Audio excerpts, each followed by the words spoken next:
To Tempt the Saint, The Reluctant Bride Collection, Book 4, written by Megan Bryce, narrated by Maureen Cavanaugh.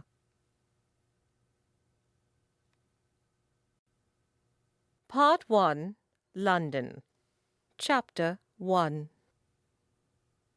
George St. Clair sat smoking his cigar quietly and gazing into the fire. He worried the crumpled letter in his hand back and forth, back and forth. He'd thought about tossing it into the fire, but knew it wouldn't do any good. Not for anybody. He couldn't unread it, couldn't undo the actions of his friend. George could only pray, and since he hadn't done any kind of praying in years, he wasn't about to start on a scab like his friend George Sinclair. St. Clair choked, not sure whether it was the smoke tickling, or the tears threatening, or the laughter bubbling. Only George Sinclair would run off to India with the widow.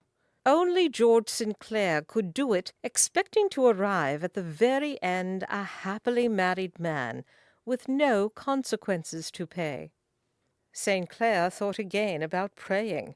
Just a quick, quiet entreaty to keep his friend safe, and whole, and God happy.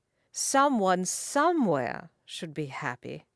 But God had never answered any prayer of his, so St. Clair stared into the red and yellow flames licking at his boots, and went through the quickly memorized letter again. St. Clair, hold tight to your breeches, because your worst fear has come true. I am going home to India. Eleanor by my side. Perhaps it wasn't St. Clair's worst fear. Being forced to watch a pack of rabid dogs tear the skin from his friend's flesh sounded just as bad. I apologize for leaving without telling you, but there was little time, and I know you. You would have locked me away to stop me from doing something so foolish. He would have. She's worth any price. Love is. Love wasn't. May you find a love worth losing. Or if you can't manage that, come visit us in India, and we'll find one for you. Your never dutiful friend, Sinclair. And if the thought of Sinclair and the widow picking out St. Clair's bride for him didn't make him shudder, nothing ever would. St. Clair tossed the letter into the fire, and then his cigar, because the letter hadn't been enough. He'd found love already. He'd found a woman who promised to be steady and true, a woman to give him children and a happy home. A woman with a demure smile and shy eyes, a woman proper and good. And then she'd been given to someone else. His only comfort was that she and her husband stayed in the country, and he didn't have to see them. His only comfort was that he'd been young and foolish when he'd given his heart away, and could almost forgive himself. His only comfort was that he refused to be comforted. St. Clair stood, straightening his coat. He watched as the paper curled and turned to ash, watched as the cigar smoked and burned. When he turned away, he did it with no prayer on his lips, but a curse. For the widow, for a woman with a demure smile and shy eyes, for every woman who could bring misery to man. A pox on them all. Miss Letitia Blackstock did not exist. Oh, somewhere she surely did. Somewhere she spent her mornings walking sedately, and her evenings with her needlework, and she was good and kind and proper. The kind of young woman who always obeyed her father, and listened to her mother, and was kind to her younger sisters. Honora Kempe had met 1 or 2 or a dozen Miss Blackstocks in her lifetime, and though Honora had found them all boring, had chosen to become one this time, for this endeavor. Next time she would pick someone with a little more spirit and spunk. But she was Miss Letitia Blackstock for a little while longer, so she simpered a smile and batted her eyelashes and quoted the Bible as if Miss Blackstock's father was a vicar instead of the tea dealer she imagined him to be. Some parts of her were harder to hide than others, and Honora found Bible quoting to be one of those things. Inappropriate Bible quoting, at that. Honora had decided that Miss Letitia Blackstock might be a bit simple-minded, because she just didn't have the spite that went with taking scripture out of context on purpose. Honora Kempe had spite aplenty, spite and intelligence, and a forgettable appearance that let her wield that spite and intelligence against the sons of the middle class again and again. Miss Blackstock, tonight, waved her fan and listened rapturously to a bookseller's youngest son as he pontificated. He liked to think he was getting somewhere with her, and he might have been if he hadn't kept interrupting her conversation with his practiced diatribes. No woman liked to be interrupted when she was speaking, especially when she had a particularly useful scripture to wield. "Blessed are the meek, for they shall inherit the earth." Matthew 5, verse 5. But she had no opportunity to share it, and when the bookseller's youngest son delivered Miss Blackstock back to her aunt and uncle, she curtsied and smiled at him, then forgot about him completely. Uncle Hubert said, "I can't take much more of this." Aunt Gertrude agreed. "I think we should go back to Edinburgh." Honora waved her fan and kept her Miss Blackstock smile on her face. "We can't go back to Edinburgh, not yet. Not unless you want me married to Mr. Scout, in truth." Aunt Gertrude made a very un-Gertrude-like face, then rallied. "Bath?" Honora loved Bath, but again it would be too soon, and she shook her head.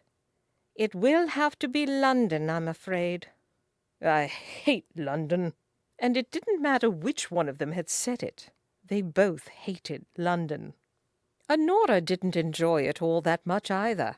But the perfect city was impossible. The perfect city was too small and too cloistered, and there was nowhere to hide.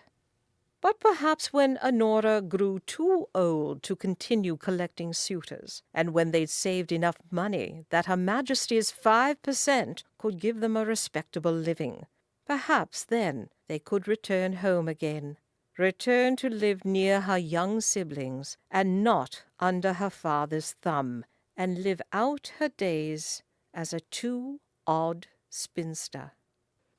Marriage was not to be for Honora, but she liked being engaged, and she enjoyed her engagements while they lasted, because sometimes sooner or sometimes later they would all end spectacularly, and always by her fiancé, because how else could she force him to pay a modest sum for his breach of promise?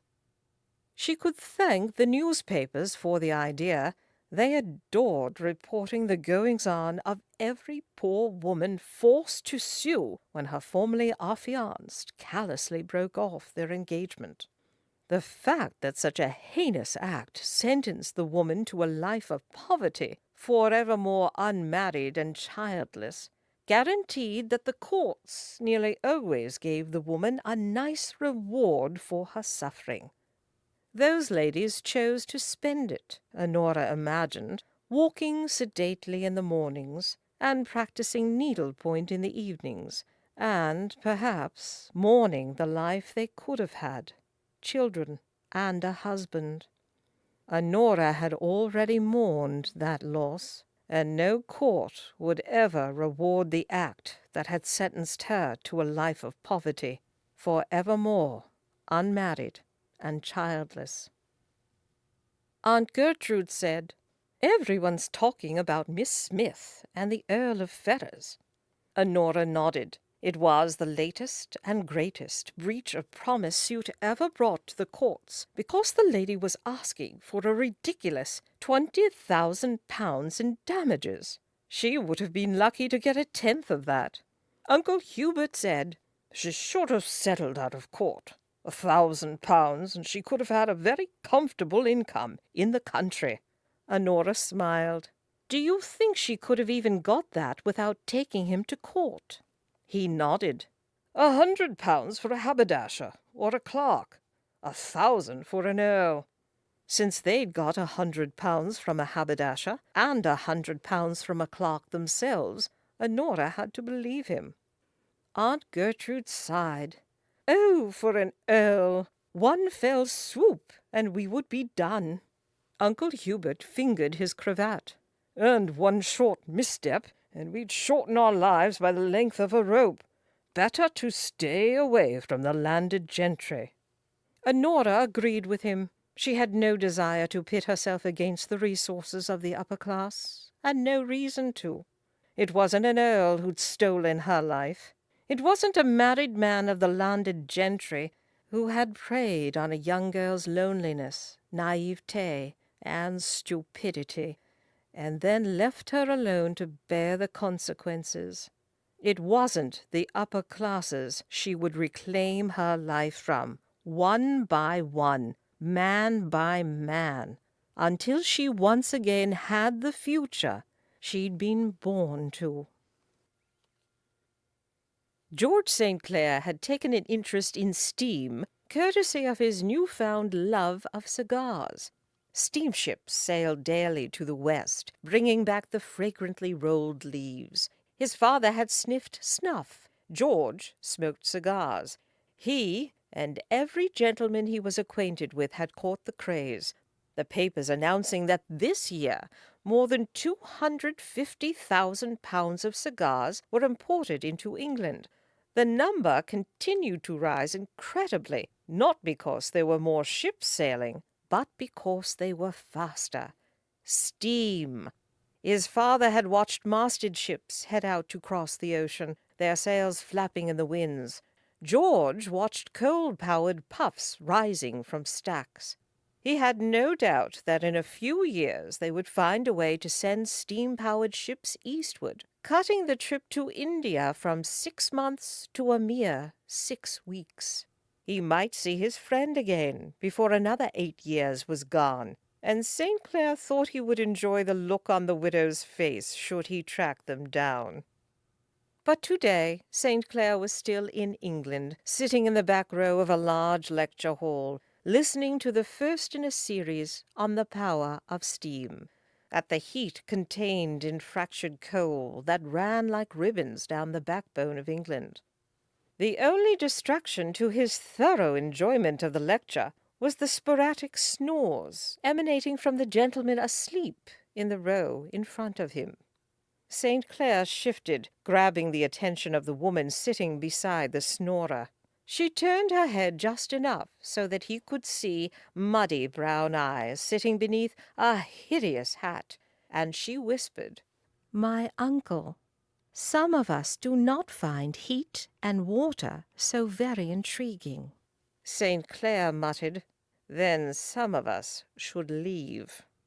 She whispered to her uncle, "Awake thou that sleepest," and then to St. Clair, Ephesians 5, verse 14. But the man continued to sleep and to snore, and she merely shrugged and turned her head forward again. When the lecture was over, St. Clair stood impatiently and jostled the man into waking before stalking off. At the next week's lecture, St. Clair stopped as soon as he entered the hall, as soon as he saw a hideous hat placed jauntily over muddy brown eyes. His eyes flicked to the matron sitting beside the woman, and he stalked up to say uncharitably, "Is this one going to stay awake?" The younger woman didn't tip her head up to look at him, but nonetheless said conversationally, "Most likely. She's married, therefore has extensive experience staying awake while a man pontificates about a subject she has no interest in. St. Clair found he had no reply to that. He stood there, looking down at bare twigs sticking out of her hat, then grunted and took his now customary spot. The older woman did stay awake, taking out her knitting halfway through, and click, click, clicking through the lecture. St. Clair did not miss that the longer the clicking continued, the wider the younger woman's mouth smiled. St. Clair glared at the back of her head. When the lecture was over, and he'd missed one word out of every 4, he stood with a huff and left. He nearly made it out the door before turning around and stomping back to the pair of women. He growled, "I assume you will be here next week?" The younger woman looked up then, a demure smile stuck on her face, but her eyes jabbing. "Yes." "Would you be ever so kind as to sit in the front?" "I don't think so. I like to see the crowd as well as the speaker." "Well, so do I." "Oh, good. Then we will see you next week." The next week she was indeed sitting right in front of his spot, but this time she'd brought a maid. St. Clair debated with himself, but then, finally, moved to sit in his accustomed place. He would not be chased off, especially not by a woman who murmured "bravo" condescendingly into her leaflet. George made himself comfortable and said to the back of her hat, "I will not be mocked by a woman I have not been introduced to." "Very good." She turned slightly in her seat to look at her maid, and said, "And since we cannot be introduced, you are protected from my scathing wit. Perhaps I will bring my uncle again next week, and we can dispense with the niceties." St. Clair could only think, "Dear God," and "Please don't," so he said nothing. The harpy did not heed his silence. "It doesn't really work, does it? Introductions and societal standing, not when there are too many new people one must interact with, not when we must decide on appearance alone how we should act toward each other, instead of comparing our familial connections." "Appearance alone is enough. I can tell all I need to about you by those barren twigs sticking haphazardly out of your bonnet. You are a blue-stocking from a good-enough family." Her lips tipped up. "Blue-stocking? I suppose I can tell all I need to about you from that term. But then I remember you've come to learn about the wonders of steam, so you must not be so out of date and old-fashioned as I imagine." The lecturer moved toward the dais, shuffling his papers, and George leaned forward quickly. "And I would enjoy being able to actually hear all about steam today. Your maid did not bring her knitting, did she?" The woman turned her head away from him and back toward the dais. "She will refrain." "If she snores, I will jab her with my walking-stick." She looked down at her leaflet again. "Put up again thy sword into his place, for all they that take the sword shall perish with the sword." Matthew 26, 52nd verse. The surly gentleman sitting behind Honora did not use his walking-stick on her poor maid, but only because he'd been too narrow in his threat. The maid didn't knit or snore. She fidgeted, and with every fidget came a creak and a moan from her chair. And with every creak and moan came a loud sigh behind her. Honora was hardly able to hear the lecture with all the moaning and sighing, and she sighed quietly herself. She really did want to hear about all the wonders of steam, and she was running out of companions. Uncle Hubert and Aunt Gertrude refused to come again, and Honora could hardly blame them. The wonders of steam, pistons, and water and coal were a bit dry. Honora wouldn't bring her maid again, and there was only one other person she could ask to attend with her. She didn't want to. She wanted to keep him far away from anything pertaining to Honora Kempe, and Miss Letitia Blackstock would have no reason to be excited about a lecture about steam. But she wouldn't be run off by a sour-tempered man, especially one who grumbled and sighed and cleared his throat impatiently at her when he rose to leave. "I can tell all I need about you by those barren twigs sticking haphazardly out of your bonnet." Honora watched as he stalked out the doors and thought, "No, you don't." Halfway through the next week, Miss Letitia Blackstock had her first ever mental excitement. It surprised everyone involved, but Honora the most. Perhaps she had underestimated the girl. In any event, one morning when the quietly charming and acceptably solicitous Mr. Moffat came to visit, he found her weeping prettily into a handkerchief, and fell promptly to his knees. "Miss Blackstock, you are unwell. Let me call for your aunt at once." "Oh, Mr. Moffat, I must look a fright." Miss Blackstock's eyes sparkled from her unshed tears, and her nose was nowhere near red, since she'd been careful to pat it gently. Mr. Moffat, ever the courteous gentleman, said, "You look radiant as always. Please tell me what the matter is." "It's Uncle. He's so tired of hearing about the wedding and the flowers and the trousseau that he says my aunt and I have lost all reason, that we are both too silly." "What else is an engaged woman supposed to talk of but flowers and her trousseau?" "Steam." Mr. Moffat sat back on his heels. "Steam?" "My uncle thinks I should be interested in science and progress." "Science? Progress?" Letitia nodded. "To be well-rounded. You know how he feels about being well-rounded. The heart of the prudent getteth knowledge, and the ear of the wise seeketh knowledge. Proverbs 18, verse 15. Mr. Moffat closed his eyes tightly, the scripture-quoting the least favorite feature of his future wife. Miss Blackstock did try to remember, but Honora had little hope she would be able to stop. She said, "There is a series of lectures about steam that he began taking me to, but this week he's cried off." Letitia sniffed and stamped her foot. "He thinks I'm silly. I will finish this series to prove that I am not. Do you think I'm silly, Mr. Moffat?" "Of course not. I will take you." "To the lecture?" she cried, and he preened at her. "Of course."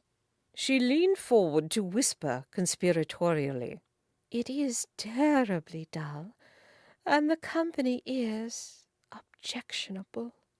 He smiled, obviously relieved to hear that she did not actually find steam an invigorating subject, and then he frowned. "I am sure your uncle would never have let you go in the first place if the company was not respectable." "Oh, it's respectable, just sour.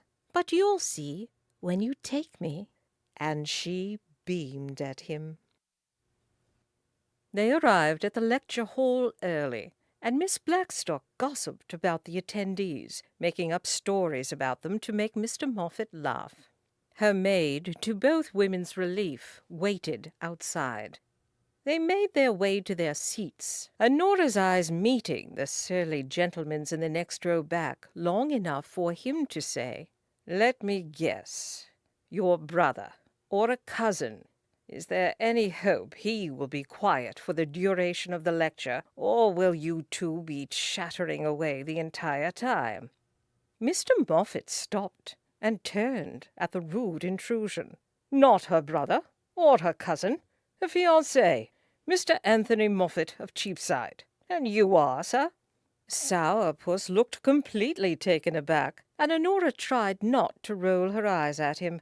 A woman wears a twig in her hat, and the man thinks she's an open book. Piffed. He finally said, Mr. George St. Clair of Lancashire. And this is Miss Letitia Blackstock, at least for a little while longer. Mr. Moffat beamed down at her, and Miss Blackstock beamed back. Mr. George St. Clair of Lancashire looked like he wanted to vomit. She nodded her head at him and said sweetly, "So good to finally meet you, Mr. St. Clair."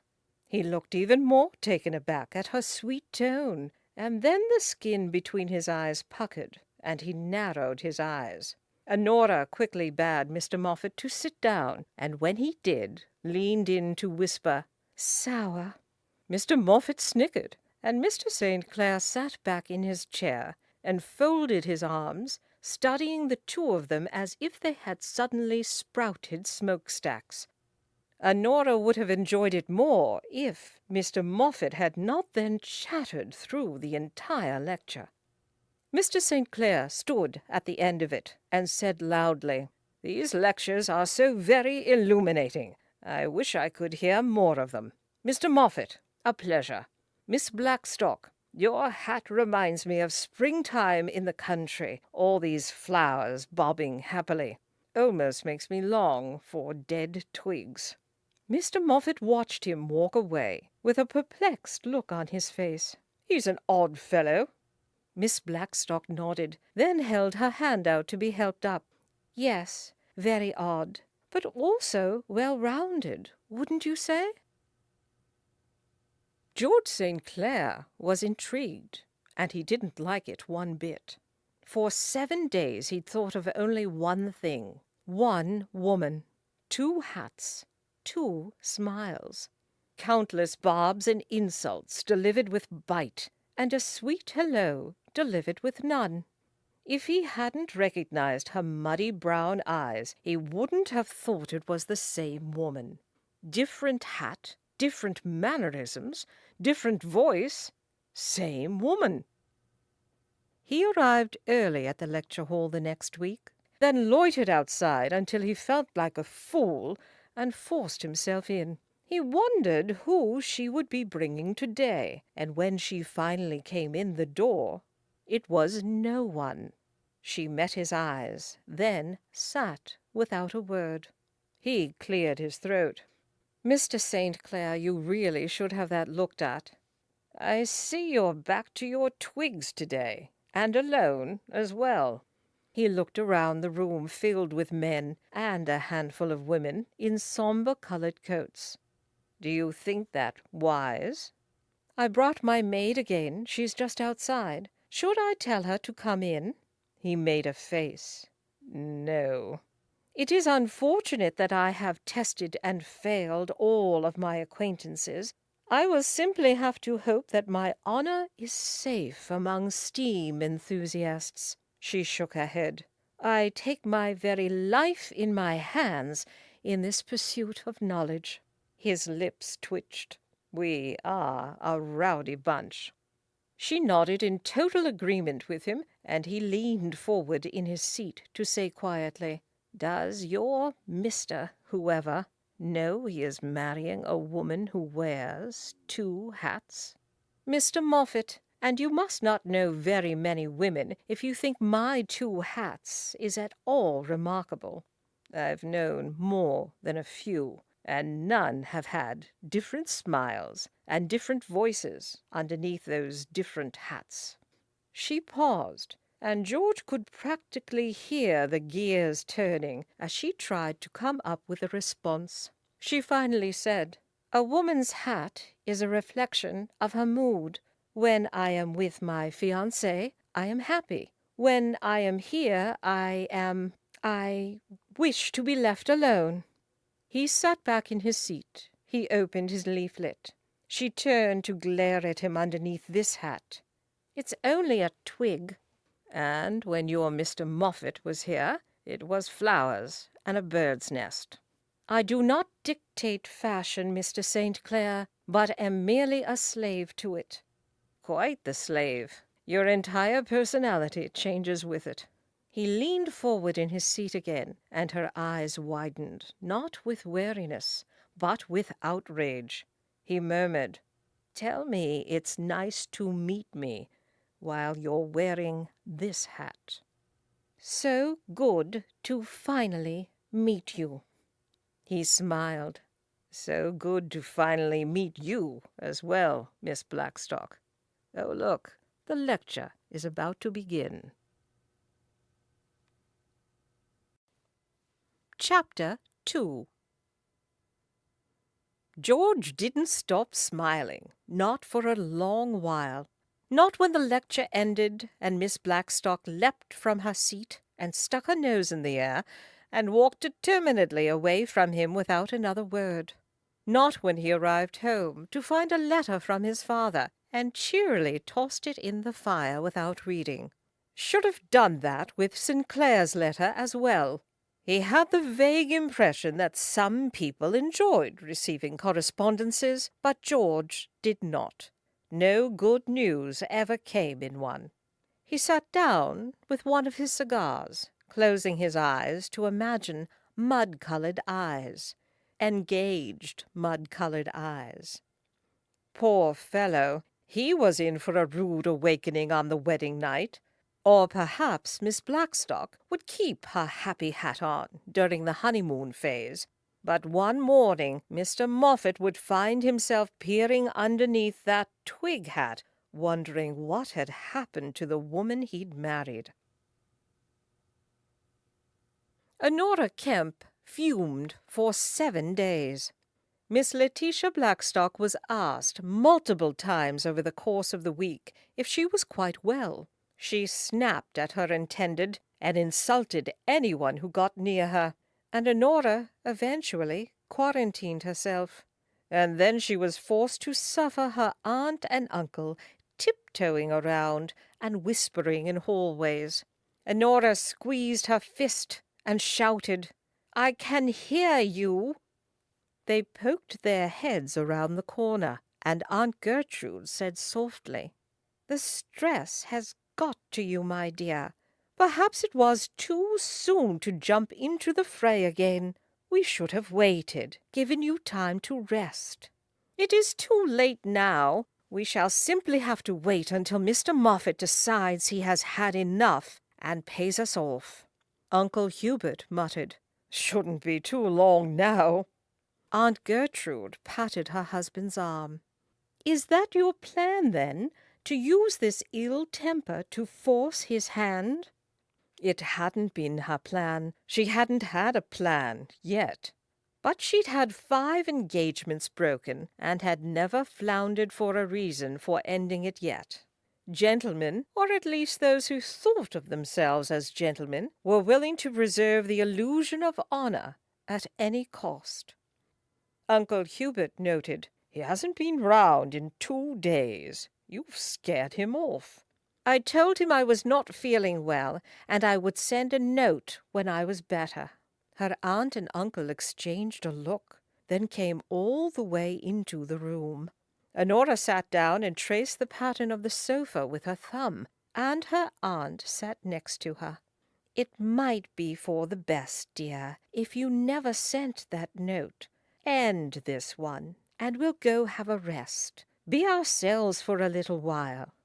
"It's too soon to end it. We've only been engaged for a month. We'll just have to use this foul temper to our advantage. Miss Letitia Blackstock will be her old happy self again tomorrow, and then in another month I'll let Honora out, and we can end this charade for good."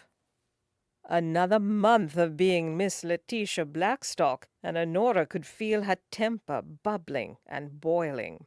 Perhaps her aunt was right, and they'd rushed into this one. Honora couldn't explain why this persona chafed so, but Miss Blackstock was getting on her last nerve. She stood restlessly. "I am going to my lecture.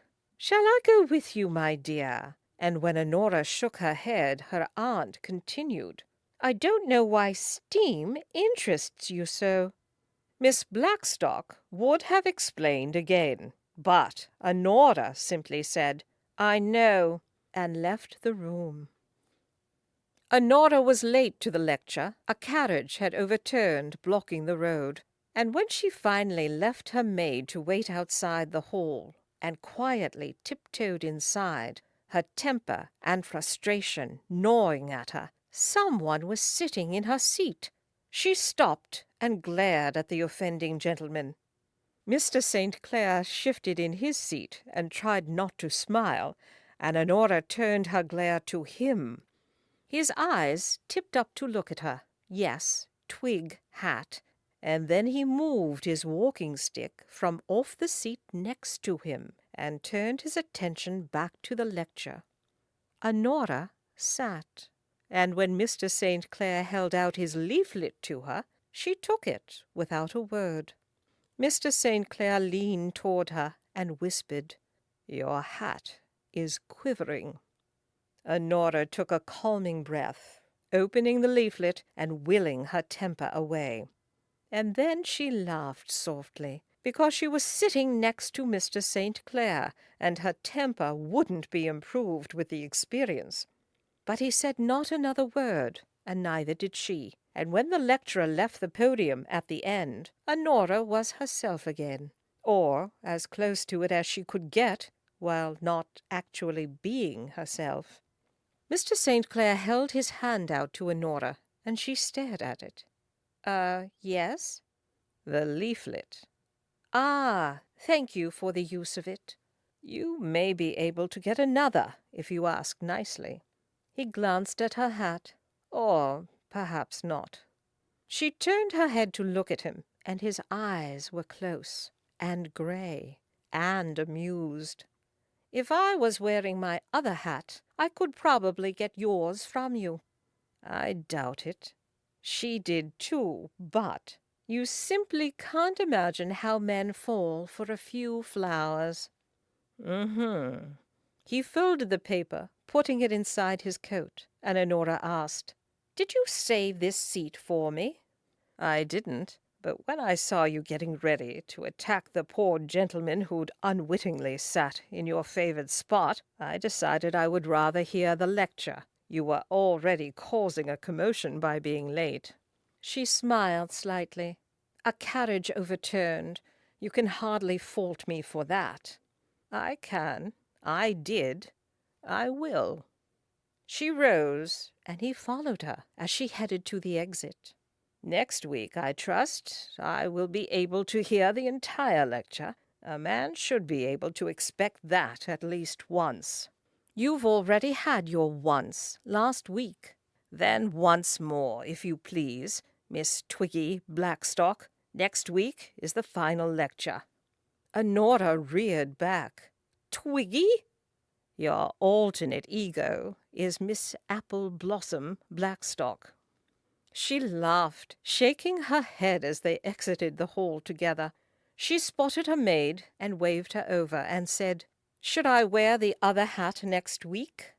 "I can't imagine why you would." He turned away from her after a quick head nod, and Honora said to his retreating back, "No, I can't imagine why either." Reparations were in order for Mr. Moffat, and Honora was forced to do what women had been doing since time immemorial. She baked him a tart. Of course she burnt it, and she thought that if Mr. Moffat didn't get scared off because of her temper, her cooking might just do it. Mr. Moffat's wife would have to know how to cook, at least occasionally, and Honora was convinced that that was one skill that needed to be learned while young, or else it just never took. She'd thought about bribing Aunt Gertrude's cook to make a tart, then decided the truth might be better after all. She packed a picnic basket and invited Mr. Moffat and Uncle Hubert and Aunt Gertrude, and put on her Miss Apple Blossom hat. They trudged through Victoria Park, and when she found a suitable place, bade Mr. Moffat to lay down the blanket in as sweet a voice as she could muster. It must have been good enough, because Mr. Moffat smiled at her, and they settled, Honora pulling out bread and boiled chicken and lemonade. She waited until they had lunched, and then with a flourish pulled out her burnt strawberry tart with a bright smile. She cut it up, placing it carefully on little plates, and when she passed Mr. Moffat his, said shyly, "A sweet treat to make up for my sour temper. Forgive me." Mr. Moffat said, "Of course," as he looked at the tart with a frozen smile on his face. Honora took a big bite of her own, and said with obvious satisfaction, "Why, I think this is the best tart I've ever made. I remembered the sugar this time." Uncle Hubert choked, and Miss Blackstock, ever solicitous, poured him more lemonade. Aunt Gertrude got into the spirit of it, and said, "You do not make the same mistake twice, Letitia, at the very least. This tart is a vast improvement, although a tad on the overdone side." "Well, only a little. But I like my tarts well done. Don't you, Mr. Moffat?" Mr. Moffat rapped his fork on the crust, and finally said, Yes. Wonderful, wonderful."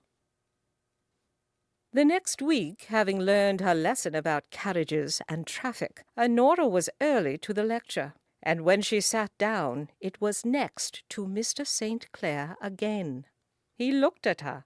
"You're not getting attached to me, are you?" "I'm engaged." He grunted.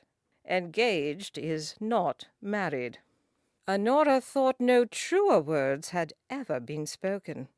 She said, "But you were relieved when I brought Mr. Moffat, weren't you?" Astounded was more like it. There should be some form of address for engaged women, so as to warn a fellow. Not a Miss, not yet a Mrs., but something in between. "That is absurd and unfair. You were born a mister, and there you'll stay, whereas my very name, my very being, is dependent on whether I'm married or not. It's not about being fair. It's about keeping civilization going. A man needs to know if a woman is taken when he first meets her, or else all hell would break loose." "You're joking." "No. A man needs to know at the first introduction, so he stays away from another man's territory. A woman doesn't." Honora realized her mouth was hanging open, and she closed it with a snap. "What you're saying is that a woman's form of address is there simply to let a man know whether she is available or not? Fascinating." He shrugged. "If your fiancé hadn't introduced us, you would have worked it in somehow that you were engaged. Isn't a form of address so much simpler?" "I do believe I could have made it clear that I wasn't a possibility for you without resorting to my fiancé, but you are right about one thing. A woman doesn't need a man's form of address to tell her whether he's married or not. You're not." "You don't know that. I could be married with 4 children, and you wouldn't ever know." "I know you're not, and I think it unlikely you ever will be." "Would that I was so lucky." The lecturer took his place behind the podium, and Mr. St. Clair leaned over to whisper, "Because I think that your Mr. Moffat, like all men, is in for a world of trouble once he says, 'I do.'" Honora thought that if she really was going to marry Mr. Moffat, that was probably true. Mr. Moffat looked, last time Honora had seen him, like he was beginning to realize that as well. But it was going to take more than a burnt tart and a bad temper to get him to break the engagement. Honor. Bah. Honora pushed every problem from her mind and listened as the lecturer waxed eloquently about what steam might bring them. Faster trains and ships, more goods and foreign foods from halfway around the world. The impossible not only possible, but already happening. She glanced at Mr. St. Clair and knew that he saw it too. The future. She smiled at the curmudgeon, then turned back to the lecturer and imagined what steam would bring them.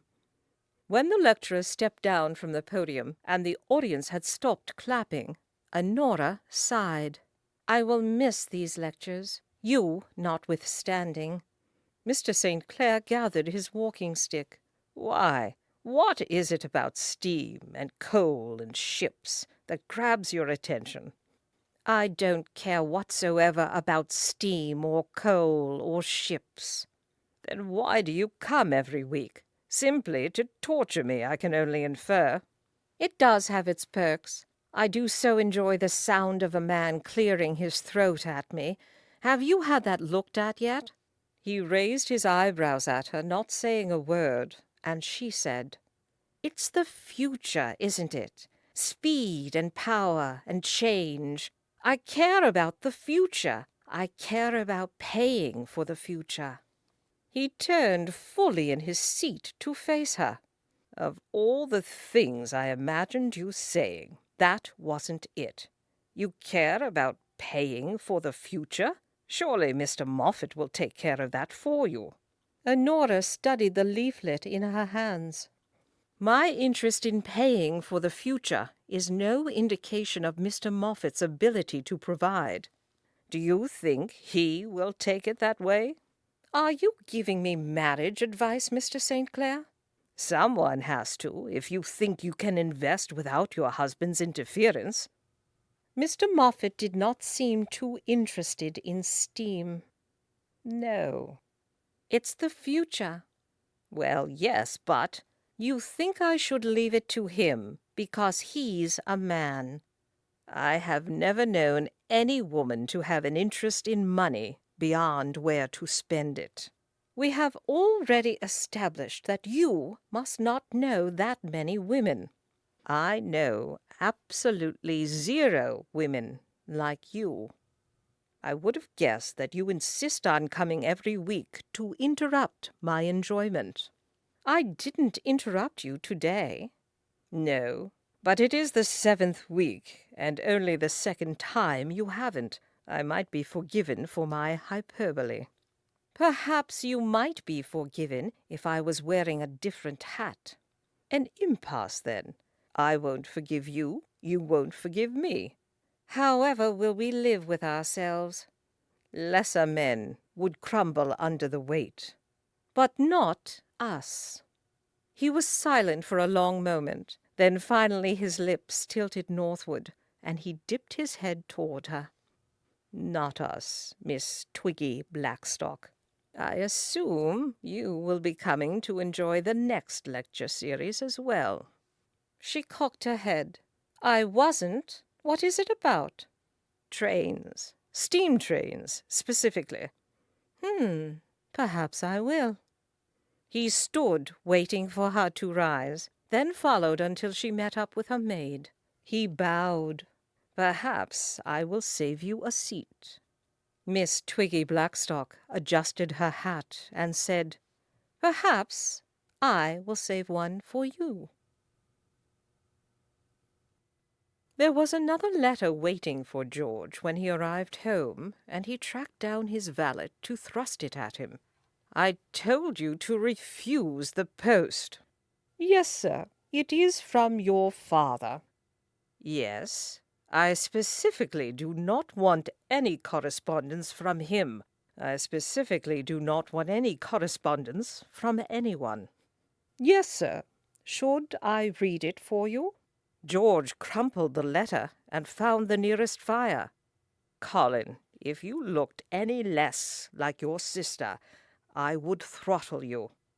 "If I looked any less like my sister, you wouldn't have hired me as your valet when I hid in your carriage."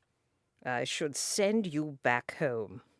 5 years later, the threat has grown old, sir." It had. He should have sent the boy back home when he was still a boy and not a man. Should have sent him home before he'd got his first glimpse of a London woman. Should have sent him home before London had shown him all that was missing in the country. George stared at the fire, and not into good, kind eyes. Any news from home? Another girl.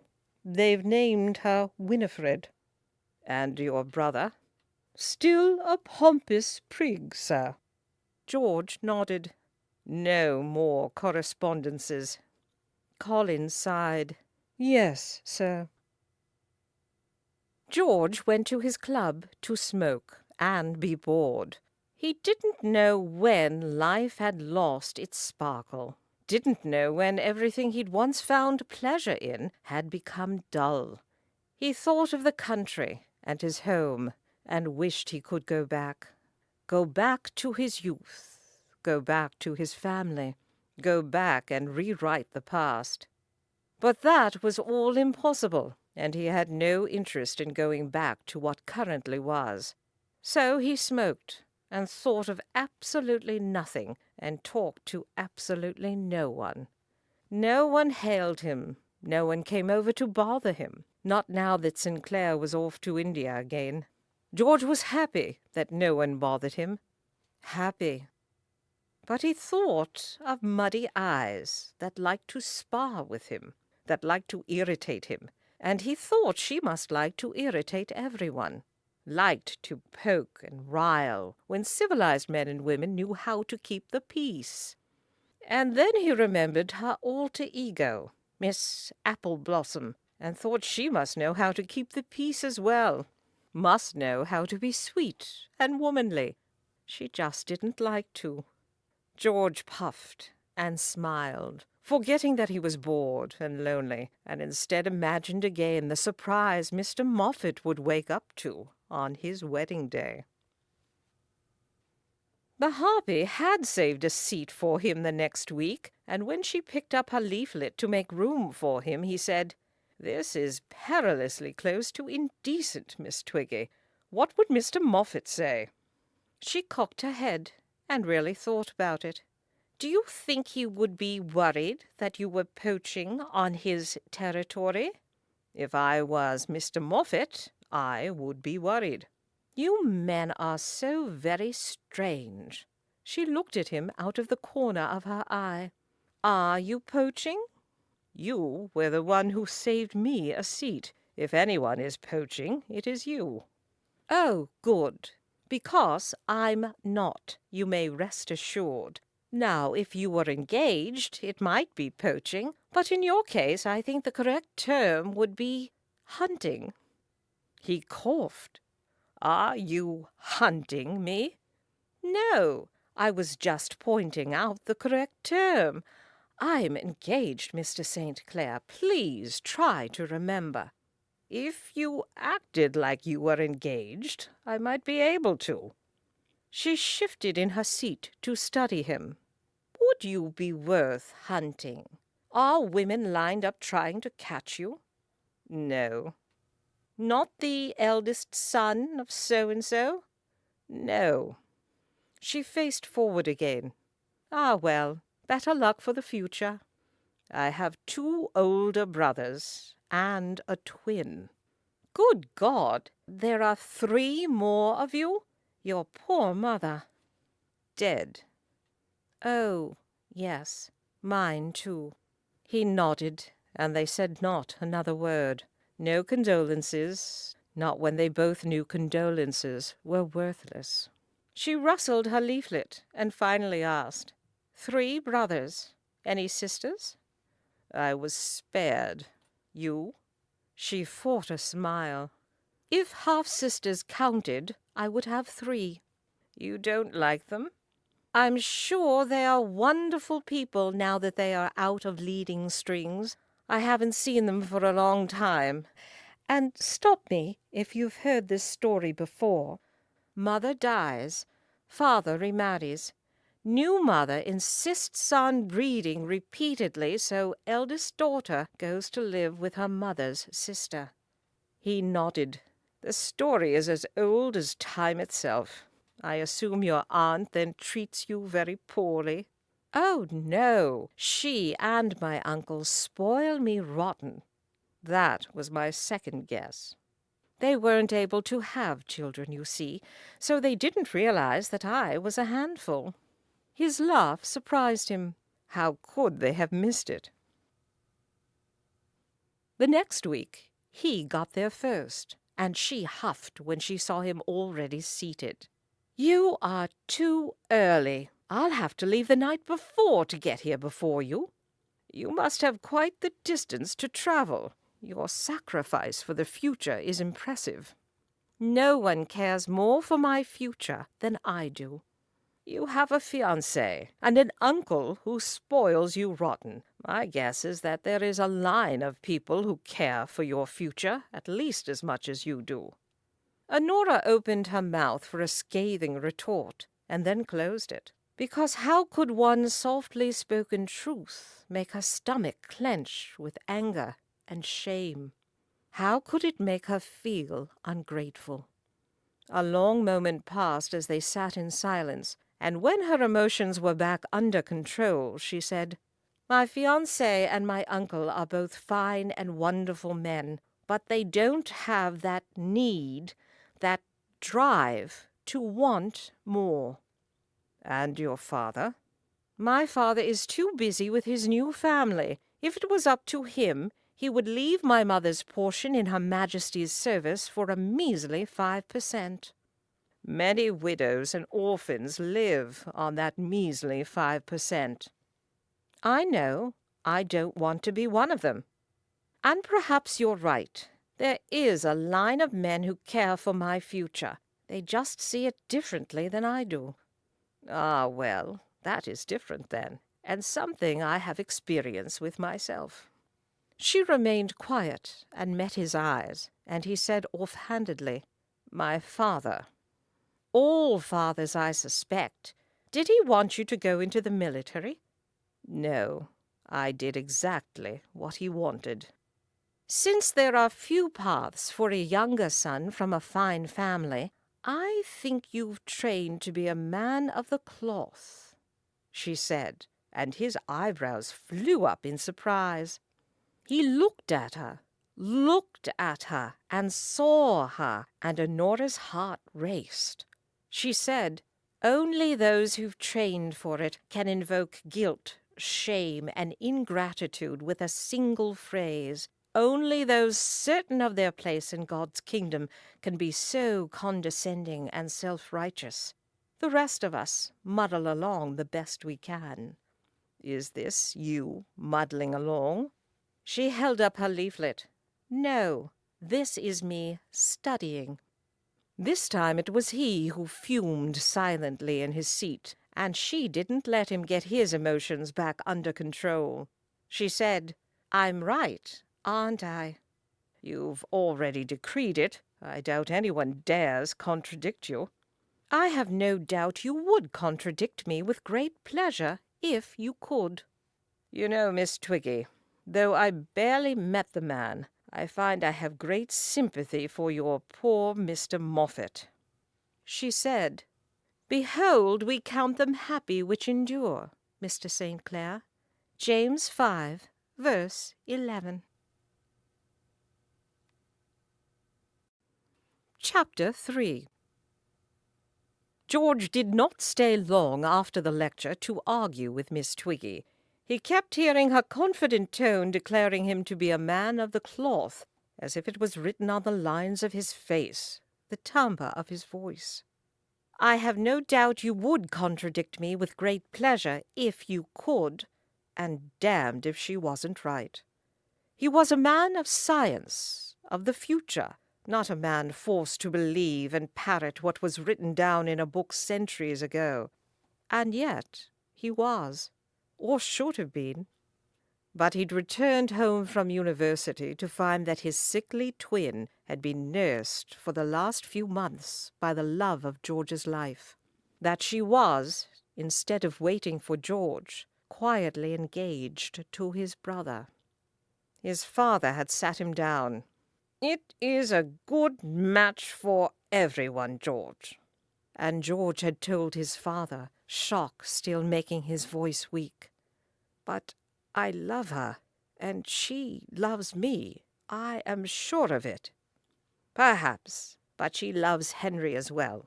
She is a sweet country girl with no ambition, and Henry will stay here, a country gent, and they will have a small, quiet, contented life." George had whispered, "Father." "Go to London," his father had said. "Enjoy yourself for a little while now that you're done with school, and when the right living becomes available, I'll send for you." George hadn't gone. He'd cornered Alice and begged her to run away with him, and she'd patted his cheek and looked at George with good, kind eyes. "You will always hold a place in my heart, George, but I love Henry." Then George had gone after his brother. Henry had been born 30 minutes earlier, making him the older, and George the baby of the family. But it had always been the other way around. Henry had always been weak and sickly, and had always been babied and protected, had always been loved by everyone. George had locked eyes with him. "You knew I loved her." "I knew. And you asked for her anyway." "I loved her too. You just never saw it." George had stayed for the wedding. He didn't know why, except maybe he had to see it with his own eyes. Had to see, because he couldn't simply believe. Had stayed hoping to see regret in either of their eyes, but all he saw was happiness, and a love that should have been his. He'd finally left when Alice had started feeling ill in the mornings, gone to London just like his father had suggested, and then had refused every living offered him since. Even George agreed that his father had been patient beyond words. 5 long years of support, until that very afternoon when his banker welcomed him into his office and said, "Your allowance has been cut off." George nodded. "Good show, father. Good show." George trudged home, and when he arrived, Colin was polishing boots. George watched for a long moment, and then sat. "Very well. Tell me what was in the letters." "Sir?" "I know you opened them. Any self-respecting valet would." Colin continued to polish. George said, "I assume you knew my funds were to be cut off." Colin sighed. "He did it." George nodded, closing his eyes and leaning his head back. "He did it. All is not lost, sir. He's found a living for you." "Oh, God." "Manchester," George said again. "Oh, God." "Yes, sir." George decided he didn't need to open his eyes ever again. He felt as if the very marrow had been sucked from his bones. "When?" "He wants you to come home first." "He would." "I have appropriated some funds for the trip," Colin said, and George nearly smiled. "You would." "Shall I begin packing?" George said, "Oh, God." Mr. Moffat was finally getting a bit nervous about his fiancée's continued interest in STEAM lectures, and kept trying to talk her out of going. When that proved impossible, he asked, "Shall I accompany you this week?" "No, of course not. You were bored silly last time." "I worry about you, flitting about all by yourself." "I have my maid. And really, Mr. Moffat, I go straight to the lecture hall and then straight back. You saw the kind of people STEAM interests. It is not a fearsome bunch." "But there were hardly any women present. I'm not sure it's seemly for you to go." Mr. Moffat loved that word, and Honora had to duck her face for a moment before answering. "What is unseemly about education? And anyway, no one cares that I am a woman. No one has ever bothered me.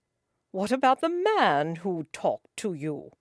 You mean Mr. St. Clair? There is no need to worry. He is as sour as always. I think it a permanent affliction. Mr. Moffat said astutely, "Nothing goes better with lemons than sugar."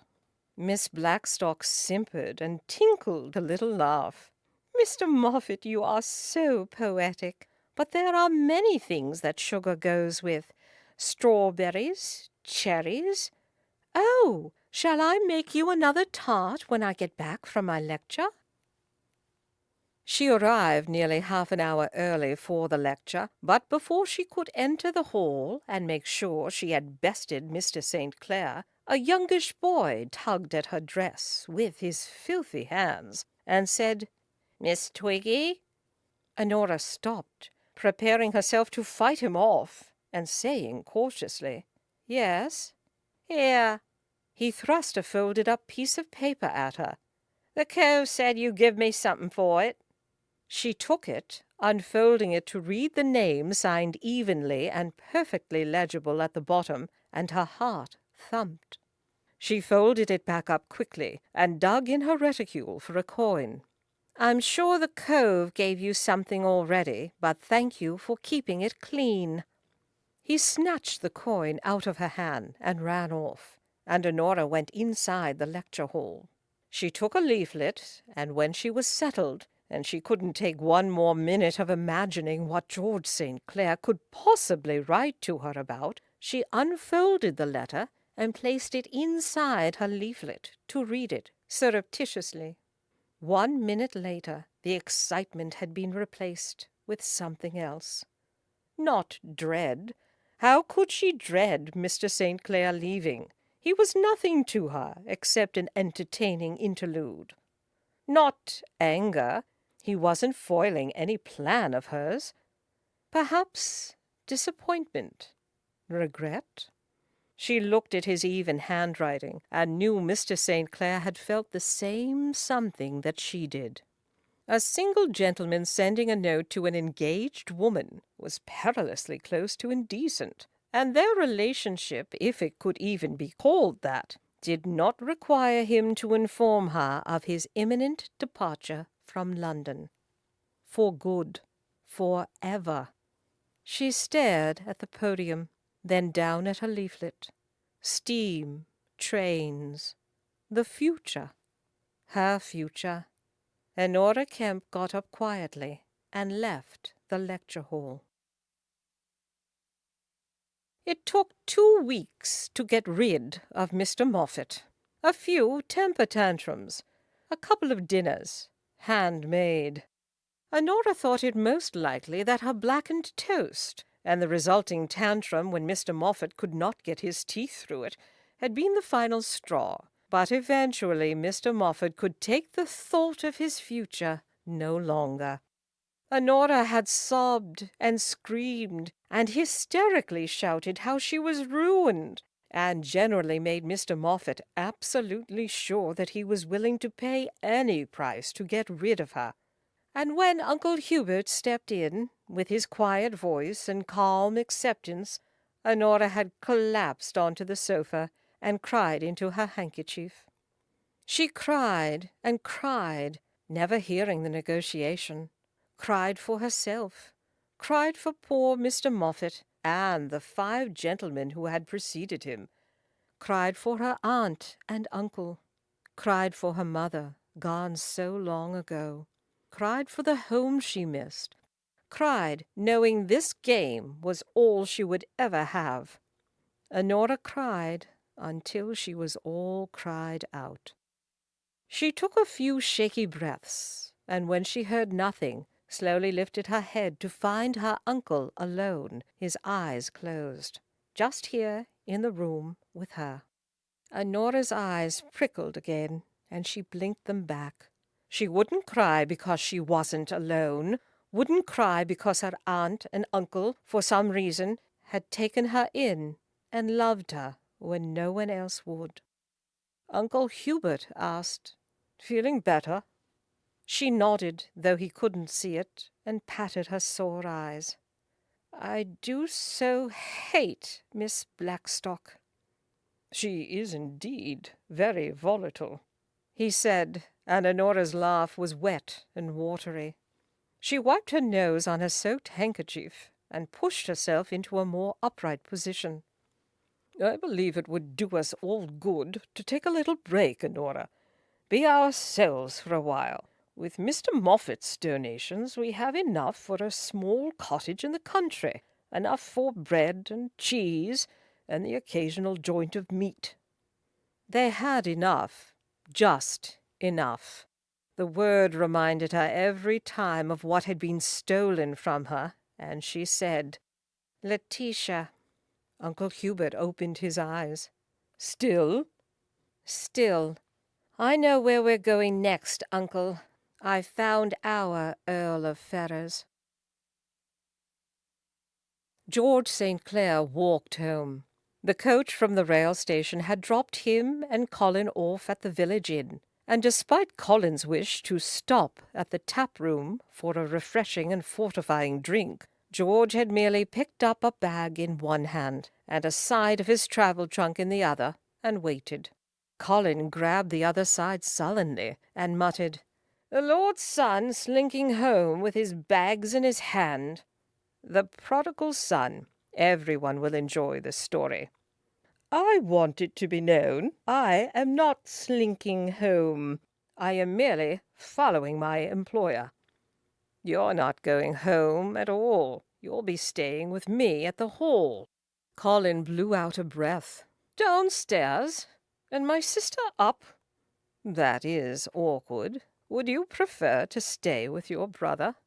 Colin made a rude gesture, and George laughed. "Funny how going home always brings out the child in each of us." "Hilarious." "I am sorry, Colin. I'm afraid I only thought how awkward this would be for me." "You're a lord's son, sir. Selfishness is expected. You would think a lord's son could have trained his valet better." "It's a complicated situation, but I will blame it all on Alice. Complicated awkwardness is unavoidable when someone marries above their station. I think your father was right to push Alice toward marrying Henry instead of you." George stopped, his hand tightening around the handle of the trunk, and Colin stopped beside him to quietly say, "Henry was always going to stay here. Her low parentage only makes it awkward for us, for family. But when you take your living, when you start moving up the church hierarchy, as your father has always planned for you to do, her birth and station would have been awkward for everyone. I should tell my father to take his living and his plans and give them to someone who wants them. Are you going to?" "It does not seem likely." Colin sniffed. "Manchester, then. And will you need a valet when you take your position? Or should I find my way back to London before I run into my brother?" "Colin, who else is going to mouth off while dressing me, if not you?" "You have a point, sir. Now, should we go meet our nieces and nephew?" Colin started walking again, without waiting for a reply, and George followed wordlessly, thinking selfish thoughts like any lord's son would do. They had only just been welcomed inside when Alice came running, and when she saw her brother, her eyes filled with tears, and she covered her mouth with her hand. "Oh, Colin, you became a man. You've been gone too long." She hugged him, squeezing tight, then fussed with his suit and his hair. Colin blushed bright red, and he hissed, "Alice, I'm working."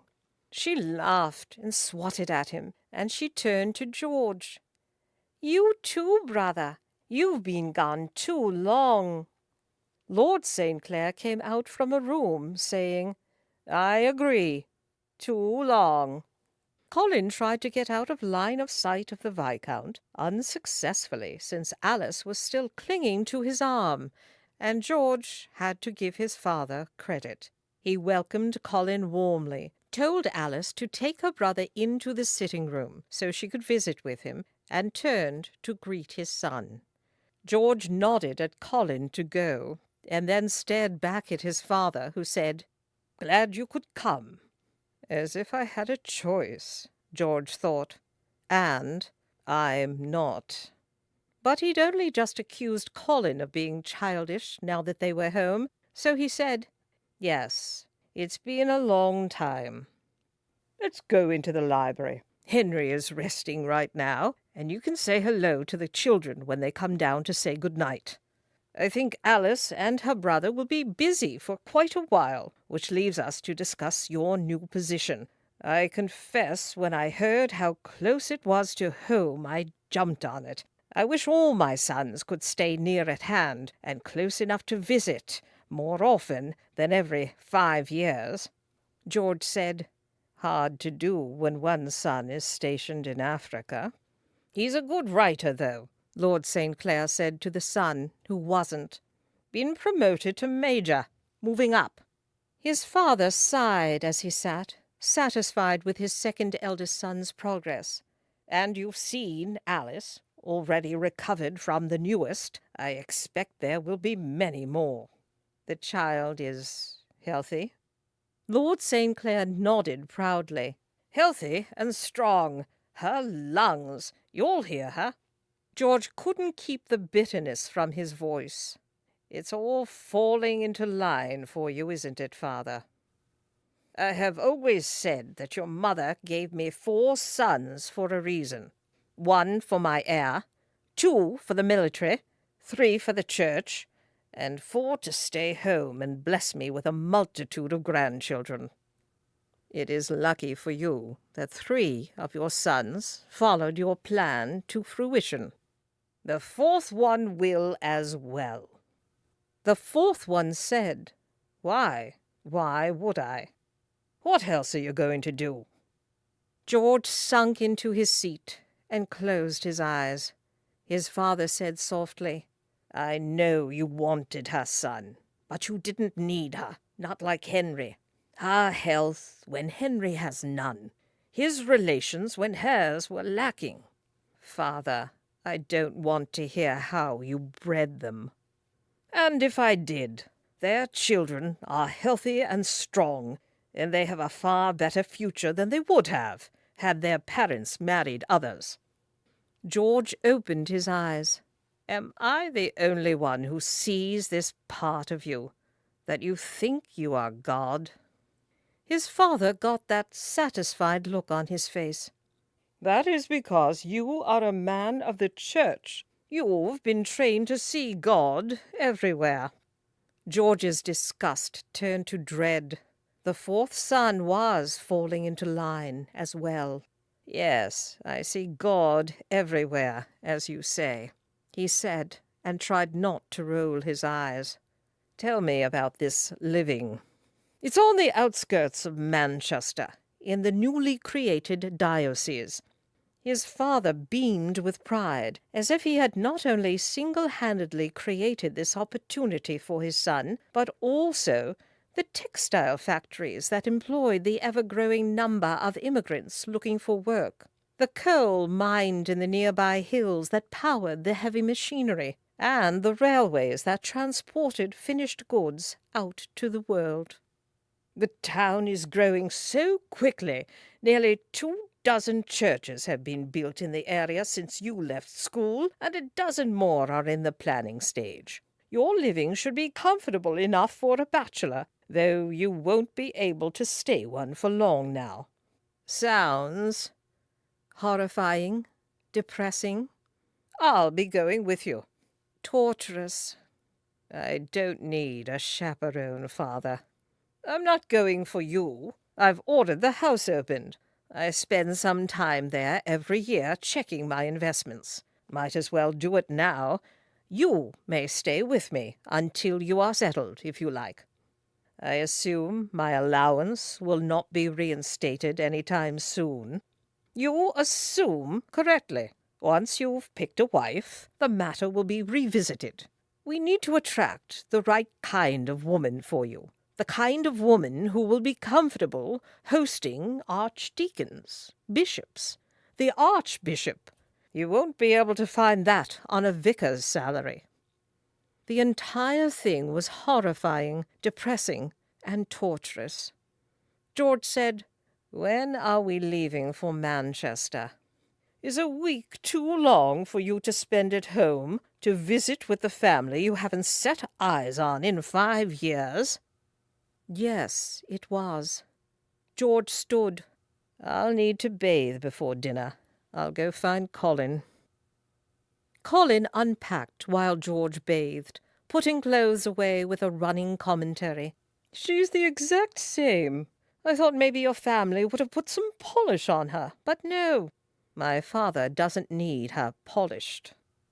Alice was warm and welcoming, and her children would be just like her, healthy just like her, and George closed his eyes, hating that his father had been right, hating that George could see it.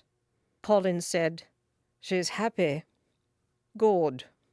She says Henry's health cycles, but at the moment he is doing well." "Good," George said again. "After we're done here, I'm going to run up to the nursery, see the children. Do you want to come?" George opened his mouth to say that the children would be coming to say good night before dinner, and he would see them then. And then he thought of seeing Henry and Alice's children for the first time with his father watching, and said, "Yes, yes, I do." 2 tow-headed children greeted the men when they entered the nursery, shouting, "Uncle Colin! Uncle George! Mummy said you would come." And though Colin had seen the children as often as George, meaning never, the young man fell to his knees and hugged them both. "It looks like Mummy was right." A soft-spoken voice behind them said, "Mummy is always right."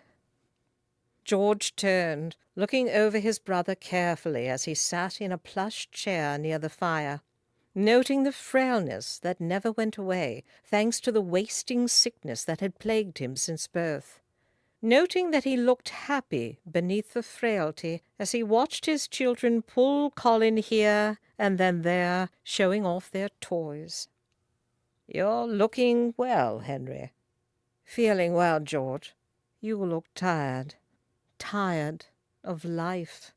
But he went to stand next to Henry's chair and tried not to sound more tired than his sick brother. "It was a long trip from London. I hope you stay to rest. Take walks with me in the morning and naps in the afternoon, and you'll be feeling yourself again in no time."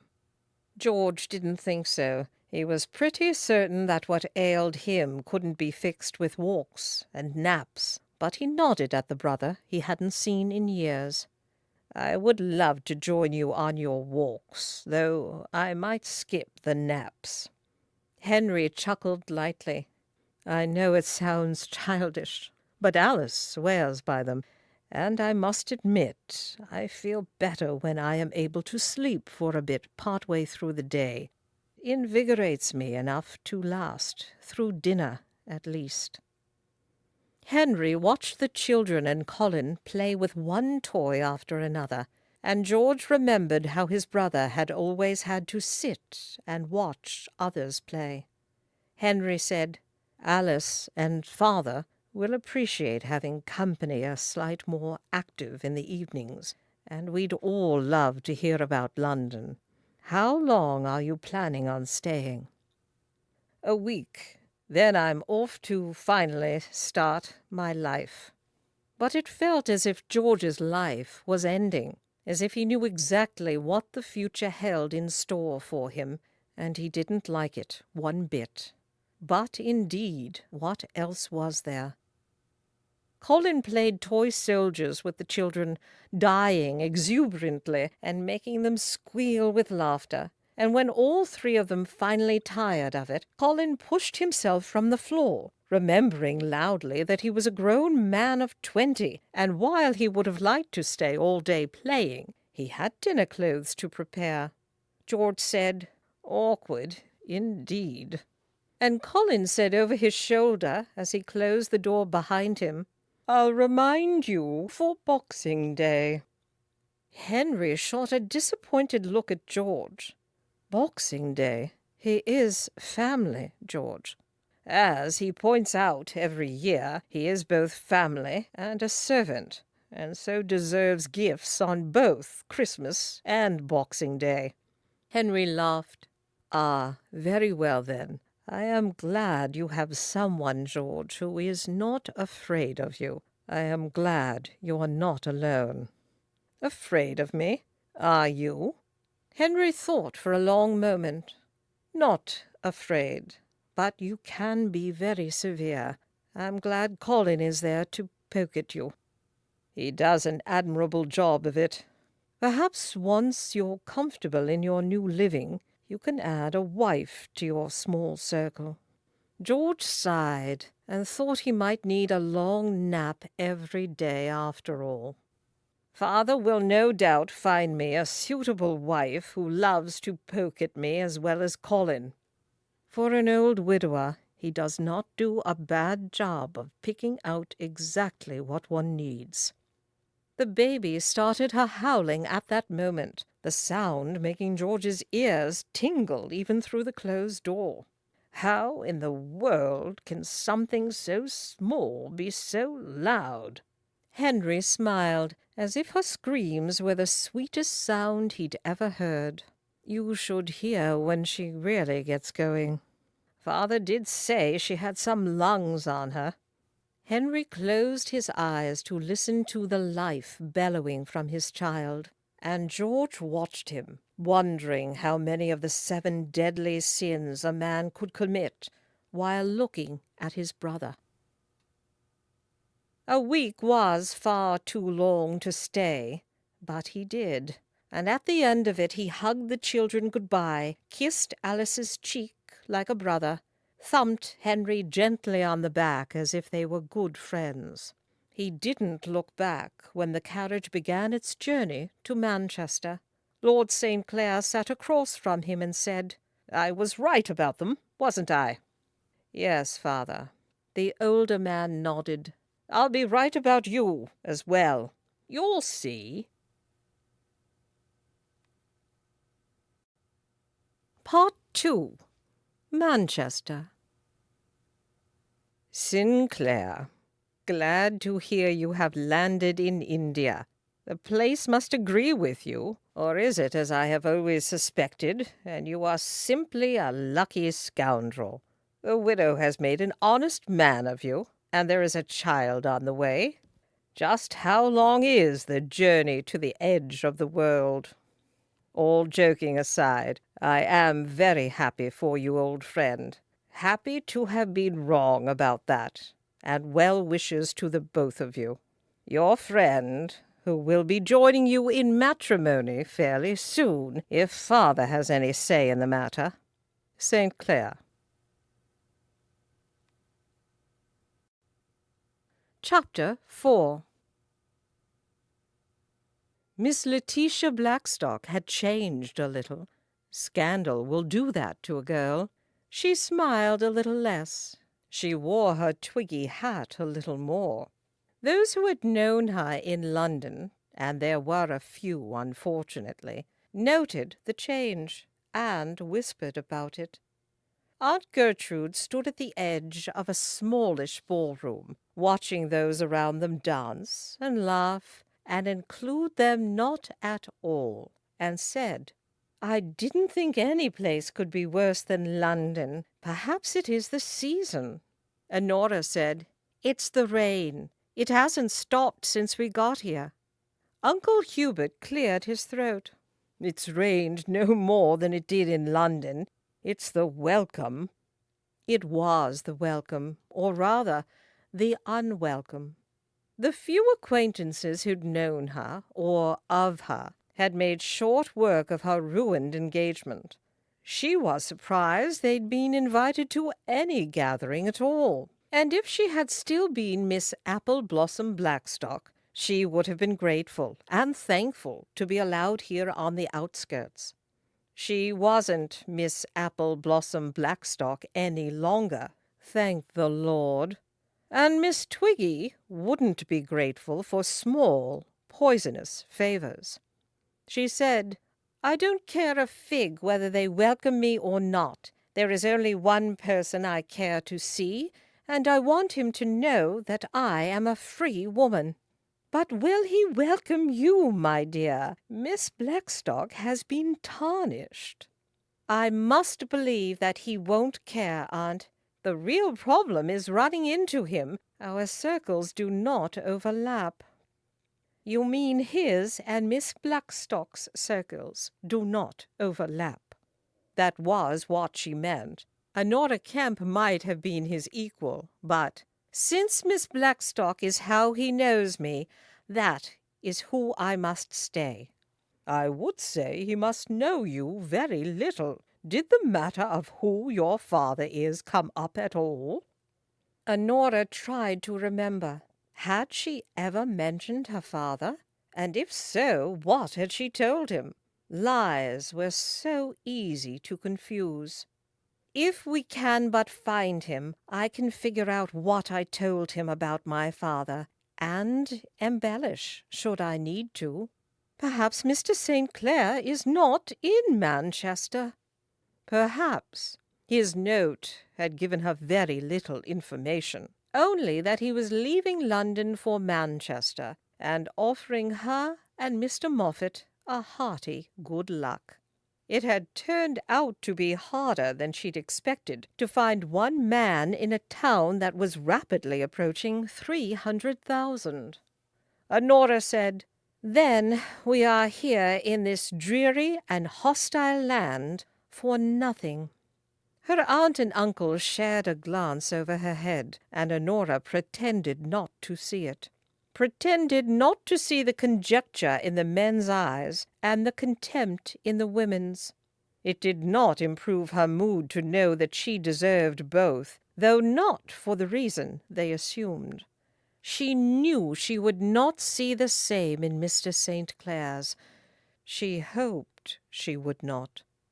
She had not a clue how to find him, though. He was indeed out of Miss Blackstock's circle, and she could not go chasing after a man openly. Not now. Could not ask about him, though she sent her uncle to try and find him. Had she known that one day she would hunt Mr. St. Clair, she would have asked more direct questions of him. "Letitia," her aunt began, and Honora shook her head. She could hear the defeat in their voices, could hear the exhaustion, could hear that at some point this game had stopped being fun. "We only need one more, and then we are done for good." Honora tipped her head up, resolved. "We'll stay here until we know of somewhere else to look." Uncle Hubert said, "Just imagine, Gertrude, a small house on the edge of a small town, enough money for warm rooms, fine clothes, good meat." "Good ale, I suspect, as well." "If you must," he said, and made both women laugh. Honora slipped her arms through theirs, one on either side of her. "Enough for books and the well-wishes of our neighbors." "He'll give that to us? All of it?" "He will," Honora said. "I know he will. If they could ever find the blasted man." It was months before she did, and she'd nearly given up on him. Uncle Hubert and Aunt Gertrude had, and while they'd asked once if perhaps there wasn't another gentleman in Manchester that might work in his stead, Honora had refused. One more man, one more engagement. She would save it for him. And then one day she found him, the exact same way she'd found him in the first place, at a lecture on the wonders of steam boilers. She stopped, stock still, and stared at him, and blinked wildly, wondering if perhaps Manchester and its rain and unwelcome society had made her go mad. He rose and made his way to her, looking just as shocked as she, although perhaps less stupidly so. "Why, Miss Twiggy, or should I say Mrs. Twiggy?" Honora opened her mouth and blinked some more. "Miss Blackstock? Mrs. Moffat? I now quite understand how irritating one could find a name change." Honora closed her mouth and stopped her incessant blinking and said scintillatingly, "Yes, quite annoying." "It is, yes." "It is Miss Blackstock still." "Ah, and here I was imagining running into Mr. Moffat and seeing what wedded bliss had turned him into." He offered her the seat next to him, and she sat wordlessly. Just how, she wondered blankly, was one supposed to bring up the fact that Mr. Moffat was no longer? She'd thought months ago that she could simply laugh and say he met Miss Twiggy and called off the wedding, but it had been too long now. After a long, awkward moment, she simply said, "I'm sorry, Mr. St. Clair. You've surprised my wits away." "I have no doubt they will return with force, Miss Blackstock." "I do hope so," she said with an embarrassing wobble. She looked down at her leaflet, sitting next to him once again, and nearly cried out. "I thought I had lost you. I thought I had missed my chance, and here you are." He said, "Now, what are you doing in Manchester? Has it become fashionable?" "No." He chuckled.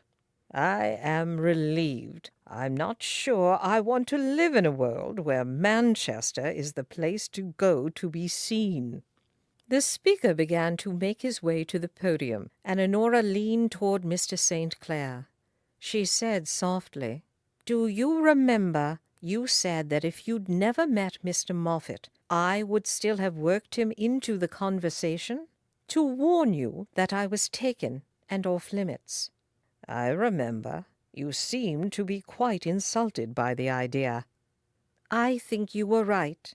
It would be so much simpler if there was a form of address for a woman who used to be engaged, but now is no longer." This time it was he who sat there looking stupid and awkward and uncomfortable. "Did he pass?" "No," she said. "He met Miss Twiggy." Mr. St. Clair sucked in a breath and said softly, "Before the wedding." And then sharply, "He called it off?" She nodded. "A cad. I thought so from the very beginning. I am sorry, Miss Blackstock." Honora's wits at last returned, and she stuck her nose in the air to haughtily say, "I'm not." Honora did not go straight home. She couldn't. She simply couldn't. So she walked, her maid trailing farther and farther behind, and unable to see the tears streaming down her mistress's face.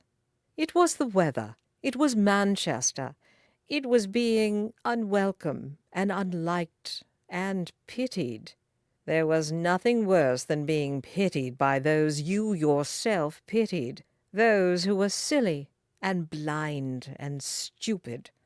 Except it was worse being pitied by someone you very nearly liked. Someone who, if one wasn't going to swindle a nice and comfortable living from, one would actually enjoy being around. Someone who wasn't silly or stupid, though probably still blind. He had to be. He would be. He would be worth the last few horrid months.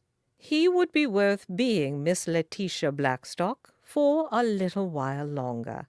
And then, when it was over, when they were assured a warm and well-fed and free future, she would finally let Miss Honora Kempe out again and try and remember just who she was.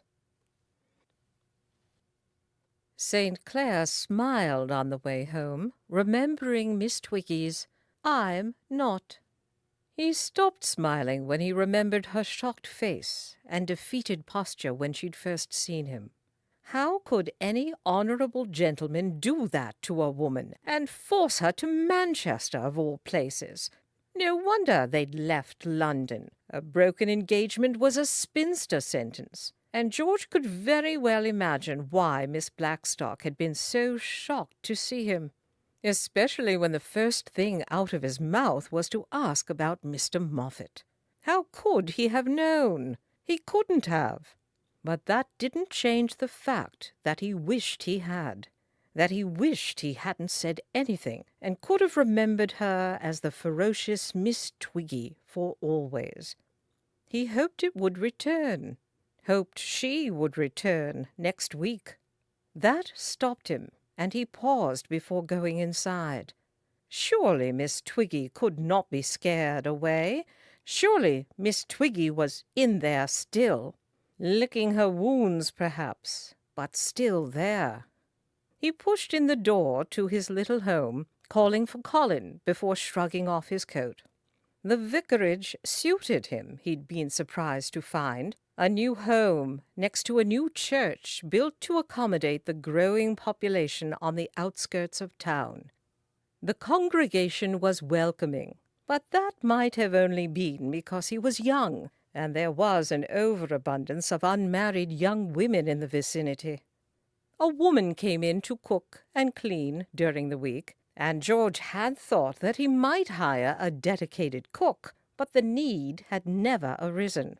Colin could make tea and boil an egg if needed, but since baskets of meat pies, savory stews, and freshly baked bread invariably found their way to his doorstep, with a note inviting him to dinner, it was rarely necessary. The women wanted to make sure that the bachelor vicar remained robust and not a bachelor for very much longer. He tried not to abuse their hospitality, but it was his duty to get to know the members of his parish. And because he was a man with limited experience in fawning women, he did enjoy a few dinners every week. Colin came down the steep stairs lightly.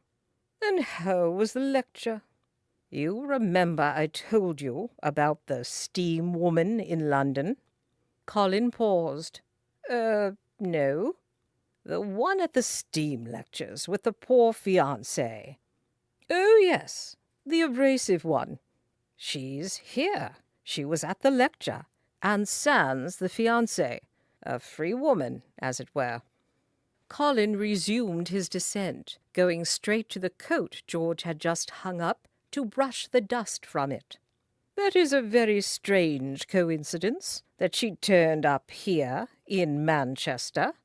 "Very strange. She nearly fell over in shock when she saw me." "And yet still managed to let you know the fiancé was no more." "I did ask about him quite pointedly." What?" Colin pulled papers from the coat pockets and sorted through them. "Just, She suffered a change of circumstance and wanted a fresh start. Then she chose Manchester." Colin pointedly looked at him. "You're the son of a lord, with a living. Need I remind you that you're a catch?" George snorted and shook his head and went to sit before the fire for a while, to warm his toes and remember. London, and a woman who'd shocked him senseless. An engaged woman he'd been overly familiar with because she was safe. Taken, and now she wasn't. He remembered a woman who had looked at him with a spark in her eye and said, "In your case, I think the correct term would be hunting." The next week he was late to the lecture, and he'd rushed in to find Miss Blackstock already seated with an empty spot beside her. George sat down with a brief nod and a curt, "Are you hunting me?" Miss Blackstock glanced at him. "We've already had this conversation. Please try to keep up." George tried not to find her amusing. Really, he tried, but she was. And he did. "I see your wit has returned. Good for you.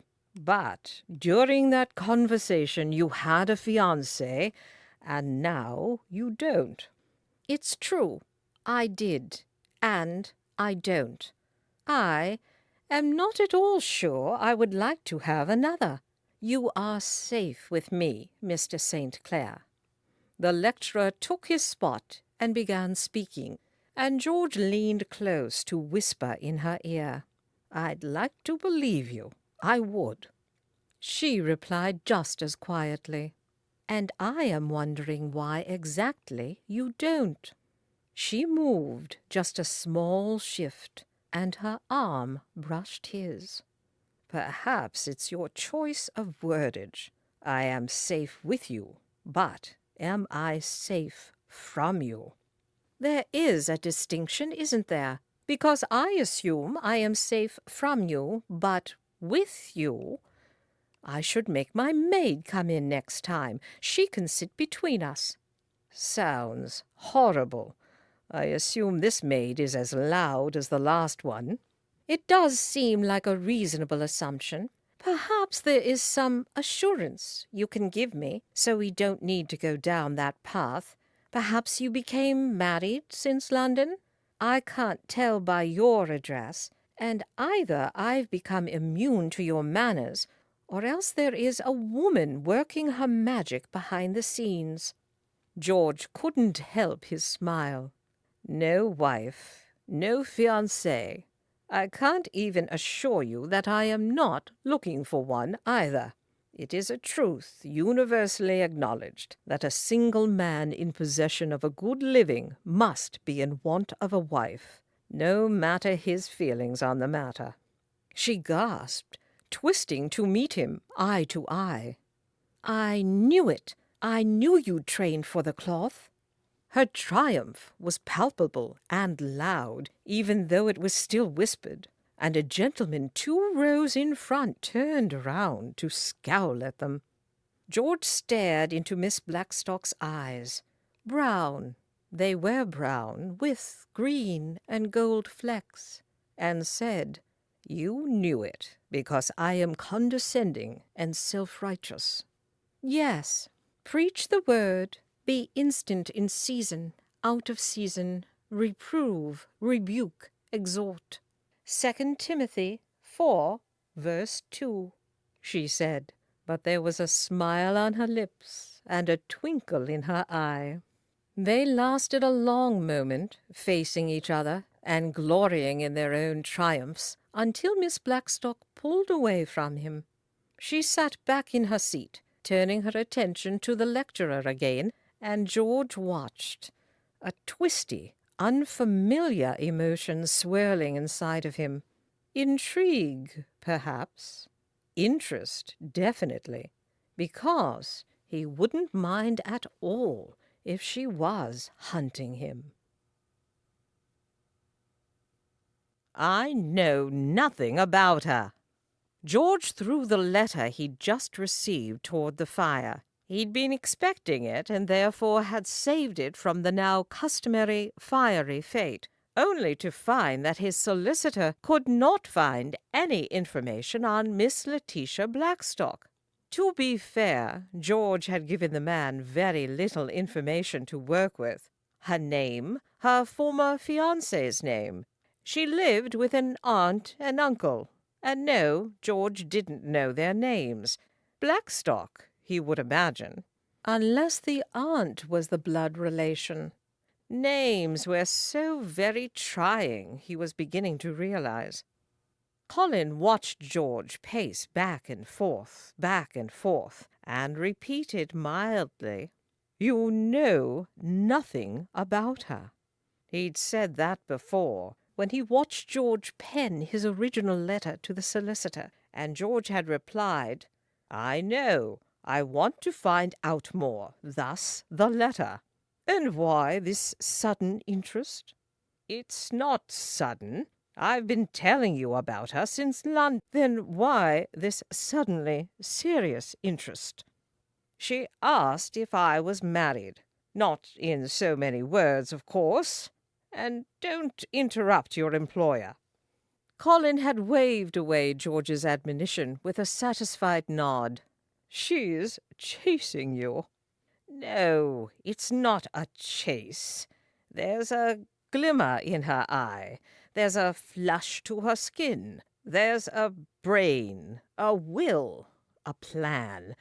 It's something more than a chase. She's hunting me."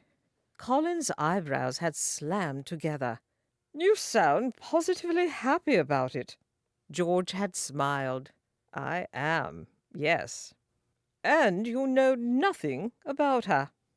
George had stopped smiling and said a word no vicar should even know.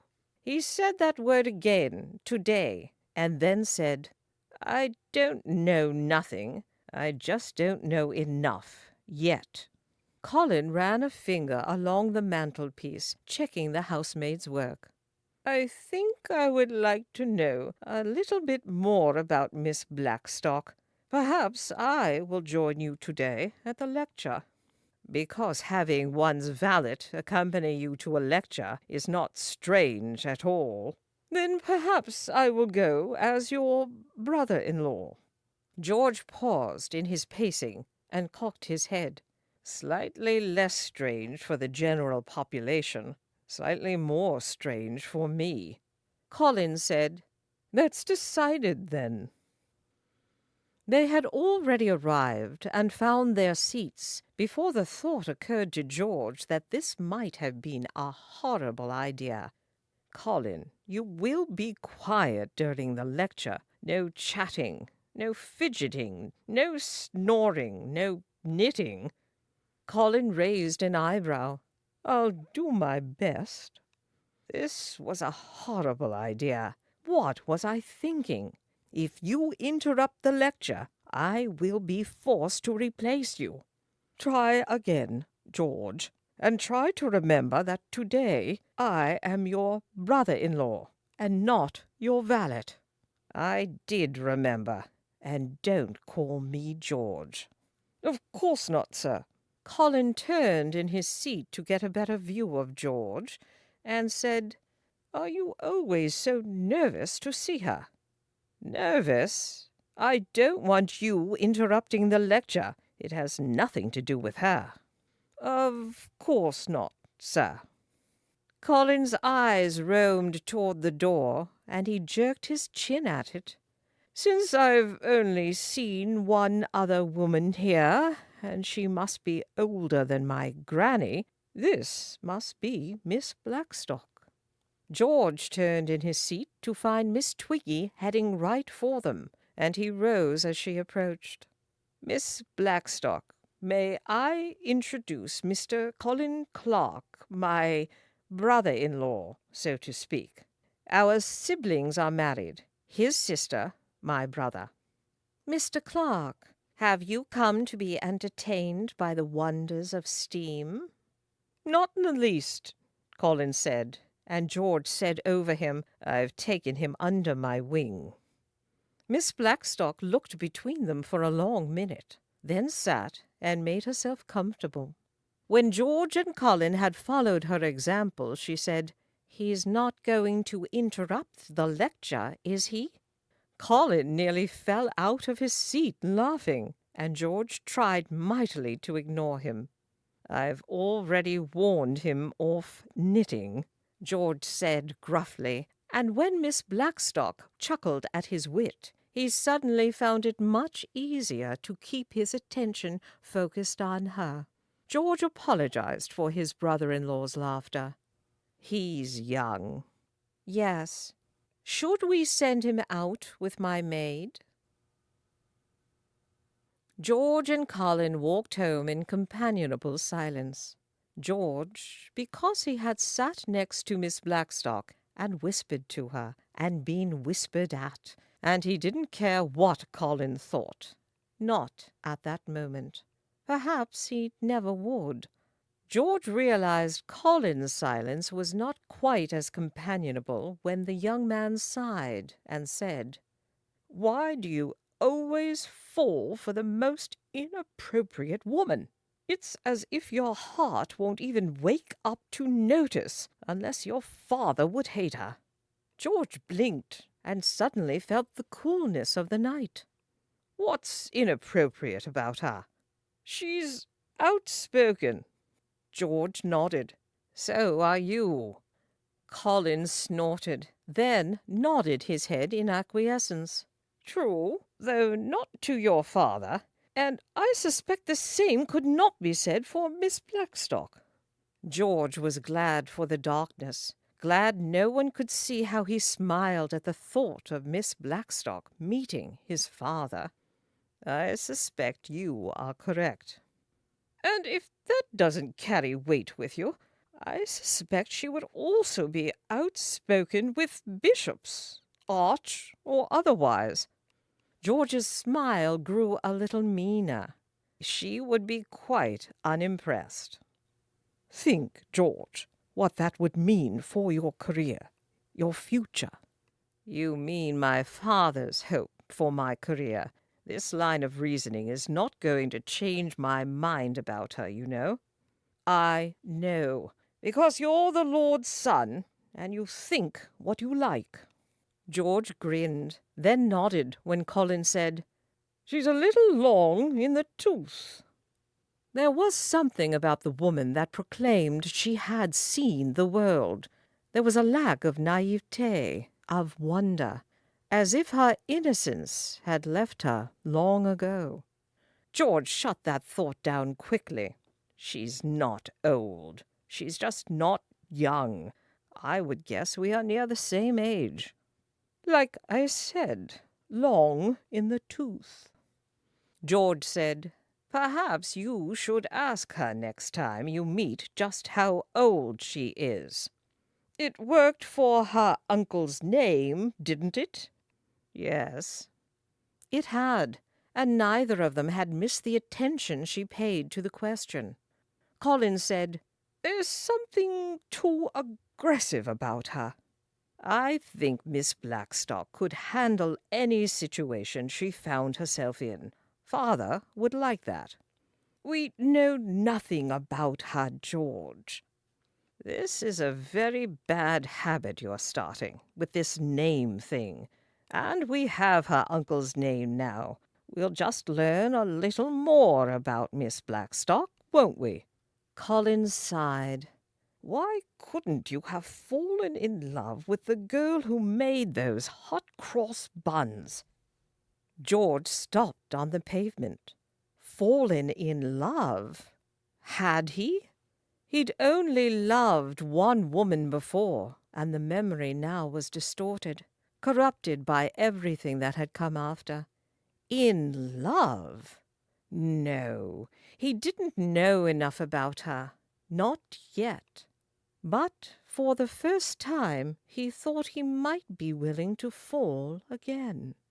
George started walking, and when he came level with Colin, he patted his friend, brother, and valet on the back. "I couldn't ever fall in love with a hot cross bun girl. I don't want a tubby valet."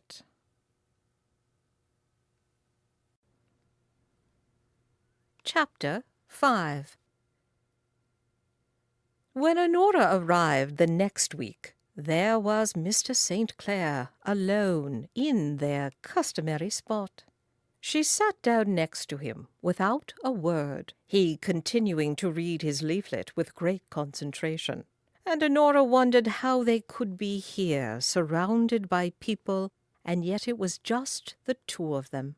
It had been illuminating to see him interacting last week with his brother-in-law, with someone he was obviously close to and fond of, and when he began to speak softly, she thought he sounded like he was still talking to a friend. How do we proceed, Miss Blackstock? I am lost." Honora turned her head enough to see that he was still studying his leaflet. "Perhaps there will be another lecture after this one, Mr. St. Clair. Steam is not likely, but perhaps Egyptian antiquities. I admit I have no real fondness for mummies, or the desert, or long-dead languages. Still, I had no interest in steam before falling into my current fascination. There's hope." "Is there? Another lecture, and another, because we did this all wrong?" She smiled slightly at his profile. "We did, didn't we? No balls, no dancing, no chaperones, no context. I am supposed to be able to ask delicate questions to your relations and acquaintances, and you are supposed to be able to do the same to mine." "I missed my chance. I should have asked your brother-in-law." Mr. St. Clair sighed. "I never had the chance, unless you count the time I physically accosted your uncle." Honora blew out a breath before it turned into a much too loud laugh. He said, "Or the time I verbally accosted your aunt, and your maid, and you. Bloody hell, I should just be happy I can sit next to you in a crowded lecture hall." He turned his head toward her, and he didn't have to say that he was happy to sit here with her, as happy as Honora was to sit here with him.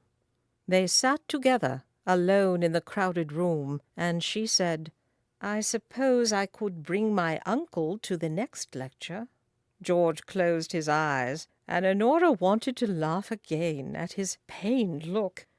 Before he could agree to such a ridiculous suggestion, she said, "Or I could extend to you his invitation to dinner." "His invitation or yours?" "Both of ours." He opened his eyes and raised an eyebrow at her. Honora smiled. "My uncle is a good, kind man, slow to anger, and quick to forgive. Besides, he was hardly awake when you assaulted him. He doesn't equate you with the gentleman I've been—" She stopped and looked down at her lap, then decided to give him the truth, because she'd begun this dance half a dozen times before, and had never had a truth to give any of them. "The gentleman I've been boring them with for the last few months." When she looked back up, he was looking forward and smiling stupidly. He said softly, "You know nothing about me, and I know nothing about you."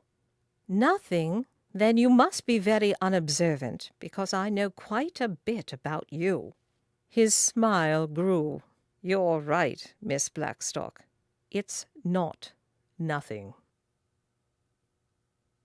Honora flew around their Manchester home, making sure everything was perfect for Mr. St. Clair. Every pillow in its place, every table setting just so. She did not dare step foot in the kitchen, just in case her presence burned the meat or scalded the soup, and instead kept sending her aunt in to make sure everything looked good. They'd spent days agonizing over what to serve for dinner. "Something simple?" her aunt had asked. "No, he's somebody's son."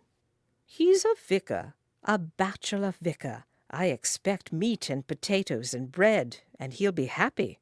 Honora made a face.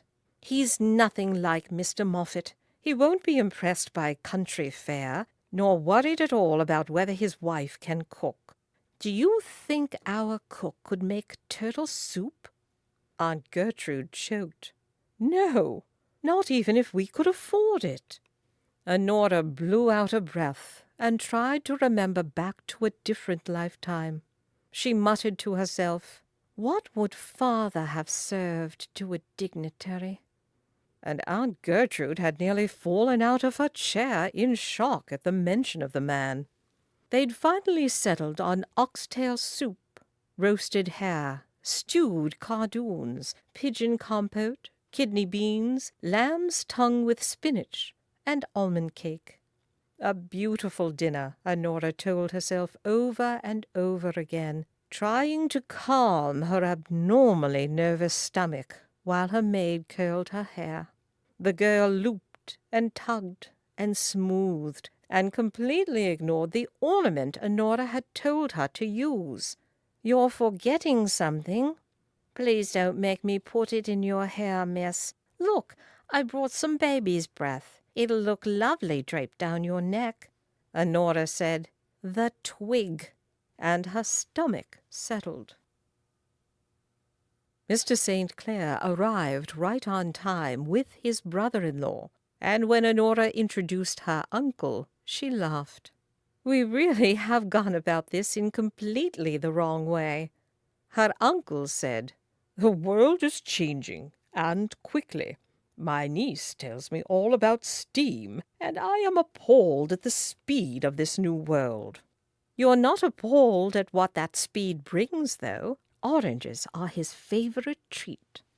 Mr. St. Clair said, "Cigars are mine." Uncle Hubert perked up. "Oh, do you smoke?" And off they went into the land of ghastly manly pleasure, whence no woman could possibly want to follow. Aunt Gertrude said, "They'll be a while, I think. Do you smoke, Mr. Clark?" "Not at all. I can't stand what it does to a good coat." Aunt Gertrude nodded. "Oh, I agree. Though hopefully you like oranges?" Mr. Clark professed he did, and they chatted about fruit, while Honora wished she'd listened about having an even number of guests. She'd fallen down in her duty as a hostess, purposefully. After all, who would they have invited? And if they'd been familiar with any other families in Manchester, why would she want another female around her Mr. St. Clair? Honora paused and looked at her Mr. St. Clair. Hers. Hers? Mr. Clark caught her staring at his brother-in-law. "Forgive me, Miss Blackstock. I'm sure I can think of something more scintillating to talk about than fruit." "Enjoy your conversation. Your turn will come soon enough when Mr. St. Clair and I bore everyone silly with our talk of water and coal and trains and ships." Mr. Clark and Aunt Gertrude closed their eyes in supplication, but Mr. St. Clair heard her. He turned his head enough to meet her eyes, and a slight smile hovered on the corners of his lips. Honora's uncle continued to wax lovingly about cigars, and Mr. St. Clair continued to smile, and Honora tried to pay attention to her aunt and Mr. Clark as they turned the conversation to London. There was no agreement here. Mr. Clark had loved every bit of it, and her aunt felt the opposite. "Now York," she said, "is the finest city in all of England. A wall that surrounds, and a minster that watches over. Have you been?" He shook his head. "I've never been able to talk St. Clair into sightseeing at Brighton or Bath. Do you think I'd have better luck with York, Miss Blackstock?" "Perhaps. Would he be tempted by ancient Roman artifacts? A ruined abbey? Richard III?" As she listed all of York's ancient wonders, Mr. Clark's shoulders slumped, and when she finished he said, "No, unless there is loud machinery and unpardonable speed, he won't care at all." Aunt Gertrude shook her head. "What a shame. It's a lovely place. I hope we can return one day." When she met Honora's shuttered eyes, she amended, "For a visit. I wouldn't mind taking a stroll atop the wall one more time." Mr. St. Clair and Uncle Hubert had wandered over during the discussion, and Uncle Hubert laid his hand gently on his wife's arm. "It must be the memories, and not the place, my dear. What could be so special about a wall?"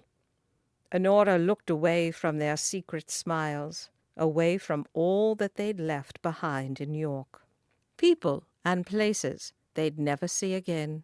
Memories. The future. Mr. St. Clair touched her elbow. "And do you feel the same about York, Miss Blackstock?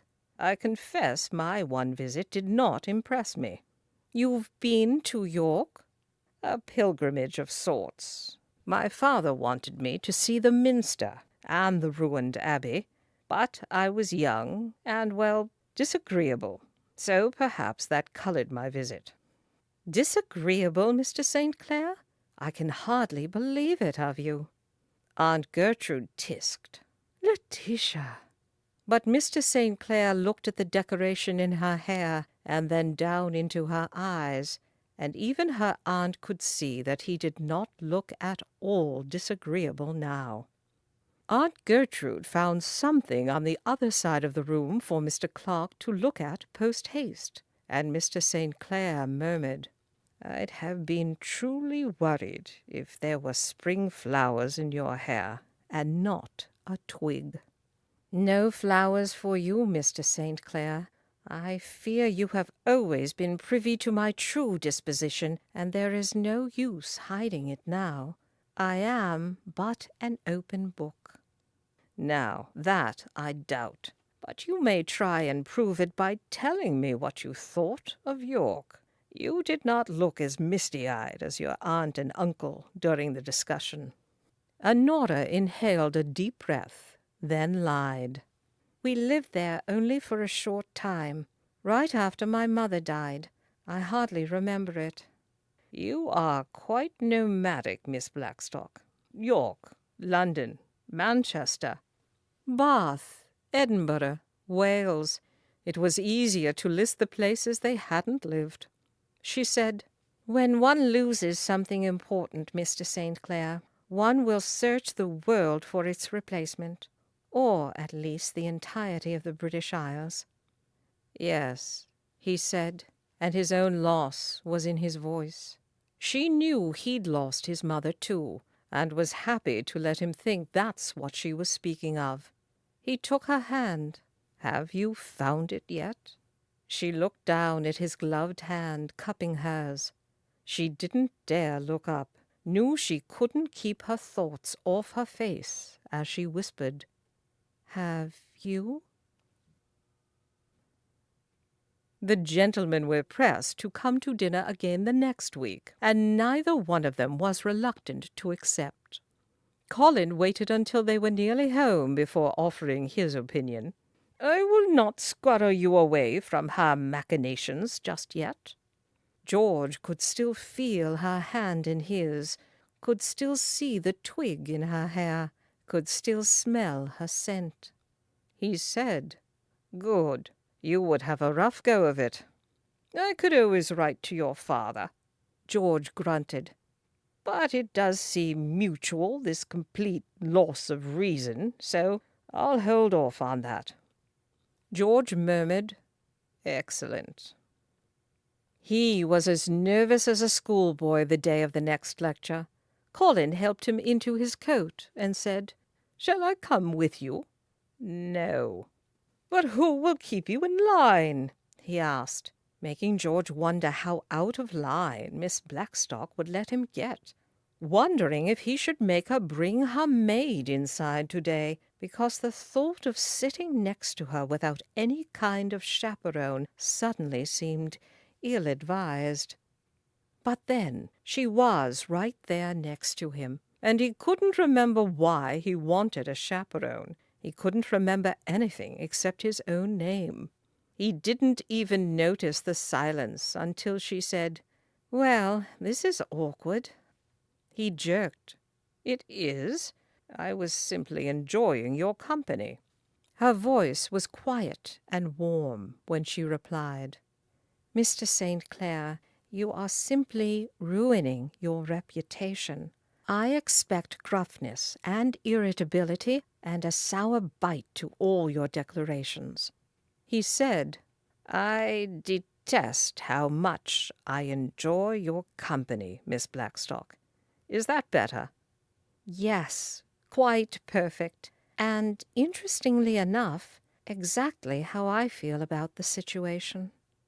But it was a step too far, this mutual declaration, and he adjusted in his seat.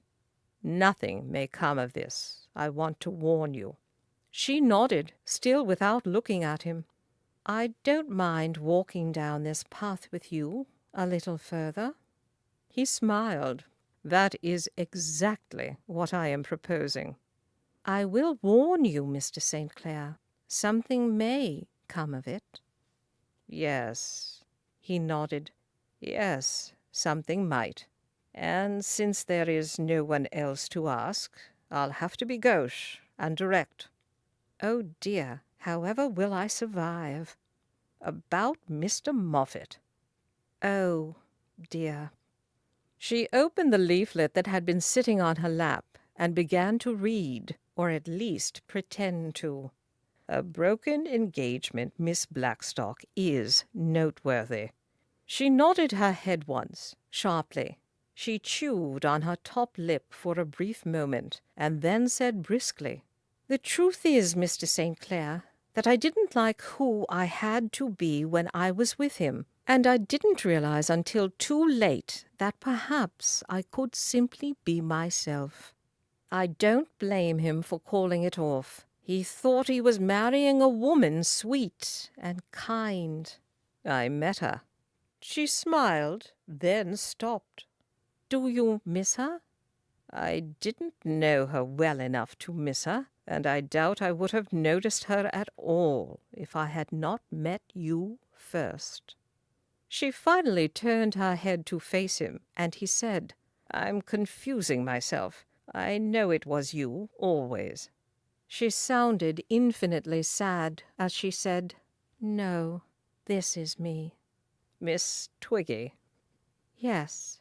She smiled tightly and leaned closer, staring into him with wide eyes and whispering, "There was no impropriety on either of our parts. I actually think it was quite brave of him. He did something that I was unwilling to do, and it would have been much easier if I had been the one to call it off. He sacrificed his honor and saved us both from a very unhappy future."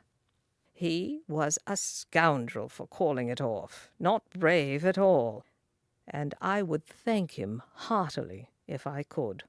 He turned forward and didn't look at her again, couldn't look at her again. But when she sat back in her seat, he said conversationally, "Would you care to take a stroll with me after the lecture? With your maid, of course." "I would love it." Miss Blackstock opened her umbrella, hoping to protect herself from the Manchester drizzle. Her maid trailed a few feet behind them, and George wondered just how a tiny mouse of a woman was supposed to keep her mistress safe from any man who didn't want to be a gentleman. Miss Twiggy said, "So, tell me about your 3 brothers, your father." He groaned, and she chuckled wickedly. "You don't get along." "No, at least not with my father." She waited. "He has plans for me, has always had plans, even before I was born." "They disagree with your own?" "I don't have any plans." George nearly stopped when he admitted to it. Why it was so shameful he didn't know, but he felt heat flood his face, and he cleared his throat. "My father's plans have always been there, right in front of me. Perhaps having no plans at all was the only way I felt I could have my own." "So what are these diabolical plans of his?" "Oh, I suspect anything less than Archbishop will disappoint him." She laughed, and then realized he'd been completely serious. He said, "My father has grand plans for all his sons, though I suspect he is destined to disappointment regarding me. Have you ever felt, Miss Blackstock, like you were living a lie? That every day another piece of the real you was being sloughed off, and that one day you would wake up and there would be nothing left at all?"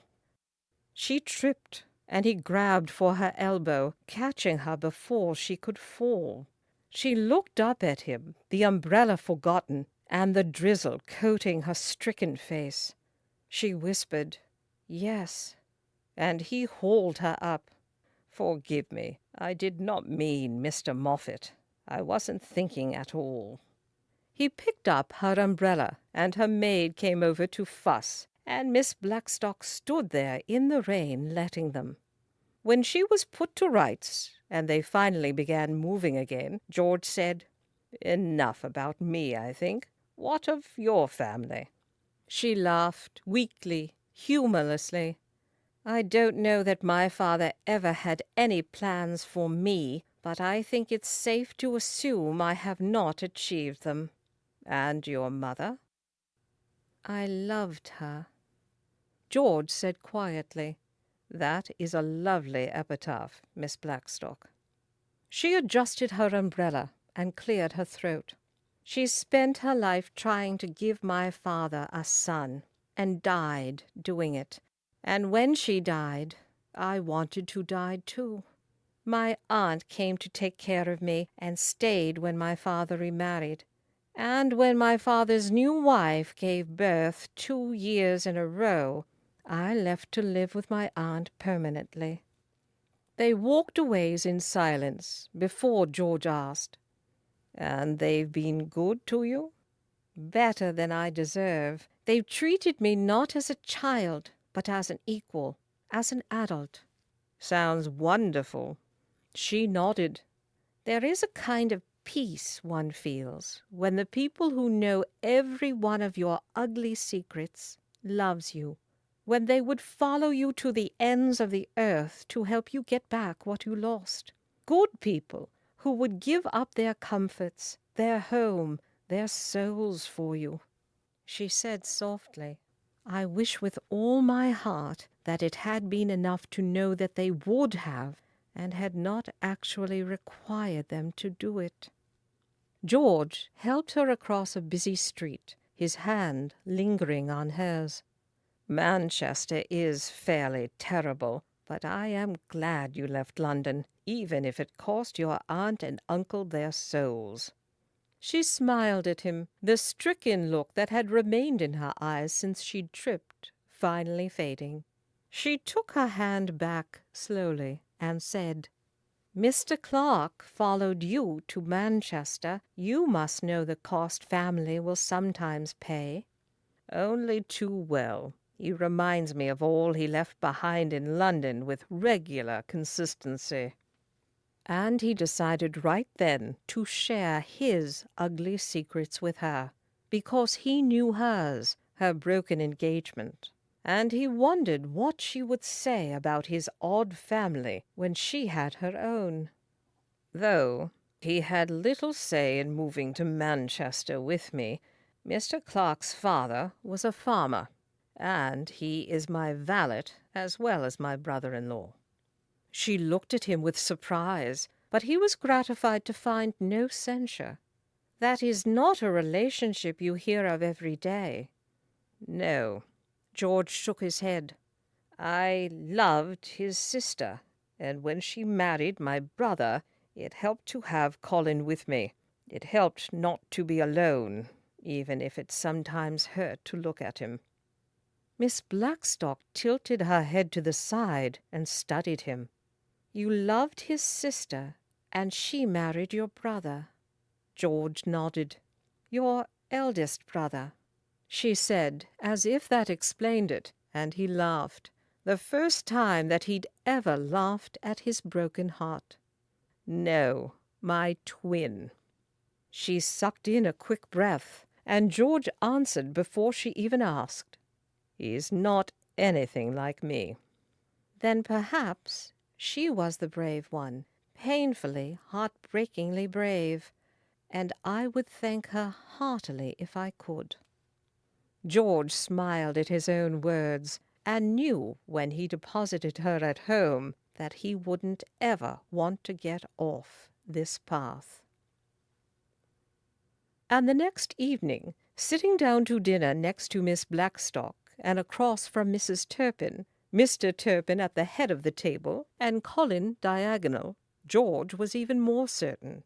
Dinner was a close and comfortable family affair. He and Mr. Turpin happy to talk cigars, the flavors, the brands, their favorites. And he grinned when both Colin, "Not at the table, please," and Mrs. Turpin, "After dinner we will leave you and Mr. Turpin to smoke all you like, Mr. St. Clair," interrupted them. Miss Blackstock smiled. "Now you know. Should you ever tire of anyone's company, simply bring up the subject of cigars, and they will banish you themselves. I will remember for the next time I visit with my father." Mr. Turpin spoke up. "Is your father a vicar as well, Mr. St. Clair?" Colin threw a long glance at George, who said carefully, "My father is the Viscount St. Clair." Mrs. Turpin froze with her fork halfway to her mouth, and Miss Blackstock said slowly, "I suspected you were the son of somebody. I didn't expect that." George felt a tad gratified that his father's title was so unwelcome. He'd thought the same thing himself a time or two. "We all have our embarrassing relations. Remember, I am only a vicar." Miss Blackstock said, "We could hardly tell tonight. I don't have to be condescending and self-righteous all the time." "I'm simply surprised you can turn it off, you being a vicar and a lord's son." Colin nodded agreeably with her, and George said to both of them, "I can only turn it off when I am in the most agreeable of company." Mr. Turpin smiled at the pretty compliment to his niece, though Mrs. Turpin still seemed shaken. Miss Blackstock cocked her head. "You must mean my aunt and uncle, then, because you have been disagreeable oft enough in my company." Colin snorted into his drink, sending himself into a short coughing fit, and Mrs. Turpin's colour rushed back into her cheeks after the apparently devastating news of who George's father was. "Oh, Mr. Clark!" she cried, and patted Colin's back solicitously as he continued coughing. George watched, smiling, and said, "I must mean them." Chapter 6. Before the ladies left the dining-room to the men, George nodded at Colin. Colin sighed, spared a glance for Miss Blackstock, then finally nodded, giving his blessing, and George smiled at his friend and then swallowed. George helped Miss Blackstock with her chair, and when Colin distracted Mr. and Mrs. Turpin with a question, George quickly followed her out of the room. "Miss Blackstock, my father is difficult. There's no getting around that." She continued to the sitting-room, saying over her shoulder, "I have never met a father who wasn't." "Met many, have you?" She quoted the Bible, proving her point. "And ye fathers, provoke not your children to wrath." Ephesians 6, verse 4. George took a breath. Every vicar's wife should be able to quote the Bible. Miss Blackstock froze, then whirled around to stare at George. "Is that a requirement nowadays for the Church of England? I hadn't realized." "I hadn't realized there were any requirements at all. They approved me, a man who doesn't even pray," he confessed, because he wanted her to know. "A vicar who doesn't pray." "I suspect there is a range of vicar, and they all have their own vices. Ingratitude is mine." He came to stand right in front of her, and she chuckled softly. "Is that what you call your failure to pray? Ingratitude?" "I call it a great many things, necessary being the most important." "Why?" "Because the last thing I prayed for was the death of my brother. God doesn't need to hear anything more from me." She lifted her hand and grazed the side of his cheek with one finger, and when he caught it gently, he held it to his chest. He looked into her bright eyes. How could he have ever compared them to mud? And asked, "Does that make you hate me?" She flattened her palm over his heart and said softly, "It makes me feel a great many things for and about you. None of them are hate." "You should know what kind of man I am, Miss Blackstock. I want you to know." She smiled at him. "And you're the wicked vicar? Mr. St. Clair, I already knew you were. It was a wicked thing to do, to make me dream of you." He closed his eyes, and she whispered, "George?" "Are you going to kiss me?" "I'm thinking about it." "Stop thinking." "If I kiss you, Miss Twiggy, I will then have to deposit myself in front of your uncle." "Do you want to kiss him, too?" "If I have to." He opened his eyes to find hers smiling back at him, and George hadn't realized eyes could. She said, "I don't think he will require it." "I'm relieved and unafraid." "That's odd." "Do you want to know why I am unafraid?" "You want to tell me, and I have no objection to hearing it." "Your eyes are not shy, and your smile is not demure. Your eyes are determined." There was no giving Miss Blackstock to anyone. She would choose, her alone. She would choose him. And I try so hard to hide the determination. What a pity I did not succeed. But tell me, Mr. St. Clair, what of my smile? What does that say about me?" He looked at her lips and said softly, "Twiggy, so very twiggy." Her lips opened, and her determined eyes softened, and George said, "Perhaps a short engagement. I can't wait to find out what I've married on my wedding day." She agreed with a nod. "A short one." George smiled. "Was that a yes?" "Was that a question?" "Yes." "Then yes." George's heart started beating again, and he leaned toward her. "It was a wicked thing to do, Twiggy, to make me fall in love with you." She whispered, "Did I?" He put his lips against hers and whispered back, "Oh, yes, my Letitia." Her uncle did not require kisses, though George did offer one to her aunt. Letitia kept her arm linked tight with his as they celebrated with glasses of wine, and when Colin congratulated them, there was real happiness in his voice. "I think you will make my friend very happy, Miss Blackstock." "Thank you, Mr. Clark." And when they left too late that night, Miss Blackstock's uncle returned the favor and distracted Colin, while Miss Blackstock followed George out into the darkness, shutting the door softly behind her. Her hand found his, her skirt brushed his leg, and her breath puffed against his cheek. He closed his eyes, wrapped his arm around her waist, and kissed her, and he was happy. When he opened his eyes again, they'd adjusted to the darkness, and he could see the smile on her face, see her happiness as well. "Letty?" She pulled back. "Yes, Georgie?" "Twiggy."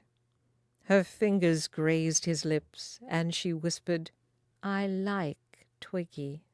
"So do I." "I like you." "I rather gathered that when you agreed to marry me." "I don't know why I like you, and to be honest, I don't know why you like me. Not this me, the real me." He wasn't entirely sure either, except he thought she might have been made just for him, made to stand toe to toe with him. He said, "We'll think on it, and perhaps have an answer before we actually wed." She leaned against him, whispering in his ear and slipping something into his hand. "Maybe this will help. Did you say a short engagement?" He nodded, feeling her cheek slide smoothly against his own, and realizing the item she'd given him must have been the twig that had once again been in her hair. He let go of her, putting her bodily away, and reminding himself that he was a man of the cloth, and the walk home would do him good, reminding himself yet again that they were going to have a very short engagement. Twiggy called out softly, "I'll dream of you tonight, and figure out why." George decided abruptly that he and Colin would take the long way home. Honora stayed outside in the dark. Stayed outside and pretended she could see him walking down the lane for far longer than she actually could. She closed her eyes and remembered how he'd told her he'd fallen in love with her. Not the first time a gentleman had proposed the idea to her, not even the first time she'd believed it. She remembered his non-proposal, and she believed for the first time that sometimes no words were needed. She was still smiling when she went inside, still smiling when she bid her aunt and uncle a good night. Her aunt stood. "Honora?" "Yes, Aunt Gertrude." "Aunt Beatrice, Uncle Arnold. Have you forgotten?" "Of course not. You know I try to stay in character." "I don't think you've been in character for quite a while." Honora hadn't been, and it was as if she could breathe for the first time in years. "I don't need to be in character as Miss Blackstock. This is who he knows me as." "I'm not talking about him. I'm talking about you. You are forgetting that this isn't real." Aunt Gertrude glanced at her husband, and he rose, saying, "I think I'll go see about some tea." Uncle Hubert shut the door behind him, and Honora remained standing, the smile on her face and in her heart fading. The silence lengthened, and both women waited for the other to speak. When Honora finally did, it was with gut-wrenching honesty. "I don't want to play the game with him, Aunt Gertrude. He's not like the rest." The older woman closed her eyes. "No, he's not. His father is a viscount. The son of somebody important. Honora had known just by how he expected the world to fall into line around him. She said softly, "We don't have to swindle him." And her aunt opened her eyes. "Good, good. Call it off. Tomorrow. Tonight." "I mean that I could marry him." She remembered his lips on hers, and her hand in his. The countless afternoons they'd sat next to each other, bickering and trying not to laugh, and Honora thought a lifetime of that would be wonderful. It seemed like a future one could welcome. Her aunt sat, suddenly, heavily. "Honora, you can't get married as Miss Letitia Blackstock. It wouldn't be legal.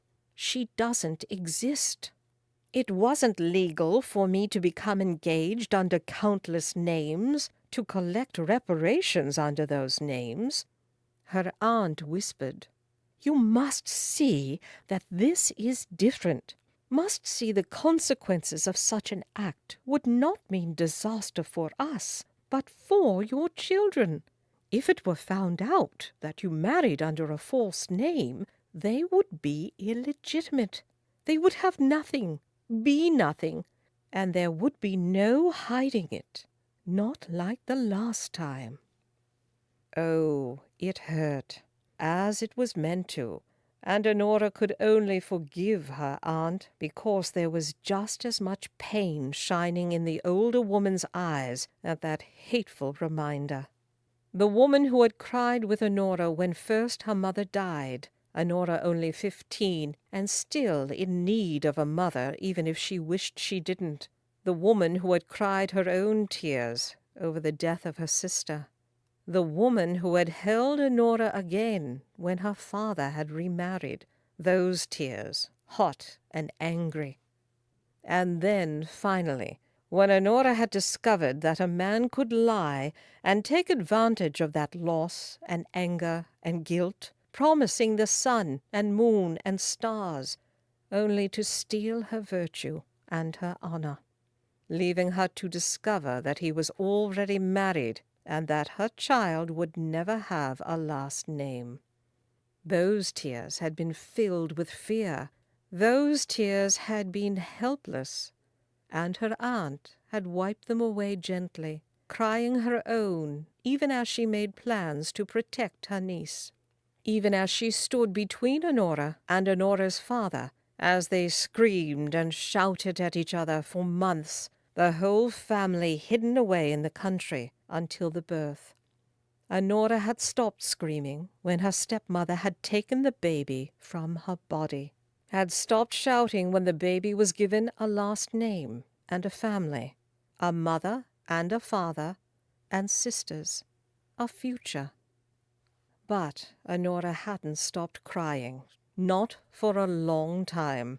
And when her father and stepmother had finally moved back to town, her littlest sister, nearly 6 months old, and her stepmother pregnant again, Honora had talked her aunt and uncle into renting a cottage far, far away.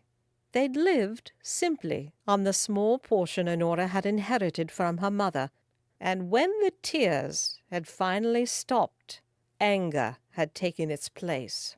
White-hot rage at a world that made women helpless and useless and worthless, and Honora had sworn she would never be helpless again, even if she had to steal her security pound by pound and man by man, again and again, until she could only remember who she was in the midst of strangers.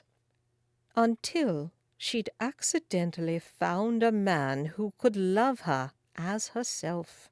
She hadn't believed such a man existed. Honora whispered to her aunt, "He knows me. He likes me, loves me. It shouldn't matter what name I go by. Then tell him the truth." Honora closed her eyes, and the lies she'd been happy believing came crashing down. He wouldn't love her if she told him the truth, and that must mean he didn't love her now. Couldn't, not when he didn't really know who she was. Aunt Gertrude said, "We love you. We have sold our very souls to the devil for you, but this we cannot do for you. We will not, because it is not our souls we would be casting away, but your children's." Honora opened her eyes and whispered, "I can't tell him the truth. He'll hate me." "I know it. No, he won't forgive you the lies, no matter if he finds out now or in 20 years. Know that his father won't forgive us." Aunt Gertrude clutched at her neck. "You should have said no. You can't marry him, and we can't swindle him, not without risking swinging from the nearest tree." Honora should have said no when she'd realized he was different from the rest.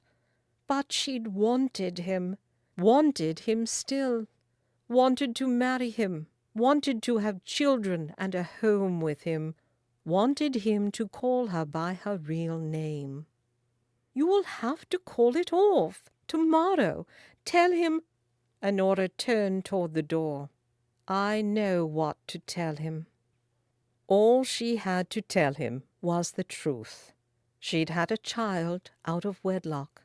No good man would marry her after that. No vicar either, even one who didn't pray. Her aunt said quietly, "We'll leave this dreadful town, go somewhere warm and dry." Honora didn't answer, merely opened the door and left. climbing the stairs without a lamp and shutting herself up in the darkness of her room. She didn't throw a tantrum. There was no wailing and gnashing of teeth. It wasn't a Miss Blackstock performance. And she didn't go downstairs to be comforted by her aunt, to have the tears wiped away gently by someone who loved her despite everything, because this was a private release of all the despair a woman could hold within herself, a woman who had been forced to accept the truth, a woman who had lost any hope of a family and a future for herself. This was how Honora cried now, in the dark, quietly, with her tears sliding so slowly down her cheeks. It was as if she was loath to let them go at all. Honora didn't sleep. She tossed and turned, and came to the conclusion sometime near morning that she only had two options. One, call it off. Tell him she didn't love him and never had, and end it. Or two, tell him everything, the child, the lies, her name, and hope that he loved her more than all of that. And the only reason she could think any sane woman would pick option two was if she was pathetically and hopelessly in love. Because if she did tell him, there were only two reactions he could have. One, he would refuse to have any contact with her ever again. Or two, he would hate her and do everything in his power to destroy her. There wasn't even a sliver of a chance that he wouldn't care that she had lied every moment they were together, had lied about who and what she was, had lied to half a dozen men before him. Not a prayer that he would take her hand and say, "Honora, I never liked the name Letitia anyway." She steepled her fingers over her flat stomach, the stomach that had bulged with another man's child. All she had was a single, flickering hope that he truly loved her and would forgive her her sins. And the only reason she would risk everything for that hope was because she was quite pathetically in love with him. George didn't come in the morning, and Honora paced, wishing he would come sooner rather than later, and then wishing that he wouldn't come at all. Aunt Beatrice and Uncle Arnold, there was no reason to stay in character now, packed the rest of the house up, leaving the sitting room for last, for after. Whether Honora decided to tell him the truth or just simply end it didn't matter to them. They would all be leaving Manchester anyway. It was only Honora who had a choice to make, only Honora who had any options, and it made her laugh when she realized it. A woman with options.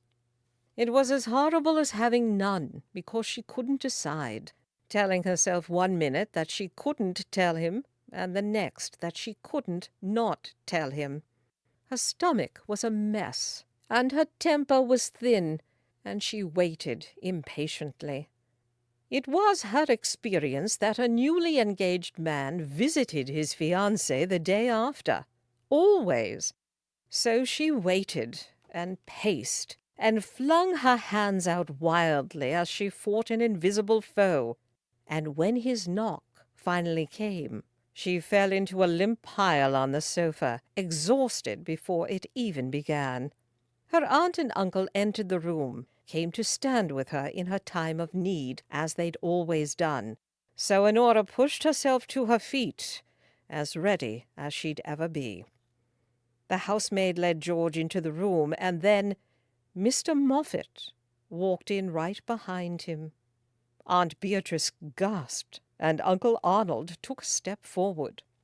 Honora stared at George, and he stared back, not saying a word. Mr. Moffat said, "Good day. I almost feel as if introductions are in order again. Or, for the first time, really. I can't call you Miss Blackstock, can I?" Honora's stomach dropped. Mr. Moffat continued on conversationally. "I received a letter a while back on behalf of Mr. St. Clair, wondering if I could spare any information regarding a Miss Letitia Blackstock. Apologetically, of course, considering our sad history, but any help would be appreciated and might lead to a happy ending for the lady. What gentleman wouldn't jump at the chance to redeem himself?" He smiled, an ugly and frightening lifting of his lips that showcased an anger in his eyes. "I sat down to answer at once and realized just how little I knew of you. I didn't know your father's name, only your uncle's. I didn't know where you were born, besides that it was someplace north of London. Did you know that quite a bit of England resides north of London?" He laughed hollowly, the sound of a man who finally knew what a fool he'd been. "And the more I tried to remember about you and us, the more I wondered why I didn't know where my fiancé was from. I certainly remembered where your solicitor was located." There was anger in Mr. Moffat's eyes and righteous fury in his voice. They'd played him for a fool. They'd stolen his honor and his money.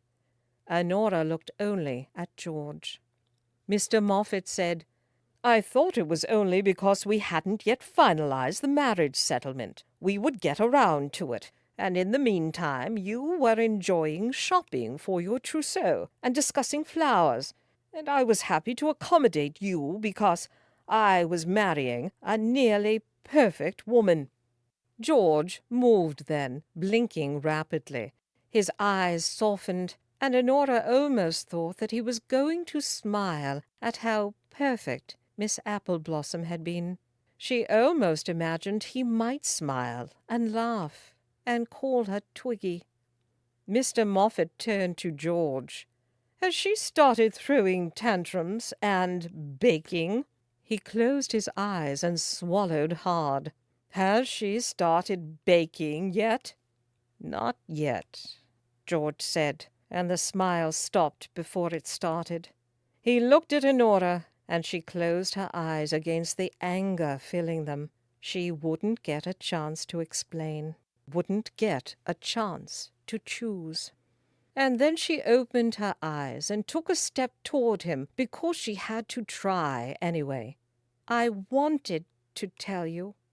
Mr. Moffat snorted.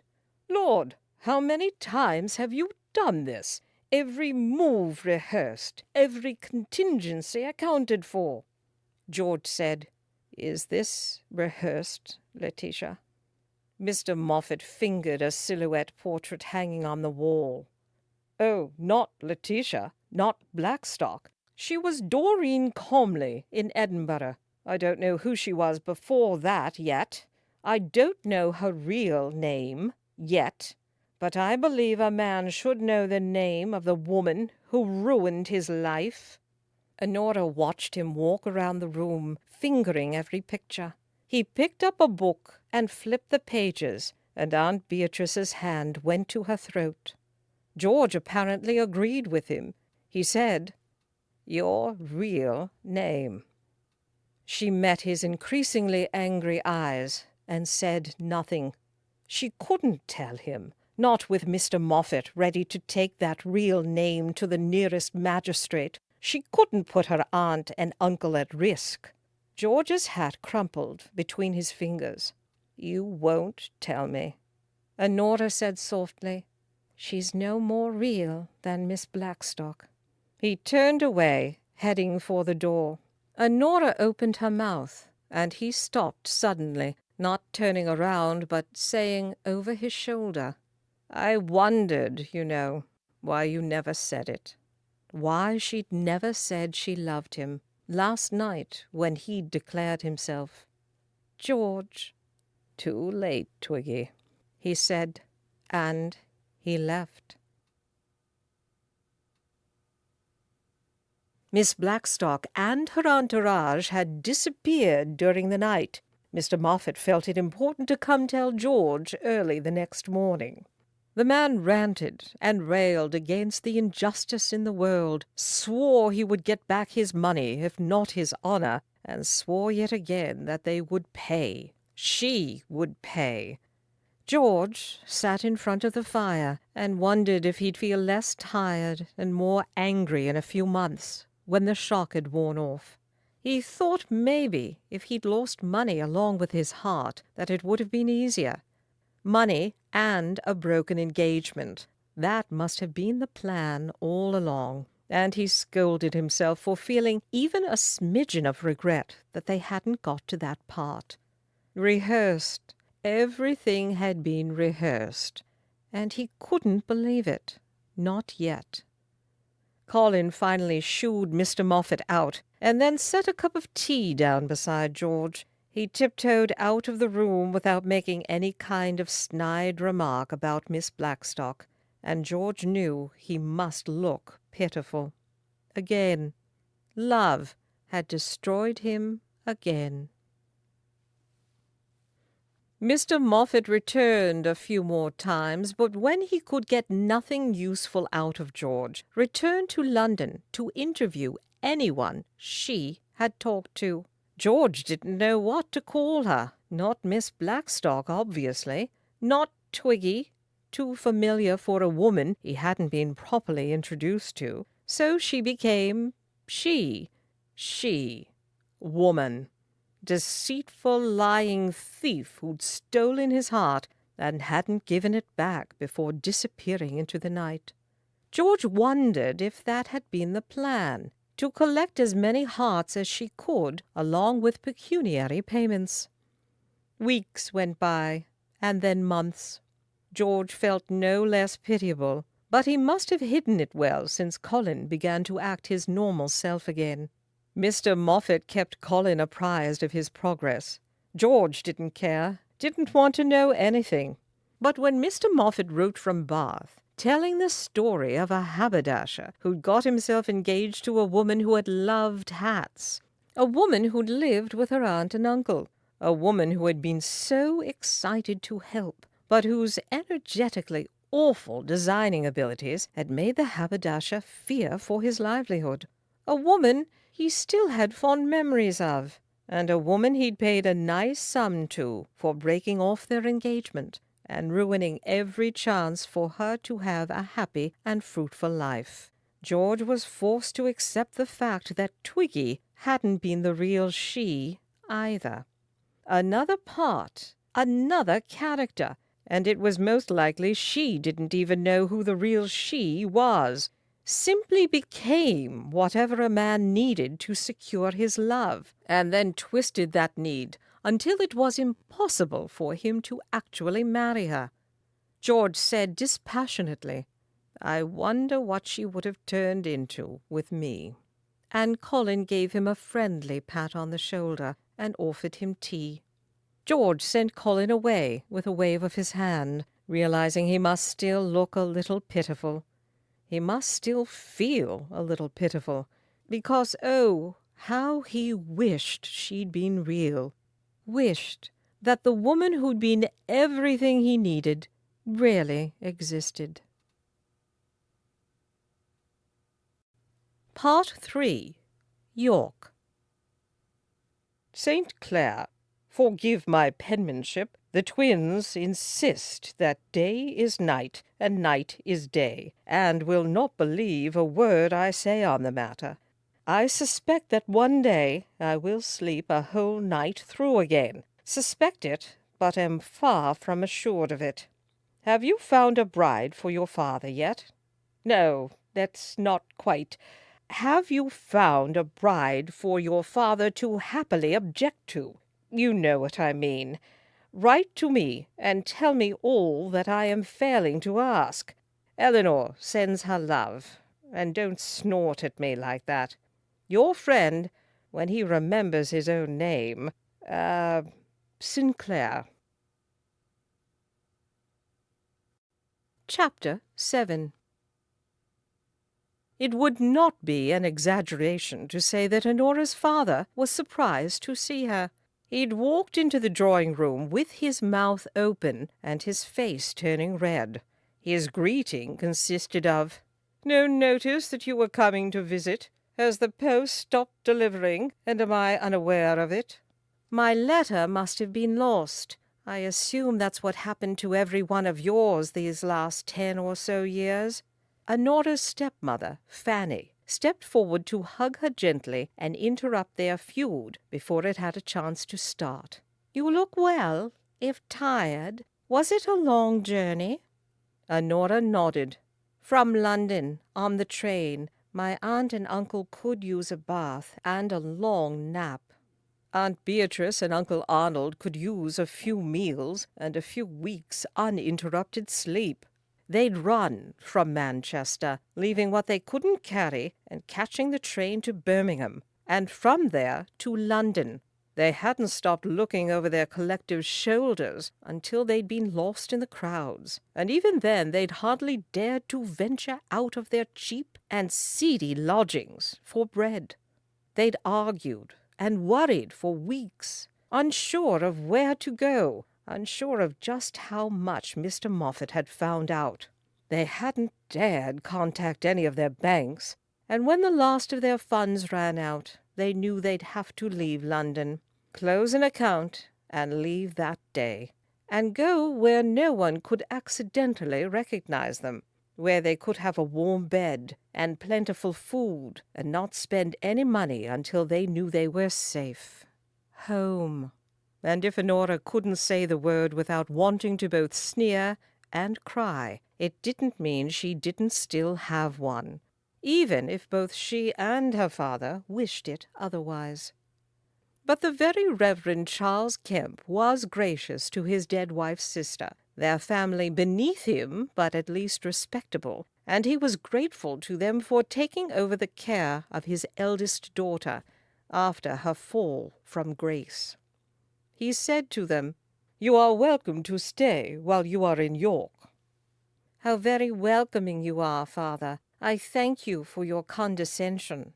He pinched his lips together, and she said quite convincingly, "We won't stay long. Adventure awaits us in Brighton. But when I saw the train now came to York, I wondered what else had changed."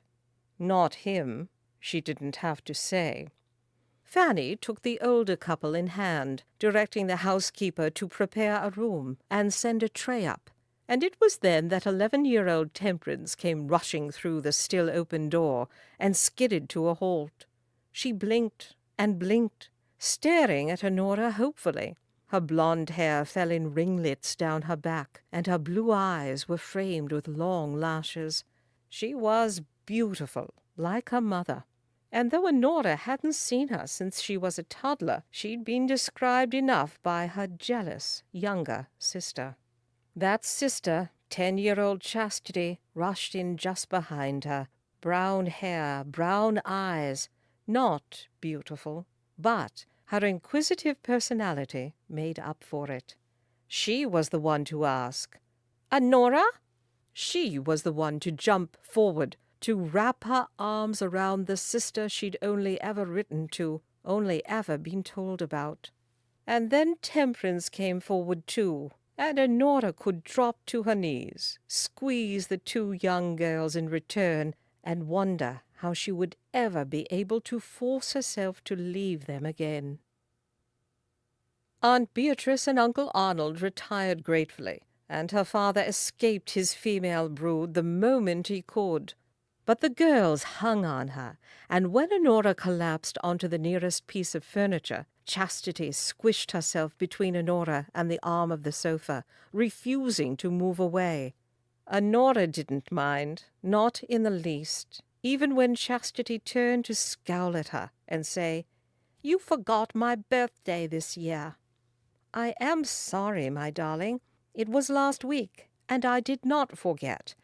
But the packing, the rushed and fearful packing, forced it completely from my mind. I will make it up to you now that I am here." She'd written every birthday since she'd left, from Bath, from Edinburgh, London, even Wales, when they had been far too young to even realize that she had left, that she had even existed. and Honora had always wondered if her father and stepmother told the children about her at all.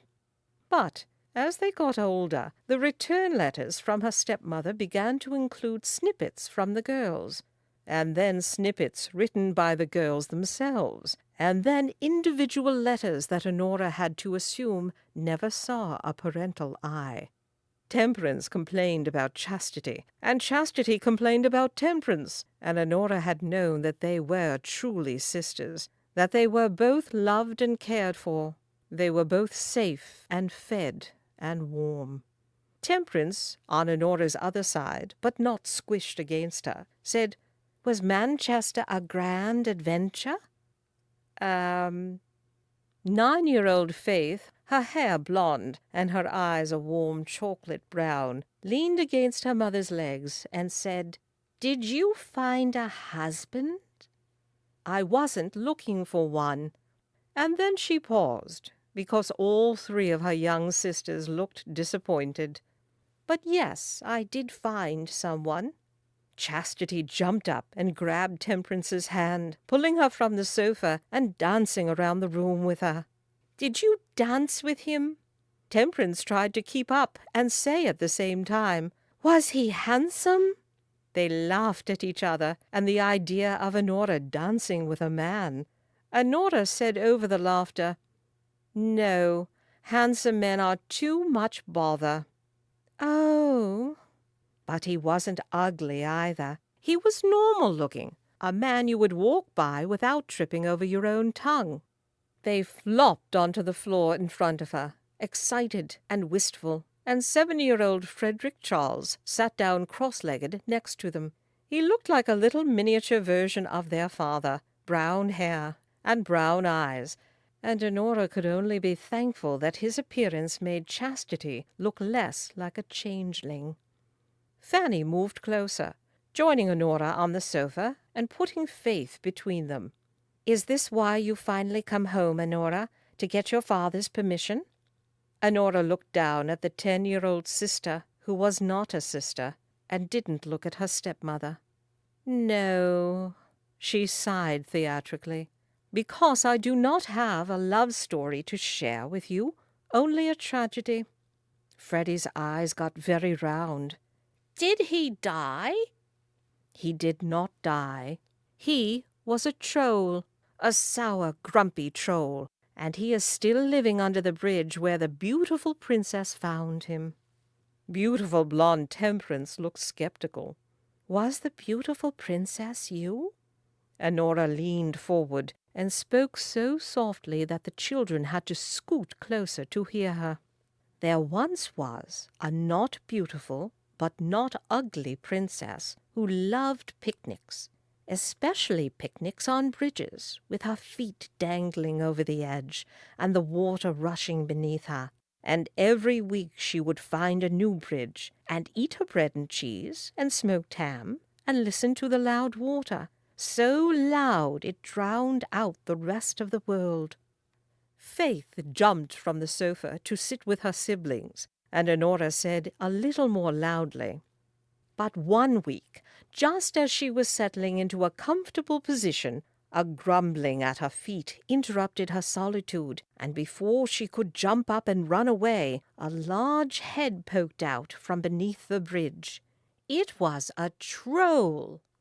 The children jumped, and Temperance gasped. "Was he hideous?" Chastity squealed. "Did he smell?" "Yes, and of course. And he had a large bogey dangling from his nostril." All three girls shrieked, and Freddie laughed hysterically, and Fanny shook her head. "Honora, he's a troll. It's de rigueur." And before the troll had even come all the way out from under the bridge, he snatched the princess up in his large, roughly calloused hand. Temperance covered her mouth and mumbled, "Did she faint?" Did she faint? She poked him with her parasol and said, "You do not scare me, you grumpy sour troll." Chastity put her arm around her sister and said, "It's okay, Temp. The princess really was scared. She just didn't want the troll to know." And Honora blinked and then looked down into her lap, so that no one could see that she really was heartbroken over what she had given up, that she just didn't want anyone to know. Her stepmother covered her hand and squeezed, and Honora cleared her throat and channeled Perky, Miss Blackstock, so she could finish her story. Well, the troll roared at the princess, and he puffed his trolly breath in her face, and she poked him again with her parasol. "Stay back, troll," she said, "and kindly put me down this instant." Did he? No, he didn't. But he was a troll, so the princess wasn't at all surprised, and looking down into the rushing water beneath her, she realized that she had come for a picnic by the river, and here she was, by the river. So she climbed into a comfortable position in the troll's hand, poking with her parasol until she'd made a nice flat area, and then she set out her lunch. Freddie looked impressed. "Right there, in the troll's hand?" Honora nodded, and the troll watched her with a stupid, confused look on his face, because he'd never met anyone who wasn't afraid of him before. Temperance knotted her eyebrows, and Honora amended. The troll had never met anyone who didn't act afraid of him before, not even when his stomach grumbled loud enough to make the bridge shake, and when he lifted his hand up to his nose and sniffed her freshly baked bread. The princess whacked him on the nose. Her stepmother murmured, "I had no idea a parasol could be so useful a weapon." Then the princess said to the troll, "I suppose you will want to share my picnic." And he replied, "I suppose I could just eat you." "Well, it is my favorite smoked ham, so let me think about it for a moment," she said, and the troll laughed at her wit. Honora stopped, remembering her sour troll trying not to laugh, and Faith said, "She should share." Honora laughed. She should, and she did. The fairly ordinary princess broke her bread in two and offered half her ham. And they ate their picnic, both of them, surprised to find the other was good company. And when the food was all gone, the troll grumbled that it hadn't been enough. "No," the princess said, because it hadn't been. "Should I come again next week?" And the troll sighed and huffed and puffed and finally agreed that she could come. The princess nodded and packed up her basket, and when she was down on the ground once again, sniffed and said, "I would have come anyway." Temperance said, "Did the troll want to marry her?" Of course he did. She was a princess, and she made him laugh when no one else could. And every week the princess brought her picnic to the bridge, and they slowly fell in love. The girls sighed, and Fanny smiled, and Freddie made a face, and Honora said, "But the princess had a secret." Her stepmother shifted in her seat, and Honora leaned forward again. The princess wasn't really a princess. She was a witch. And when the troll discovered this, he covered his eyes so he wouldn't have to see her. Chastity crossed her arms. "But he's a troll. That's no worse than a witch." Maybe if she hadn't lied, it would have been okay. But there is one thing no troll will ever forgive, and that's lying. The children thought about that, and Temperance asked fearfully, "Are you really a witch, Honora?" "I am the worst kind of witch imaginable, the kind of witch who doesn't visit her sisters and brother, the kind of witch who forgets birthdays." "The kind of witch who doesn't bring presents?" Honora nodded and whispered, "I am that kind of horrible witch." Chastity jumped up. "But you said you would make it up to me." "I will. And next month it is Temperance's birthday, and she will be 11, and I will send a present and not forget. Because even if I am a witch who doesn't bring presents, I will always be a witch who sends presents." Temperance said quietly, "Does that mean you're not staying?" Honora nodded, and Faith said, "I wish you'd stay forever and get married and have babies, and I would hold them for you." "Would you?" "Yes." "Well, if I ever get married and have babies, I will let you hold them." Chastity said, "And stay here in York?" "If I can. When you're married, you won't have to live here with Papa, and then maybe you won't make him so angry, and he won't make you so angry." "It's a possibility, at least. It could be that York is just too small for the both of us." "You could live outside the wall." Honora smiled. "Perhaps." Temperance decided suddenly that the troll story was just a story, and asked, "Honora, why aren't you married yet?"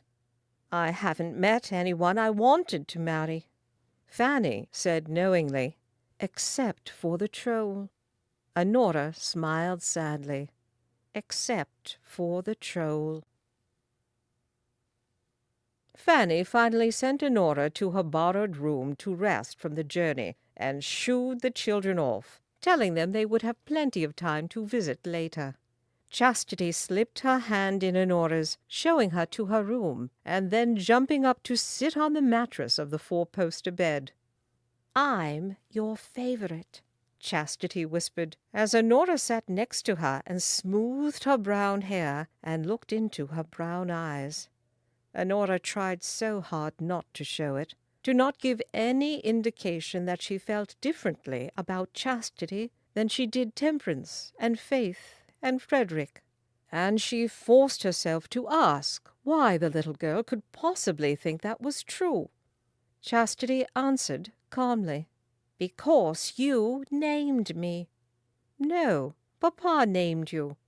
"But you picked my middle name." Honora nodded because she had. Chastity, Hope. "And that's why I'm just like you," she said with pride. "Papa says I am." "Then you must be just like him as well." Chastity nodded solemnly. "Yes, hard-headed and very stubborn. That's what Mama says." Honora laughed. "Your Mama is very wise." "She isn't your Mama." "No." "Your Mama died." "Yes." "You must have been very sad." "I was sad and angry." "At your Mama?" Honora shook her head. "At God for taking her away, at Papa for letting her go, even if there was nothing he could have done." Chastity leaned her head against Honora's arm, forgiving so easily her many, many sins. "Do you think you could not fight with Papa and stay?" Honora swallowed. "I can try." Chastity nodded. "I'll tell him not to fight with you either." "Does that work, telling him what to do?" "It works on Temperance." She kicked her foot out. "It never works with Papa. He gets angry." "Like you get angry when he tells you what to do." "Temperance doesn't get angry." "She must take after your mother." "Yes, they are good and kind and sweet and slow to anger." Honora laughed and said, "That sounds like a quote," and Chastity nodded. "But you and me and Papa are strong. We'll protect them when they are scared, and hug them when they are sad, and they'll love us when we are hard, and remind us when we are prideful." Fanny stopped in the doorway, raising her eyebrows at her wayward child. "Come, Chastity, let Honora rest before dinner." Chastity bounced off the bed, running to her mother, and taking her hand and saying, "I think I'll have to fall in love with a troll when I grow up. He'll roar, and everyone will be scared, and I will whack him on the nose with my parasol." Fanny nodded absent-mindedly and told Honora what time dinner would be served.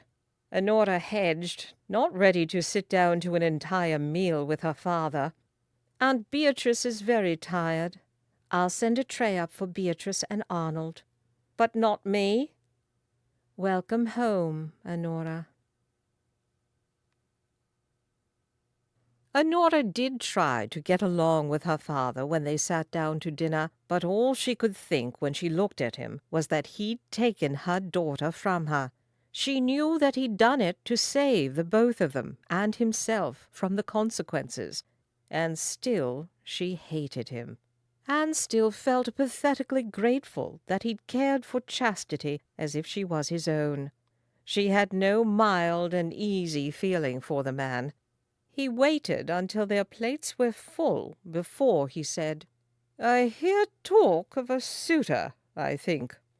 Fanny indicated to the servants that they would serve themselves, and Honora girded her loins for a battle, for an evening of lectures and Bible quoting, and she considered for one long moment following the servants out the door.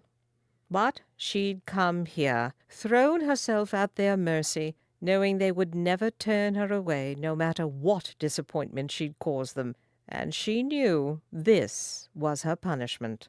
She watched the door swing shut quietly and said, "There was a man, at least, and there was interest, I think. But it's a new world, Father. A man can know a woman without wanting to marry her." He snorted. "We are all aware, and that is not new." Honora remembered one moonless night, George's arms around her, and his lips touching hers. "It was a wicked thing to do, Twiggy, to make me fall in love with you." She'd felt that night, not hate, not the bitter raging fire in her veins for all men, a different heat altogether. And if she could have married him, she would have. She would have risked everything to tell him the truth, she told herself, and she wondered if she really would have been as brave as she was in her imagination. He was a grump and a troll, but his interest was honorable. "A suitor, then?" She shrugged. It was cut short, and she'd have to talk with her aunt and uncle before anyone mentioned her grumpy suitor to them. Her father said, "Cut short by your lies." "We are all aware, Father, what one big lie I have carried with me for 10 long years." That silenced him, and they looked at each other, unblinking, until he nodded and went back to his meal, cutting his meat with force. "It is for the best, Honora. You'd have to tell any man who wanted to marry you, and then, how could he not question your resolve?" She passed the gravy to her father before he asked. "Of course. I mean, the experience was so very rewarding, I can hardly keep myself from doing it again." The very Reverend Kempe drenched his plate with gravy, then stopped before taking a bite. "Your morality is in question. The very fiber of your soul has been corrupted. A fallen woman is more likely to fall again, and any man who married you would not only question you, but also your children. Were they his, were you true, it would be an intolerable situation for both you and him." "Especially if he was a vicar," she said, and her father put his cutlery down with a bang. Honora patted her mouth with her napkin. "He was a vicar, the troll, my erstwhile suitor." Charles settled back in his seat, knowing she'd meant to insult him. And maybe he was getting older, because he merely let it go and said, "Even better that his interest was cut short." "The best. I know I can never marry, Father. We do not need to rehash this lecture." "If I could undo your actions and give you the future we all want for you, I would. If I could give you a husband and children, even now, I would." "I know, Father. It makes it very difficult to hate you." And it did. She smiled brightly. "But at least I can travel And at least I have an aunt and uncle willing to accompany me, and pay for it. You have your mother's portion. You could live quite nicely on it if you economized. I was not raised to live simply. You were not raised for a great many things, and that did not stop you, if I recall. Fanny interrupted them. I do envy your travels, Honora. How was London and Manchester? Honora forced a small bite down. It was enchanting. You simply must go. And then she felt terrible, because Honora's stepmother had never shown her anything but kindness. Honora took a too large gulp of wine and said with less bite, "The children would thoroughly enjoy the train, though I would go north to Edinburgh. I enjoyed Edinburgh." Not Manchester, then? Honora didn't answer, hoping that was answer enough, and her stepmother said softly, "Perhaps you can go back to Edinburgh." "I was thinking the Continent, after Brighton, or some place just as foreign and exotic, like Cornwall." Her father shook his head. "I don't think the Continent would be a good idea for you. They are too loose with their morals." Honora folded her hands in her lap and closed her eyes, suddenly so tired. "Father, is that all you see when you look at me? 17 years of trying to be good, 17 years of succeeding at being good, and one stupid moment, and all is lost? You have not known me for the last 10 years, and still you think I'd fling off my clothing at the first Frenchman who cocked an eyebrow?" He didn't yell, but she flinched anyway when he said, "That is how sin works."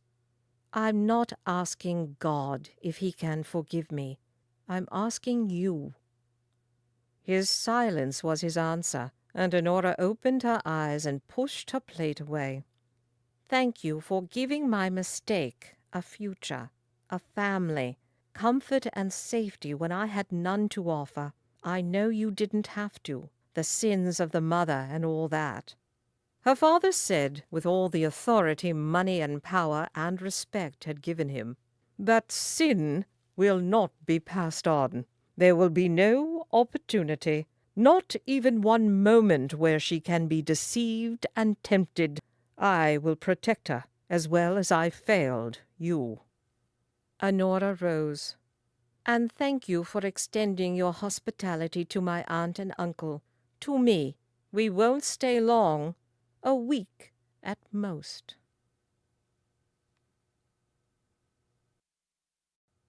Chapter 8. The rain dribbled down the window, and George watched it blankly. So grey and dreary, life.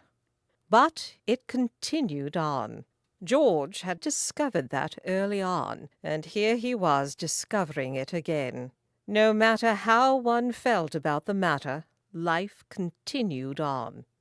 Colin pushed in the door without knocking. He'd probably brought tea, and George for one bright moment was grateful for his friend.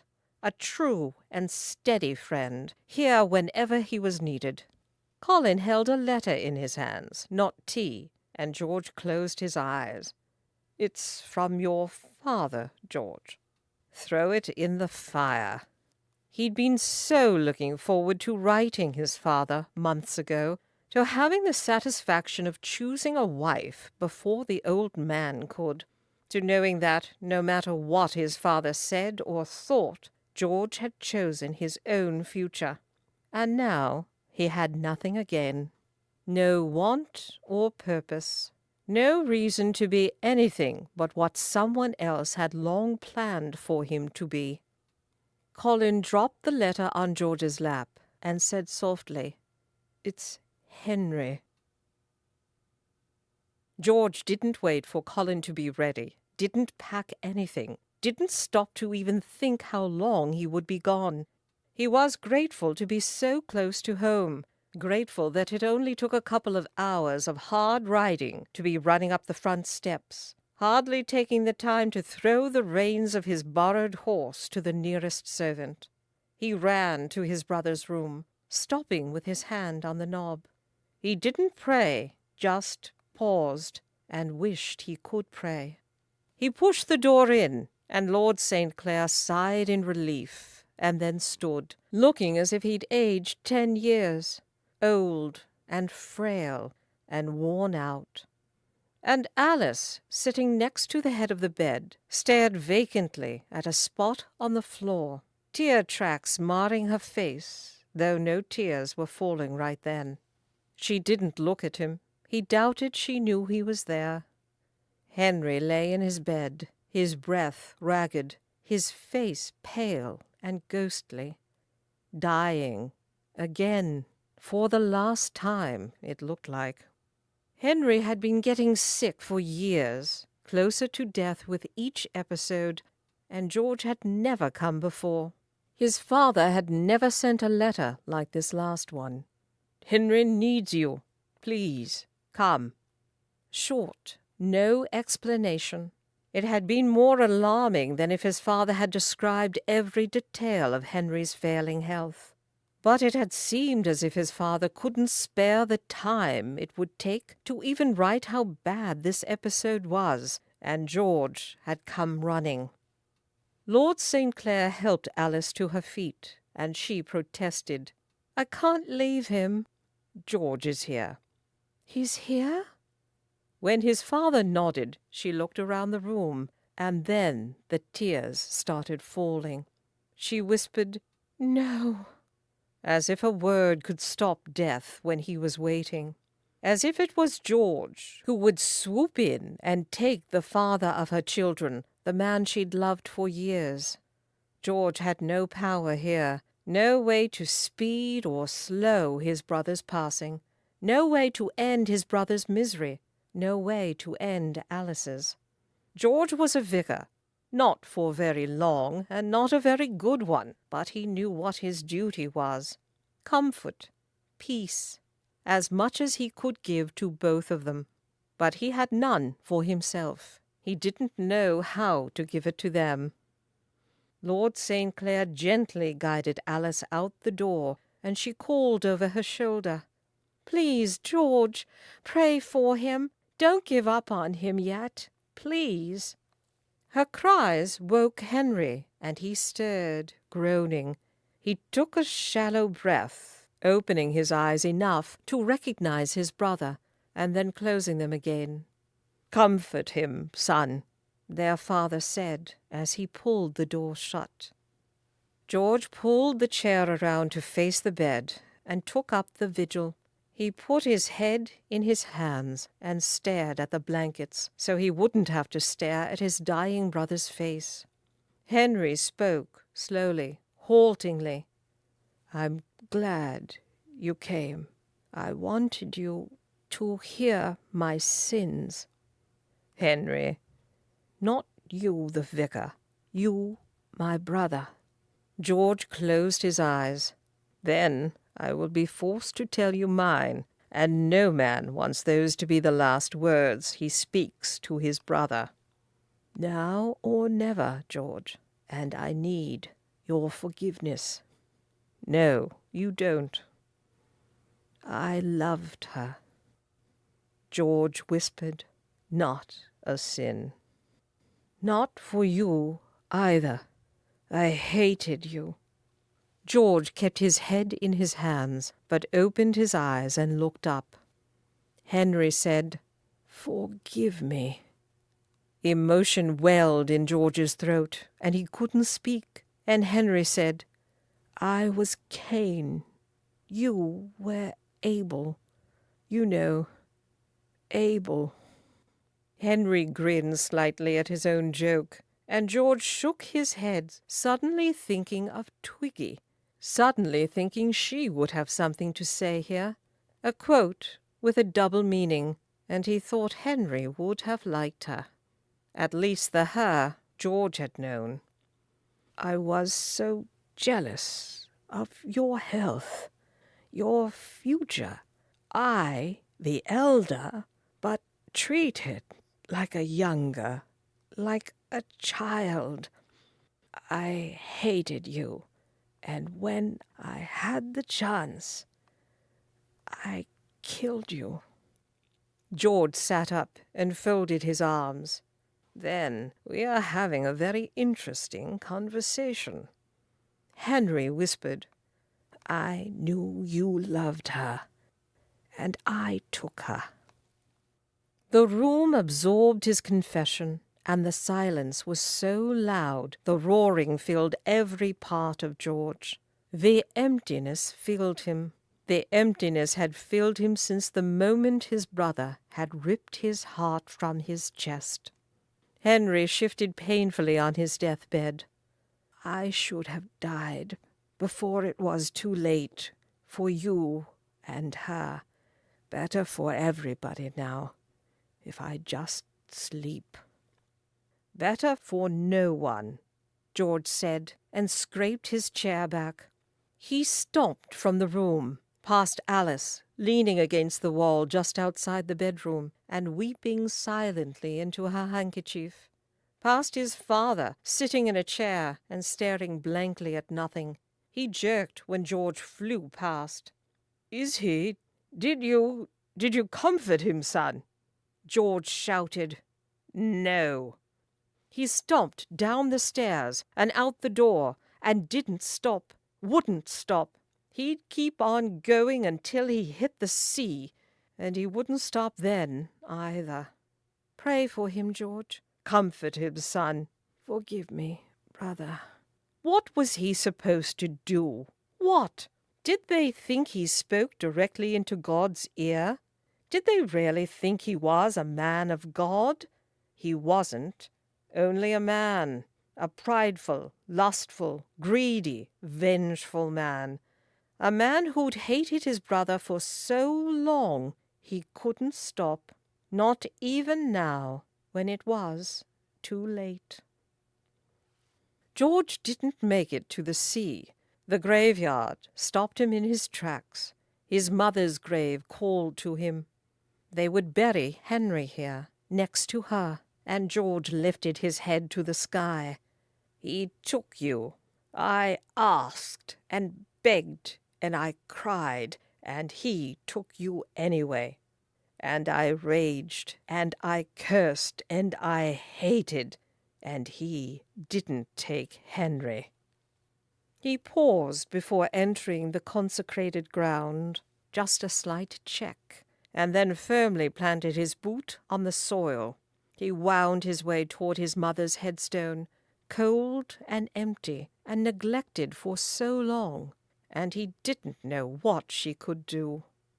"Mother, your sons need you." And he'd said that once before, right before she'd left them, right before she died, because she'd had no choice. And he realized the emptiness had filled him long before Henry and Alice. He squatted and pulled at the plants growing at the base of the stone. "I can't pray for Henry now," he said to no one. "I don't dare. God has never answered any prayer of mine." A bird twittered in a nearby tree, and a cowbell rung in the distance. And what would I say, anyway? Let him live? Let him continue to suffer when all he wants is peace? When death would end his pain? No answer, like always, and George fell on his rump, propping his arm on his knee.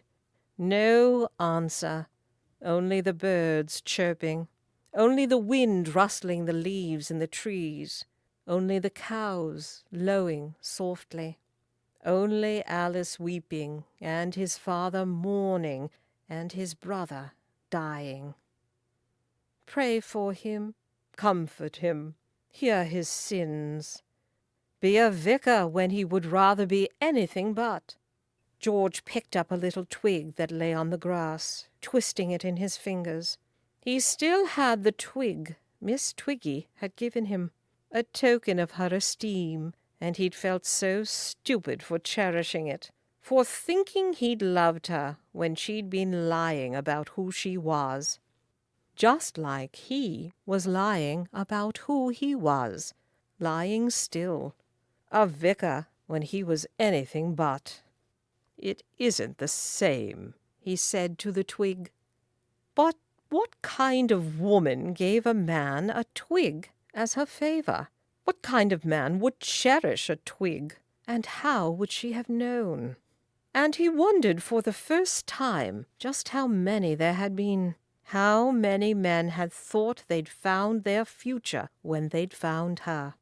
He still thought of her far too often. Still wished he could sit next to her, hear and tell her about his brother and Alice, tell her about his father, talk with her and tell her all the horrible parts of himself, and listen for her censure, and then never hear it, as if she already knew. "I don't know why I like you," she'd said. Sour, she'd described him. George smiled. He was sour, and he sourly missed her. She didn't exist, and he still missed her. George went back to his knees and worked once more clearing around his mother's grave. Loving mother, devoted wife. And then below that, hidden beneath the growth and neglect, "Thy will be done." George stopped and stared, wondering why his father had added that. The man was not known for being humble, for meekly accepting what life handed him, when he could just as easily play God himself. Except he hadn't been able to save his wife, hadn't been able to heal his son. Only to work with what he was given, to somehow know what was a choice and what wasn't. How was one supposed to know the difference? How was one supposed to know his will when there was never any answer? Only the birds and the cows and the wind. Only a long-buried mother. Only a brother he loved and hated. And a woman he couldn't stop thinking about. George didn't pray, couldn't pray, but he whispered, "I'm not a vicar. I can't do it." But what else was there? "Behold the fowls of the air, for they sow not, neither do they reap, nor gather into barns." George looked up. "Consider the lilies of the field, how they grow. They toil not, neither do they spin." George looked down. "Wherefore, if God so clothe the grass of the field, which today is and tomorrow is cast into the oven, shall he not much more clothe you, O ye of little faith?" George stood up. Matthew 6, verses 26-30. George sucked in a breath and heard nothing else. Alice and Lord St. Clair were inside Henry's room when George climbed back up the stairs. They rose as if to leave, and he stopped them with a raised hand. He stood at the foot of Henry's bed and opened his Book of Common Prayer. And for the first and last time, he comforted his brother and prayed for his healing and heard his sins. For the first and last time, he prayed with his whole heart. For the first and last time, he was a vicar. He began, "Peace be to this house, and to all that dwell in it." Honora stayed in York longer than a week. 3 little girls had clung to her, crying and wailing, and Freddie's little chin had wobbled while he tried not to, and Honora had given in. Her father wouldn't have been surprised by her lack of resolve anyway, though she did refuse to eat meals with him again, and after the first night she went without dinner, a tray had been sent to her room each evening. There were many things she thought of her father, but he would not let her starve while she stayed under his roof, would not throw her out if she wouldn't leave herself, and some days she wished he was universally hard, that she didn't have to reconcile his care for her with his utter lack of respect. But she stayed, and she stayed away from him. She surrounded herself with her sisters, brushing hair and tying ribbons, and listening non-stop because they'd never stopped talking. She played with her brother, glad that her father had finally got the son he wanted more than anything. Honora was allowed to take them out of the house, as long as a maid and a footman accompanied them, and she knew her father hadn't been exaggerating when he'd said that he would keep Chastity from making the same mistakes her mother had, that there would be no opportunity for sin to enter his household again. The maid and footman sandwiched their little group today. Honora, Temperance, and Chastity had decided to take a walk atop the restored sections of the city wall. Honora wanted to see the new Victoria Bar entrance that had been opened in the wall since she'd left, and the girls had both been promised a small birthday gift. The girls chatted happily, and Honora pointed out sights that were somehow both intimately familiar and long forgotten. And she nearly missed the gentleman leaning against the wall inside one of the circular tower outcroppings. His hat sat squarely on top of his head, and he read the newspaper as if he didn't have a care in the world, and Honora's stomach filled with lead. She stopped pointing and talking, tilting her chin down to hide her face with her hat. She forced herself to keep pace with her sisters and not turn and run like she wanted to. They passed him, her sisters still laughing and giggling. 1 step, 10 steps, 15 steps, and then a voice behind her called out, "Oh, Miss Kempe, how do you do?" The girls stopped, turning to see who had called out, and Honora ground to a halt. He knew her name, her real name. Honora turned slowly and faced George. She forced the dread from her voice before saying, "Why, Mr. St. Clair, you've found me." He folded his paper and took a step forward, and Honora took an involuntary step back. She murmured to the footman, "Take the girls ahead. I'll only be a minute." When the footman hesitated, she said with a guileless smile, "I won't stray from your view." The footman began herding the girls forward, and George pulled his hat from his head, sketching a slight bow. "You look well," he said. "And you?" She looked behind her, making sure her party was out of earshot, then dropped her smile. "Are you here alone, or should I look for Mr. Moffat as well?" George replaced his hat and motioned for her to continue on her journey. She hesitated, looking over the side of the wall, and he said, "Don't worry. It's too short of a fall for there to be much use in chucking you over." She narrowed her eyes at him, then turned and began walking toward her sisters very slowly. He joined her, saying, "Last I heard, Mr. Moffat was in Bath. He journeyed there from Edinburgh." Honora forgot to breathe. "He'd made friends with a haberdasher. Are you all right, Miss Kempe? You look pale." She sucked in a breath. "Fine."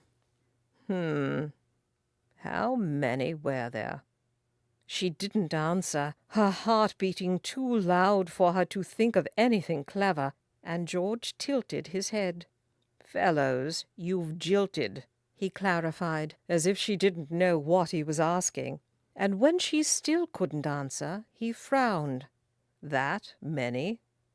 "Why are you here? To see that I am punished for my crimes? I stole nothing from you." "Didn't you?" "We were engaged but for 1 day. No one knew." "I knew," he said, and Honora closed her eyes briefly. George said, "I wanted to find you, the real you." He looked at the little party ahead of him. "This was not what I was expecting. The daughter of a dean, well off and well cared for. No need for your charades at all." Need. Honora supposed she could have stayed and died living under her father's roof. It's what she should have done. But every day she'd watched her baby grow older, and every day she'd been able to breathe less and less. Even now she looked at Chastity, and the rage built inside her breast. Rage at the way the world was. Rage that she couldn't do anything to change it. Only rage at it, and hurt, and make those who would never have to suffer like she had pay. She said, "No need, only a choice I made. How did you find me?" "Would you believe that as soon as I wondered where you'd run off to, I thought of York, realized that you'd spoken of York with longing in your voice, and then it was but a short jump to conclude you might come here. Though if you had not been here, I don't know where I would have headed next. Perhaps to Bath, like Mr. Moffat, forced to work backwards to find out from whence you came." "It was very clever of you, Mr. St. Clair. I applaud you." He smiled at her tone. "Yes, you sound quite appreciative. Are those your sisters?" Honora whirled toward him, stepping in front of him and stopping them both. She didn't know what she would have said if she would have begged to keep her sisters, her family, safe. She'd never thought, never, that anyone could have followed her trail back to York. Never thought that if she'd been caught, anyone else would pay except for her. But before she could say anything, George asked softly, "Was it a hard choice?" "No, I hated. It wasn't hard at all." "Did you hate me?" She didn't answer, and he pulled his hand from his pocket, held a twig up for her to see. Her twig? "It's a strange token," he said, "and I'm still wondering, Miss Kempe, why I liked you, if you liked me." He looked at the twig, and she looked at him. He said, "I'm still wondering if any of it was real." "Would you even believe me if I said yes?" "Perhaps." He put the twig back in his pocket. "But I've not been eating consistently since I left my father's house, and I am hungry." She snorted, then looked down quickly. "And you hate," he said softly. "Perhaps." He started walking again, forcing her out of his path. "But mostly I'm just confused." Honora didn't follow him. She watched his back walk slowly away, looked at her sisters as they tried to get glimpses of Honora's mysterious gentleman. "Run, run." George turned, and he murmured, "Honora." Her real name. He held out his hand to her, and Honora said, "You know nothing about me." He smiled. "It's not nothing, but it's not enough. I don't think I will ever know enough about you."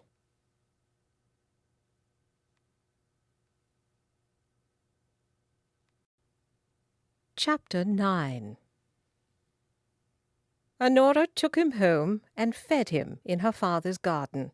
An impromptu picnic, and Chastity had whispered loudly, "Is this your troll, Honora?" "Yes." "I'd better go find a parasol," the little girl had said matter-of-factly, and run inside. George raised an eyebrow, and Honora raised one in return.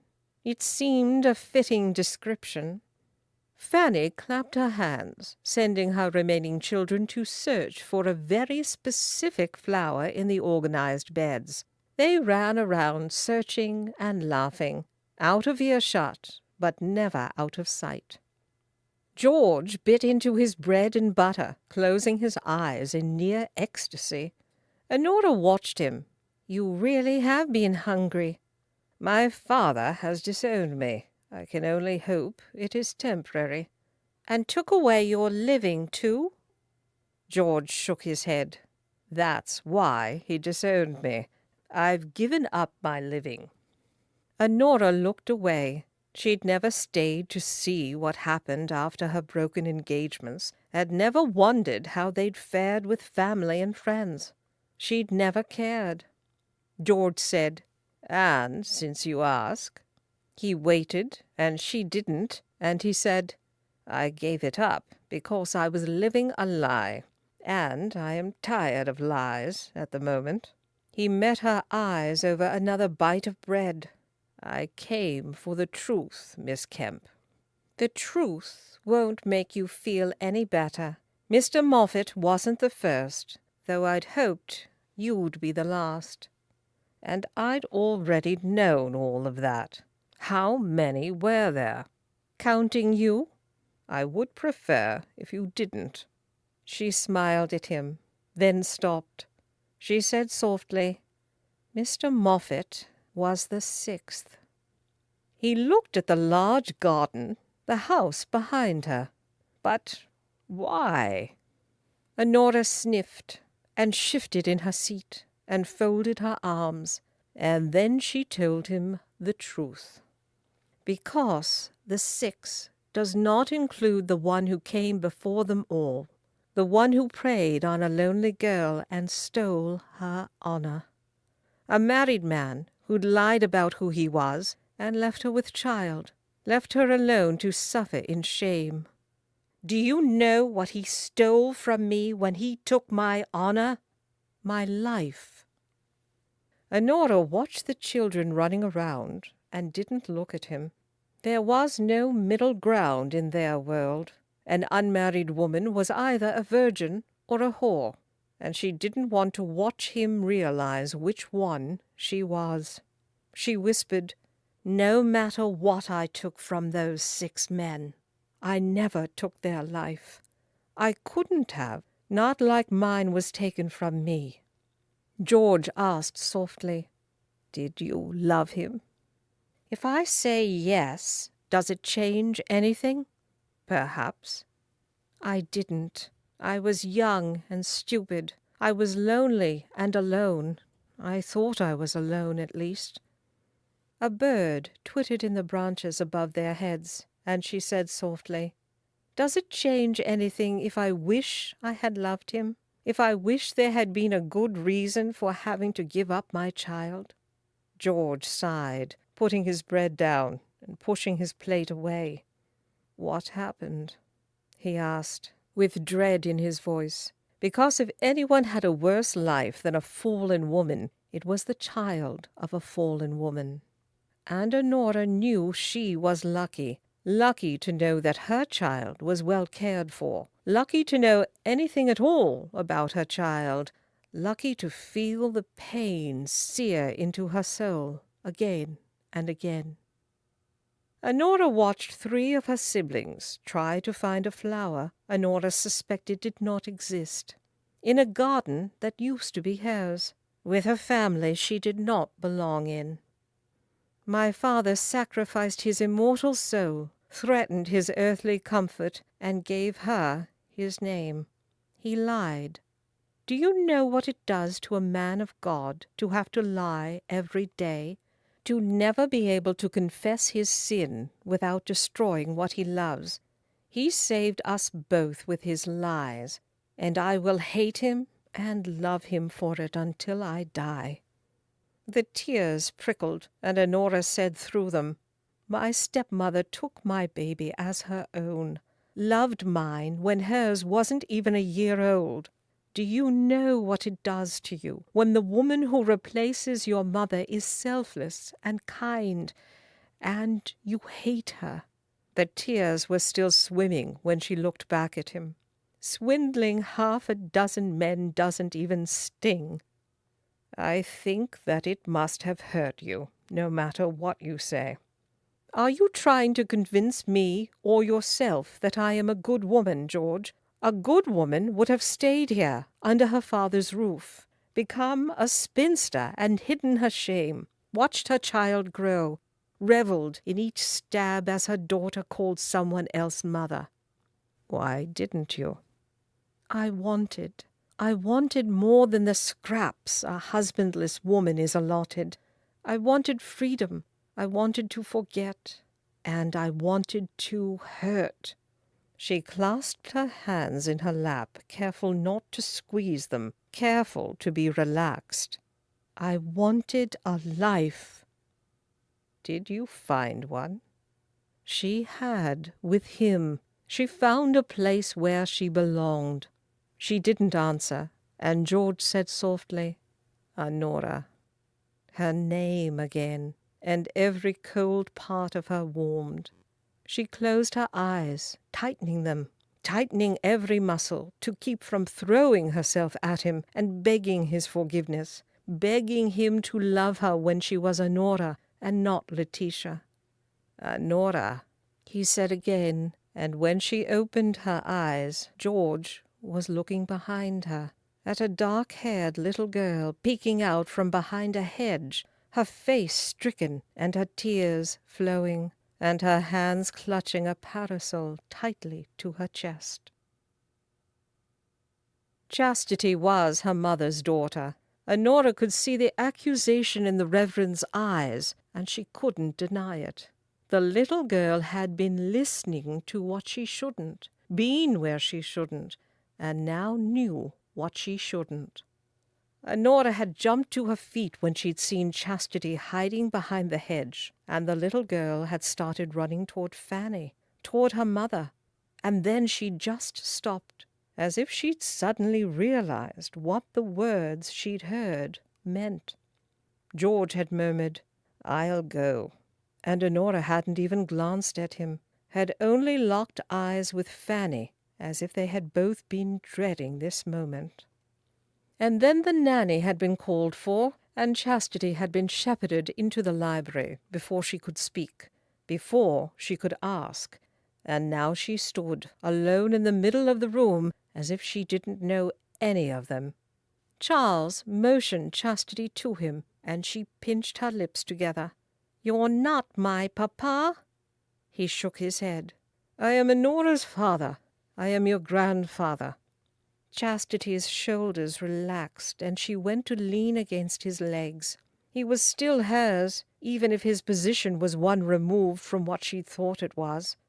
But now, with someone to lean against, she could stare holes into the woman who'd borne her. She could more easily ignore the woman who'd raised her. Honora didn't know which of them had it worse. Chastity stuck her chin out and said bravely, "You were talking about me, with the troll." Charles' head came up, a question in his eyes, and Fanny murmured, "Honora had a caller." "When? Just now?" "We were all in the back garden together." Fanny watched the little girl who still wouldn't look at her. Chastity had run inside. Chastity muttered, "I needed a parasol." "It was a good idea. He's irritated with me," Honora said, and tried to remember what else she'd said to George St. Clair, what other secrets she'd not been careful with. But Chastity only said, "Because you're my... Because I'm not your sister, I'm your mother." And if a 10-year-old could express utter outrage, she did. She turned on Fanny and said angrily, with disbelief, "Then who are you?" Fanny said in a breathless voice, "No one." Chastity sucked in a deep breath, turning back to Honora. "I'm 10. You didn't tell me in 10 years." As if 10 years was unbearably long, and it was. As if a 10-year-old could understand why a mother would have to give up her own child, why a mother would have to lie about it. Honora was much older than 10, had been older than 10 when she'd had to make the decision in the first place, and she still couldn't understand it. "I couldn't tell you before." "Would you have told me someday?" "Yes," Honora lied, "when you were old enough to understand."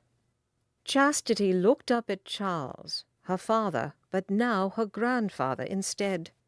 "Who is my real papa?" "A thief and a blackguard, a liar and a manipulator." Honora jerked when she realized she could have been talking about herself, and she wondered for the first time if there had been a reason for his lies, a reason he'd stolen her virtue. She would never know, and she didn't particularly care. Her father opened his mouth, and Honora talked right over him. Lies, lies, and more lies, when the truth could only destroy.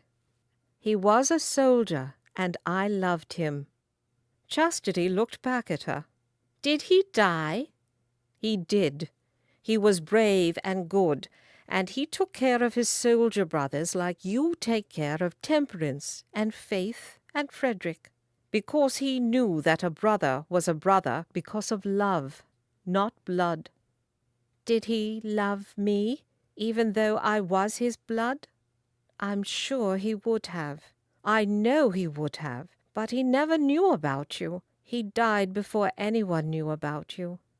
He would have married you if he'd known, Chastity said confidently, and Honora nodded, relaxing back against the sofa and wondering if lies could ever become the truth. And then you would have been my mother instead. Her eyes darted sideways at Fanny, sitting there quietly, her hands hidden in the folds of her dress, and her calm face frozen. Honora said, "And then I would have been your mother, just the two of us. No papa, no sisters, no brother." Chastity's eyebrows crinkled. "But we would have lived here." "No, we would have been alone, living on the other side of the wall, because Papa and I can't live under the same roof without fighting." Her father let out a loud sigh, and Honora almost smiled at him.